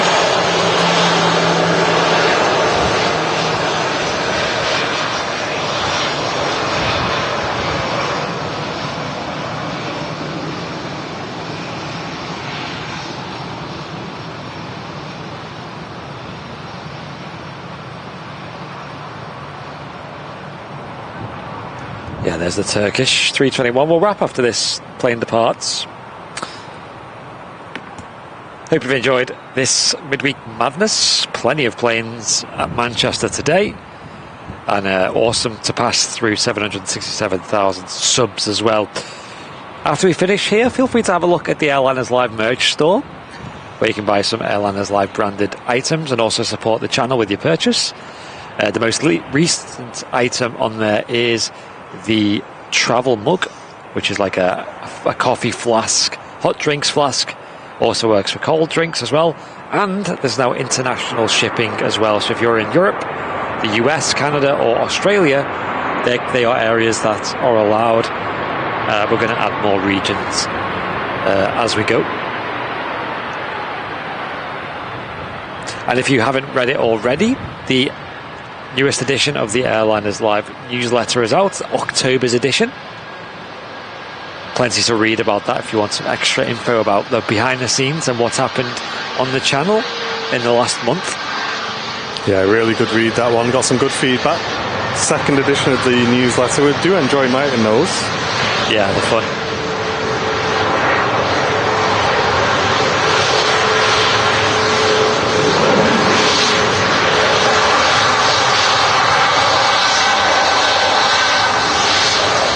Ryanair just vacating from Palma. Yeah. Just as this one takes off. Heading out to Malaga. Or to Spanish flights. Probably really nice weather down in the south of Spain at the moment. My mum has just come back from Crete. She said the weather was gorgeous.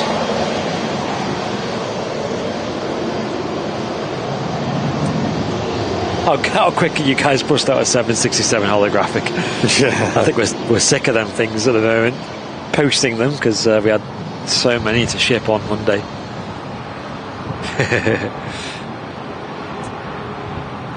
I do need to focus on that because it would be nice for those who have already bought them to be able to interchange between different designs. So maybe we could release like a different airplanes for the that'd be cool, wouldn't it? yeah, for the holographic display. On our many things on the to-do list. Yeah, we certainly do. Lewis Thomas Cook is a big loss to the airport, definitely, mate. My parents are in Mallorca now, 30 degrees. Wow. That's nice. That'd be lovely, wouldn't it? Yeah. Just extend the summer a little bit. Hopefully this weekend ends up being quite nice. It's forecast to be in Manchester. The sun rays pass through the clouds over there as the Turkish Airlines departs back home. Thank you everyone for tuning in today. Hope you've enjoyed the midweek show on the new time slot. And this will be the slot throughout the winter months here on Airliners Live. So hopefully see you on the next one. But we'll be back with you on Sunday for the Super Sunday show with Matt Cam. And Matt Cam has his own show, guys, on Friday. So make sure you tune in for that. It's going to be awesome. But for myself, Martin and Andy, thanks for tuning in. Thanks for all the support. 29 brand new members on today's stream. Absolute legends. Thank you all. Appreciate it. Welcome to VIP. And that wraps us up. So we will catch you on the next one, guys. Take it easy. And ta-ra for now. See ya.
Backseat driver flying on the cover.